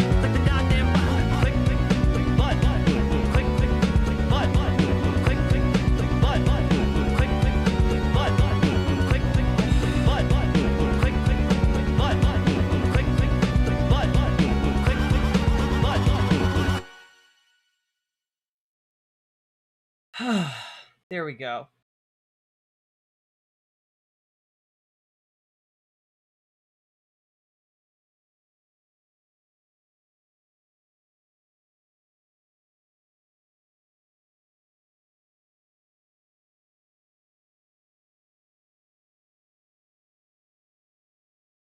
All right. Here we go.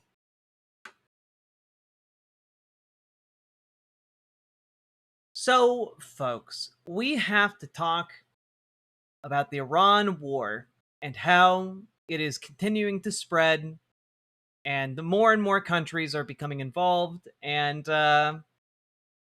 that's really bad news. It's getting terrible, and Benjamin Netanyahu went to Washington today to try and convince Donald Trump to both renew hostility against Iran and also engage in a wider scale conflict. Like, what is happening right now is essentially a replay of what happened to kick off the Iran war, where apparently, according to reports, Benjamin Netanyahu convinced Donald Trump that it would be a breeze and that he should absolutely bomb Iran.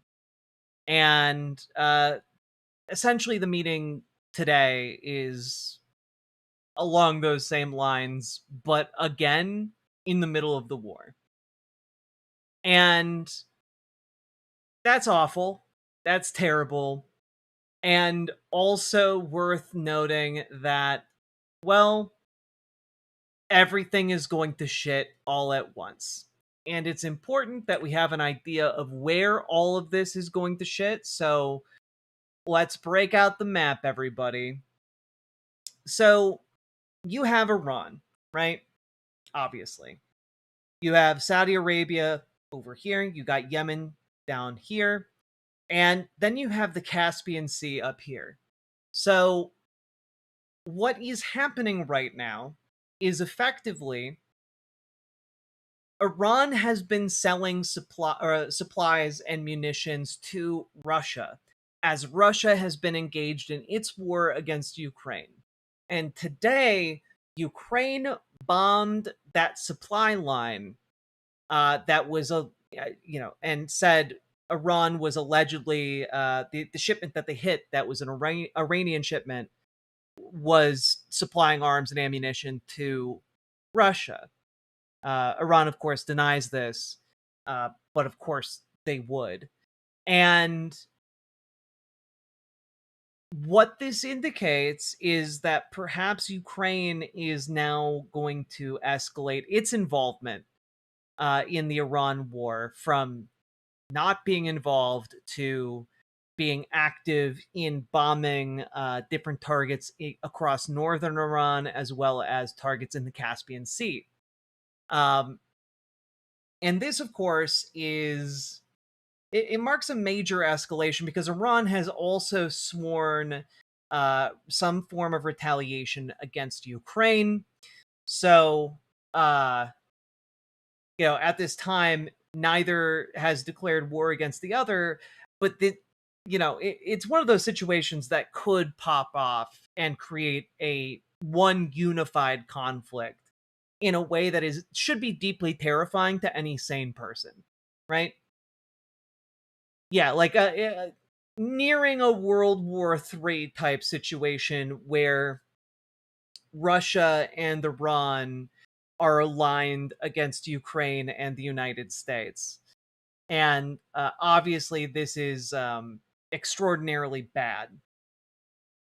Now, to top it off, we also have escalations in Yemen.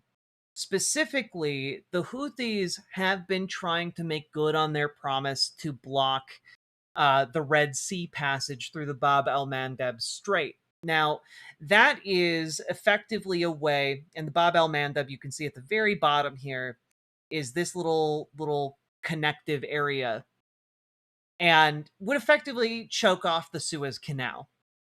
And this would be awful. But the Houthis are not content with just trying to block the Bab el-Mandeb Strait. They are also launching attacks in Saudi Arabia, specifically against some of Saudi Arabia's most important oil lines. Because given that the Strait of Hormuz has been closed, Saudi Arabia has shifted moving its oil over land through its major pipelines. And this, of course, is going along the same time that northern Iraq's gas field got attacked, according to Iran. Iran is saying they struck northern Iraq's gas field. Or rather, an attack. We're still getting more information about that on Iraq's largest gas field. We're now starting to see attacks on the fields, the oil fields and gas fields themselves, which is extraordinarily bad, because if those things blow, we are in a true crisis. And all of this is on top of the fact that the targets that were struck in Saudi Arabia include not just the pipeline, but also targets in Saudi Arabia's capital, Riyadh. And the Houthis were able to make good on those strikes. And so one of the things that you have to understand is that Saudi Arabia has been backing the officially recognized Yemeni government against the Houthis. And so the Houthis have effectively been waging a war for survival for the past 15 years ish, and no, even longer than that, I think. But they've come out on top and carved out a pretty stable area of power. And the fact that they are able to make good on their attacks against Saudi Arabia, one of the better armed areas in the region, thanks to their collaborations with the United States, getting an attack through their air defenses, it proves that the Houthis are capable. And it is worth noting that the oil line and oil facilities that they attacked include an oil line that has shifted from transporting 1 million barrels of oil per day to 5 million barrels of oil per day because of the closure of the Strait of Hormuz. If that oil line goes, the oil kind of stops flowing out of Saudi Arabia to a great degree. And there's not really any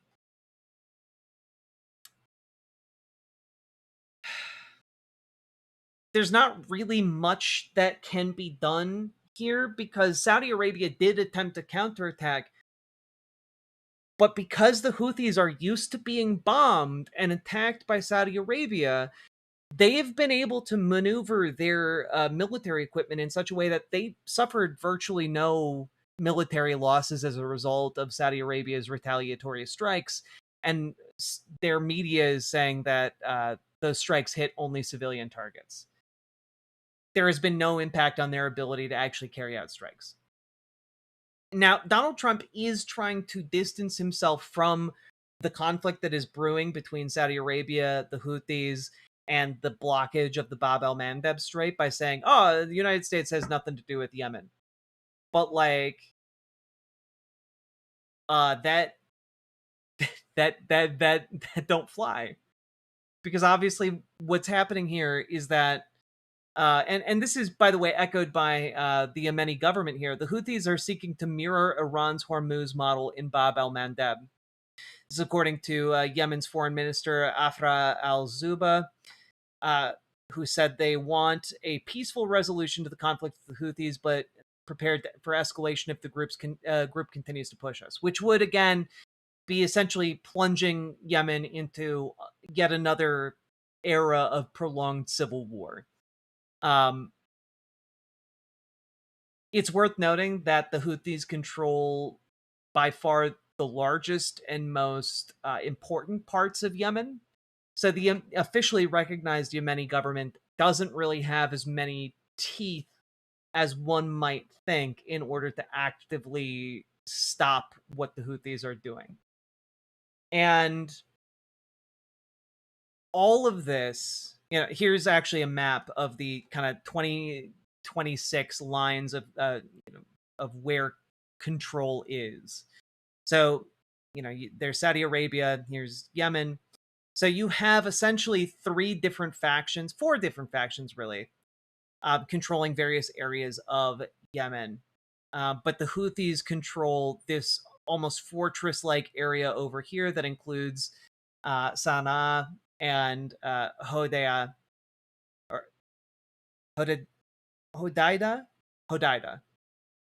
And they possess quite a bit of coastline here, capable, and the weaponry capable of shutting down the Bab el-Mandeb Strait. And if they are successful in doing this, my understanding is the Houthis aren't that good at doing many things, but they are very good at fighting, because that's basically what they've been forced to specialize into in order for their, claim to power to continue to exist. And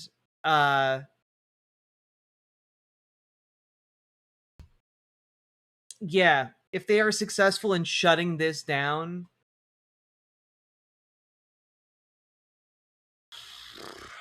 a huge amount of the world's trade goes through that. If they are successful in shutting it down and charging tolls, they are going to be extraordinarily wealthy and empowered.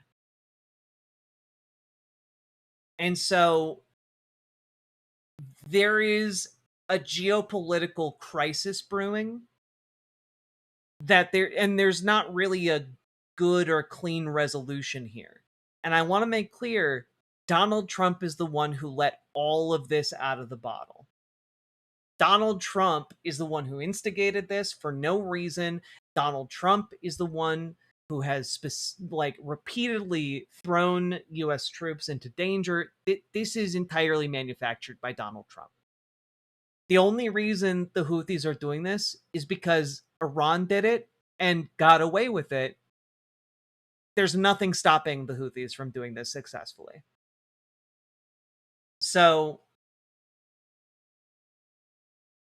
essentially, you got this situation going on, and then you also have escalating genocidal violence in Israel against Palestinians, right?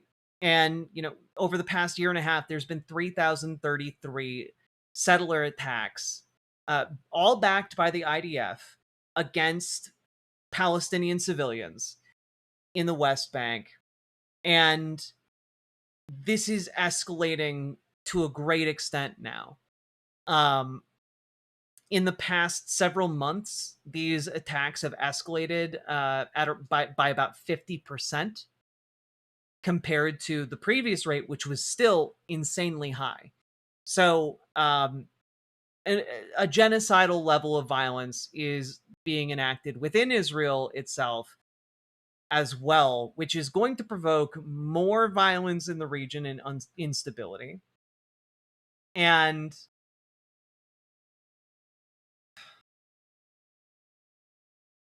all of this to say, there's a decent chance here that the United States just fucks off and leaves everything a colossal mess. There is a decent chance that that's what happens here.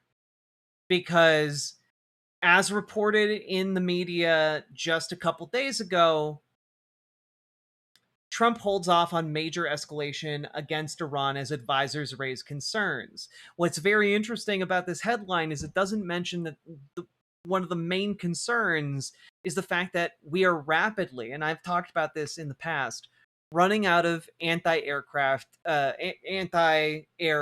interceptors, rather, which are needed to shoot down incoming missiles or drones that are threatening the US Navy. Because we've been burning through them at such a rate that it is impossible for us to replace them fast enough. Like, it took years to build up the stockpile we had, and it's almost gone. And not just of any one kind of, like, munition, like a whole host of different munitions. And Donald Trump has burned through all of it. And the fact is that his advisors had to, like, come through and tell him, you have to stop bombing Iran because we're almost out of interceptors. Blood can never wash away blood, and it has been spilled on every single inch of this planet. We need to stop being utter fools. We do. So, to be very clear, one of the only reasons this conflict between the United States and Iran specifically isn't escalating is because Donald Trump has been told, if we do, we're going to start seeing colossal US casualties. Like essentially, you know, you got this quote here. I'll just read it directly. General Dan Kane, the chairman of the Joint Chiefs of Staff, has cautioned privately that resuming major combat operations against Iran was doable, but that it would dangerously deplete interceptors available to the military central command, which is responsible for operations in the Middle East. Now, the issue here is that if you do have a colossal escalation, we don't have interceptors anymore. And what happens when, you know, Iran's cheap drones and missiles start raining in earnest on these ships again, or on any kind of landing party? Say they wanted to put boots on Karg Island, or try and, like, put boots on mainland Iran in order to try and sweep for, you know, missiles or mortars.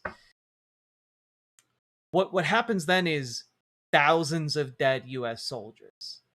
Not a couple here or a couple there. We're talking thousands of dead soldiers.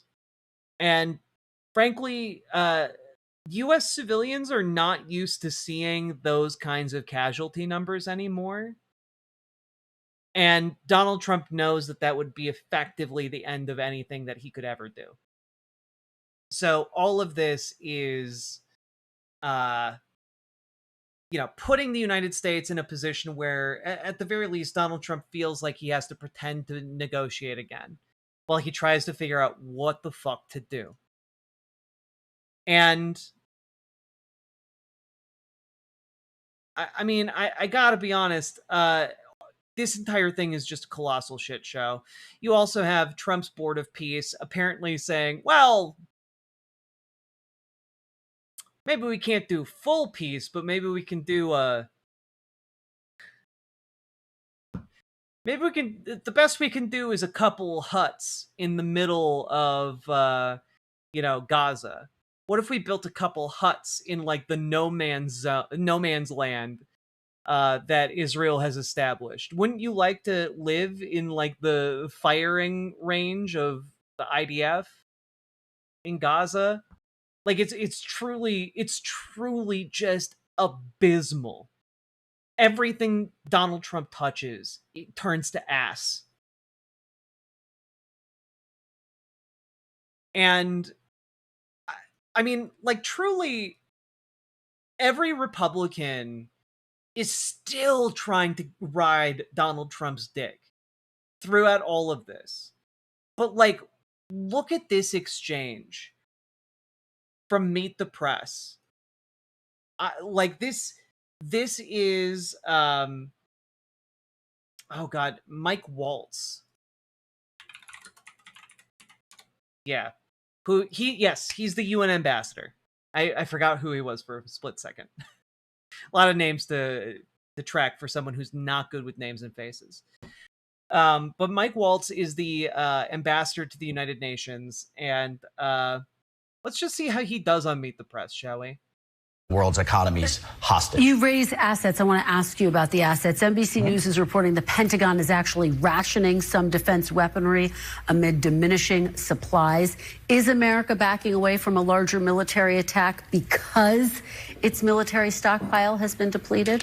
Well, look, we have to take a step back here in that a lot of stockpiles were depleted, not only from what we gave Ukraine over the last however many years, 4 or 5 years, and the administration inherited, the Secretary Hegseth inherited a depleted situation from not only Ukraine, but also the ongoing fight with the Houthis under the Biden administration and a depleted military under the Biden administration. So they have decided, one, they're going to new types of munitions, cheaper munitions, new technologies, but also with these new defense budgets, rebuilding our great military. However, but you acknowledge I want to be clear. Do you acknowledge they're depleted at this moment? I want to be crystal clear. The U.S. military, and I've verified this every which way, has everything that it needs to conduct this campaign as effectively as it needs to be. And I have to tell you, the people that are leaking this nonsense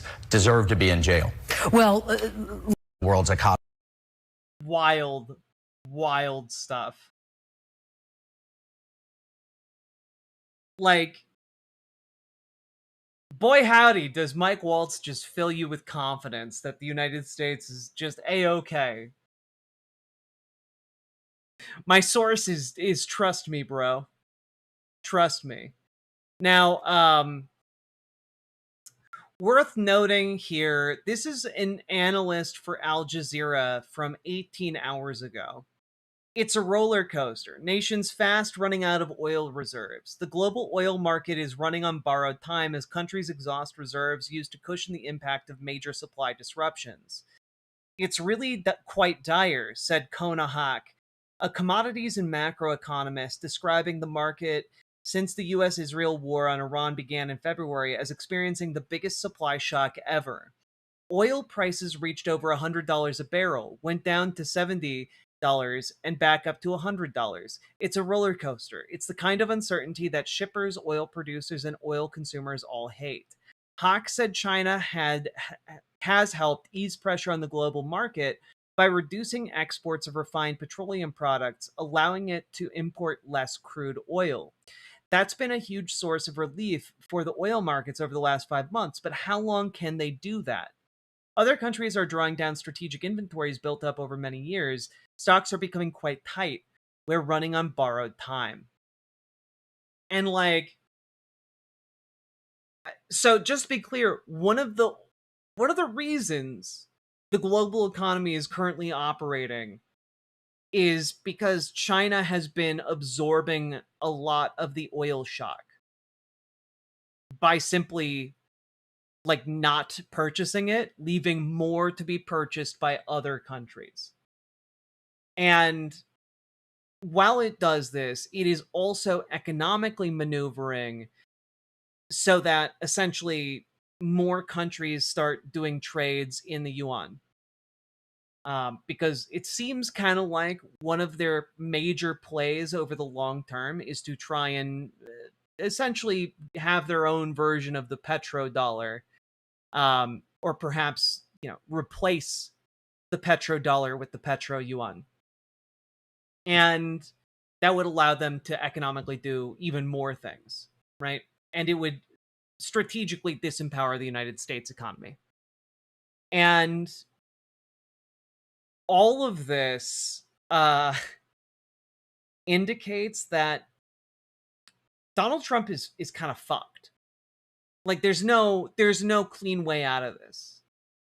Like there is no economic solution that is going to be good. That like really all that's left to do for the United States is to maybe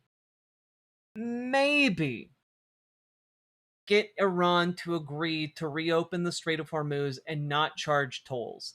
I highly doubt that they would agree to that at this point because they know that they have both the United States and the larger global economy by the balls. But if that isn't possible, then just, yeah, say fuck it, allow them to charge tolls, and head home tail between our legs. Now, Donald Trump's ego probably isn't going to allow him to do that.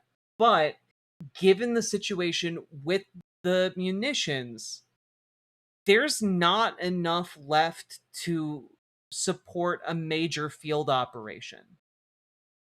There's not enough left to put boots on the ground in large-scale, meaningful ways. And like Iran has known from the beginning all they have to do is close the Strait of Hormuz and play for time. Every single delay that was done in the name of like, oh, we're going to be cute with faking negotiations, and then Donald Trump, like, you know, after a week of or so of that, bombs Iran to try and like get them to come to the table even harder. Like all of that played into Iran's hands because all Iran has to do is close the Strait of Hormuz. That's all they have to do. And they've been able to do it. So this is going to be one of those situations where the United States is already humiliated on the global stage. All that remains now is the degree to which the United States will be humiliated on the global stage. And I imagine it's going to get worse before it gets better. So, yeah, Donald Trump fucked all of us over. And I'm hoping that all of this resolves before a massive global economic crash. But that is not at all guaranteed at this point. And that is terrifying. And that's not even beginning to get to the part where there's a possibility of this becoming a one unified war between the Ukraine war and the Iran war coming together. Like that terrifies me. And then the idea that it could expand to Yemen, like we're starting to look at a theater of war on the scale of a world war at that point. And like it's truly awful. So all of this is bad, and really the only way out of it and the only way we can keep ourselves safe is organizing. Join your local Dems, join your local DSA, because genuinely one of the only things that keeps us safe, the only things we can do is build the political power necessary to stop this and make sure nothing like this can ever happen again. So join your local Dems, join your local DSA. If you don't know where to start, join our Discord. Reach out to GamerG for help with DSA. Reach out to Dragonfly for help with your local Dems. And folks, got anything out of this, hit the like button, subscribe, leave a comment. And last but not least, check out ImogeneOlivia.com, gender euphoric lingerie designed from the ground up for trans femmes, tested with cis men, cis women, non-binary folks. It is comfortable, sexy, non-tucking lingerie. We just got 2 new sizes in. We got a full restock. We got a new color. Go check it out, ImogeneOlivia.com. Link down in the doobly-doo. Let's keep on going.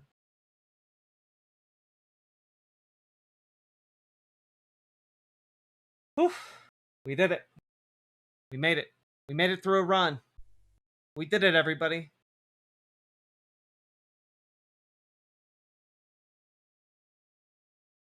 Okay. Because if they don't... I'll have to save this for tomorrow, sadly.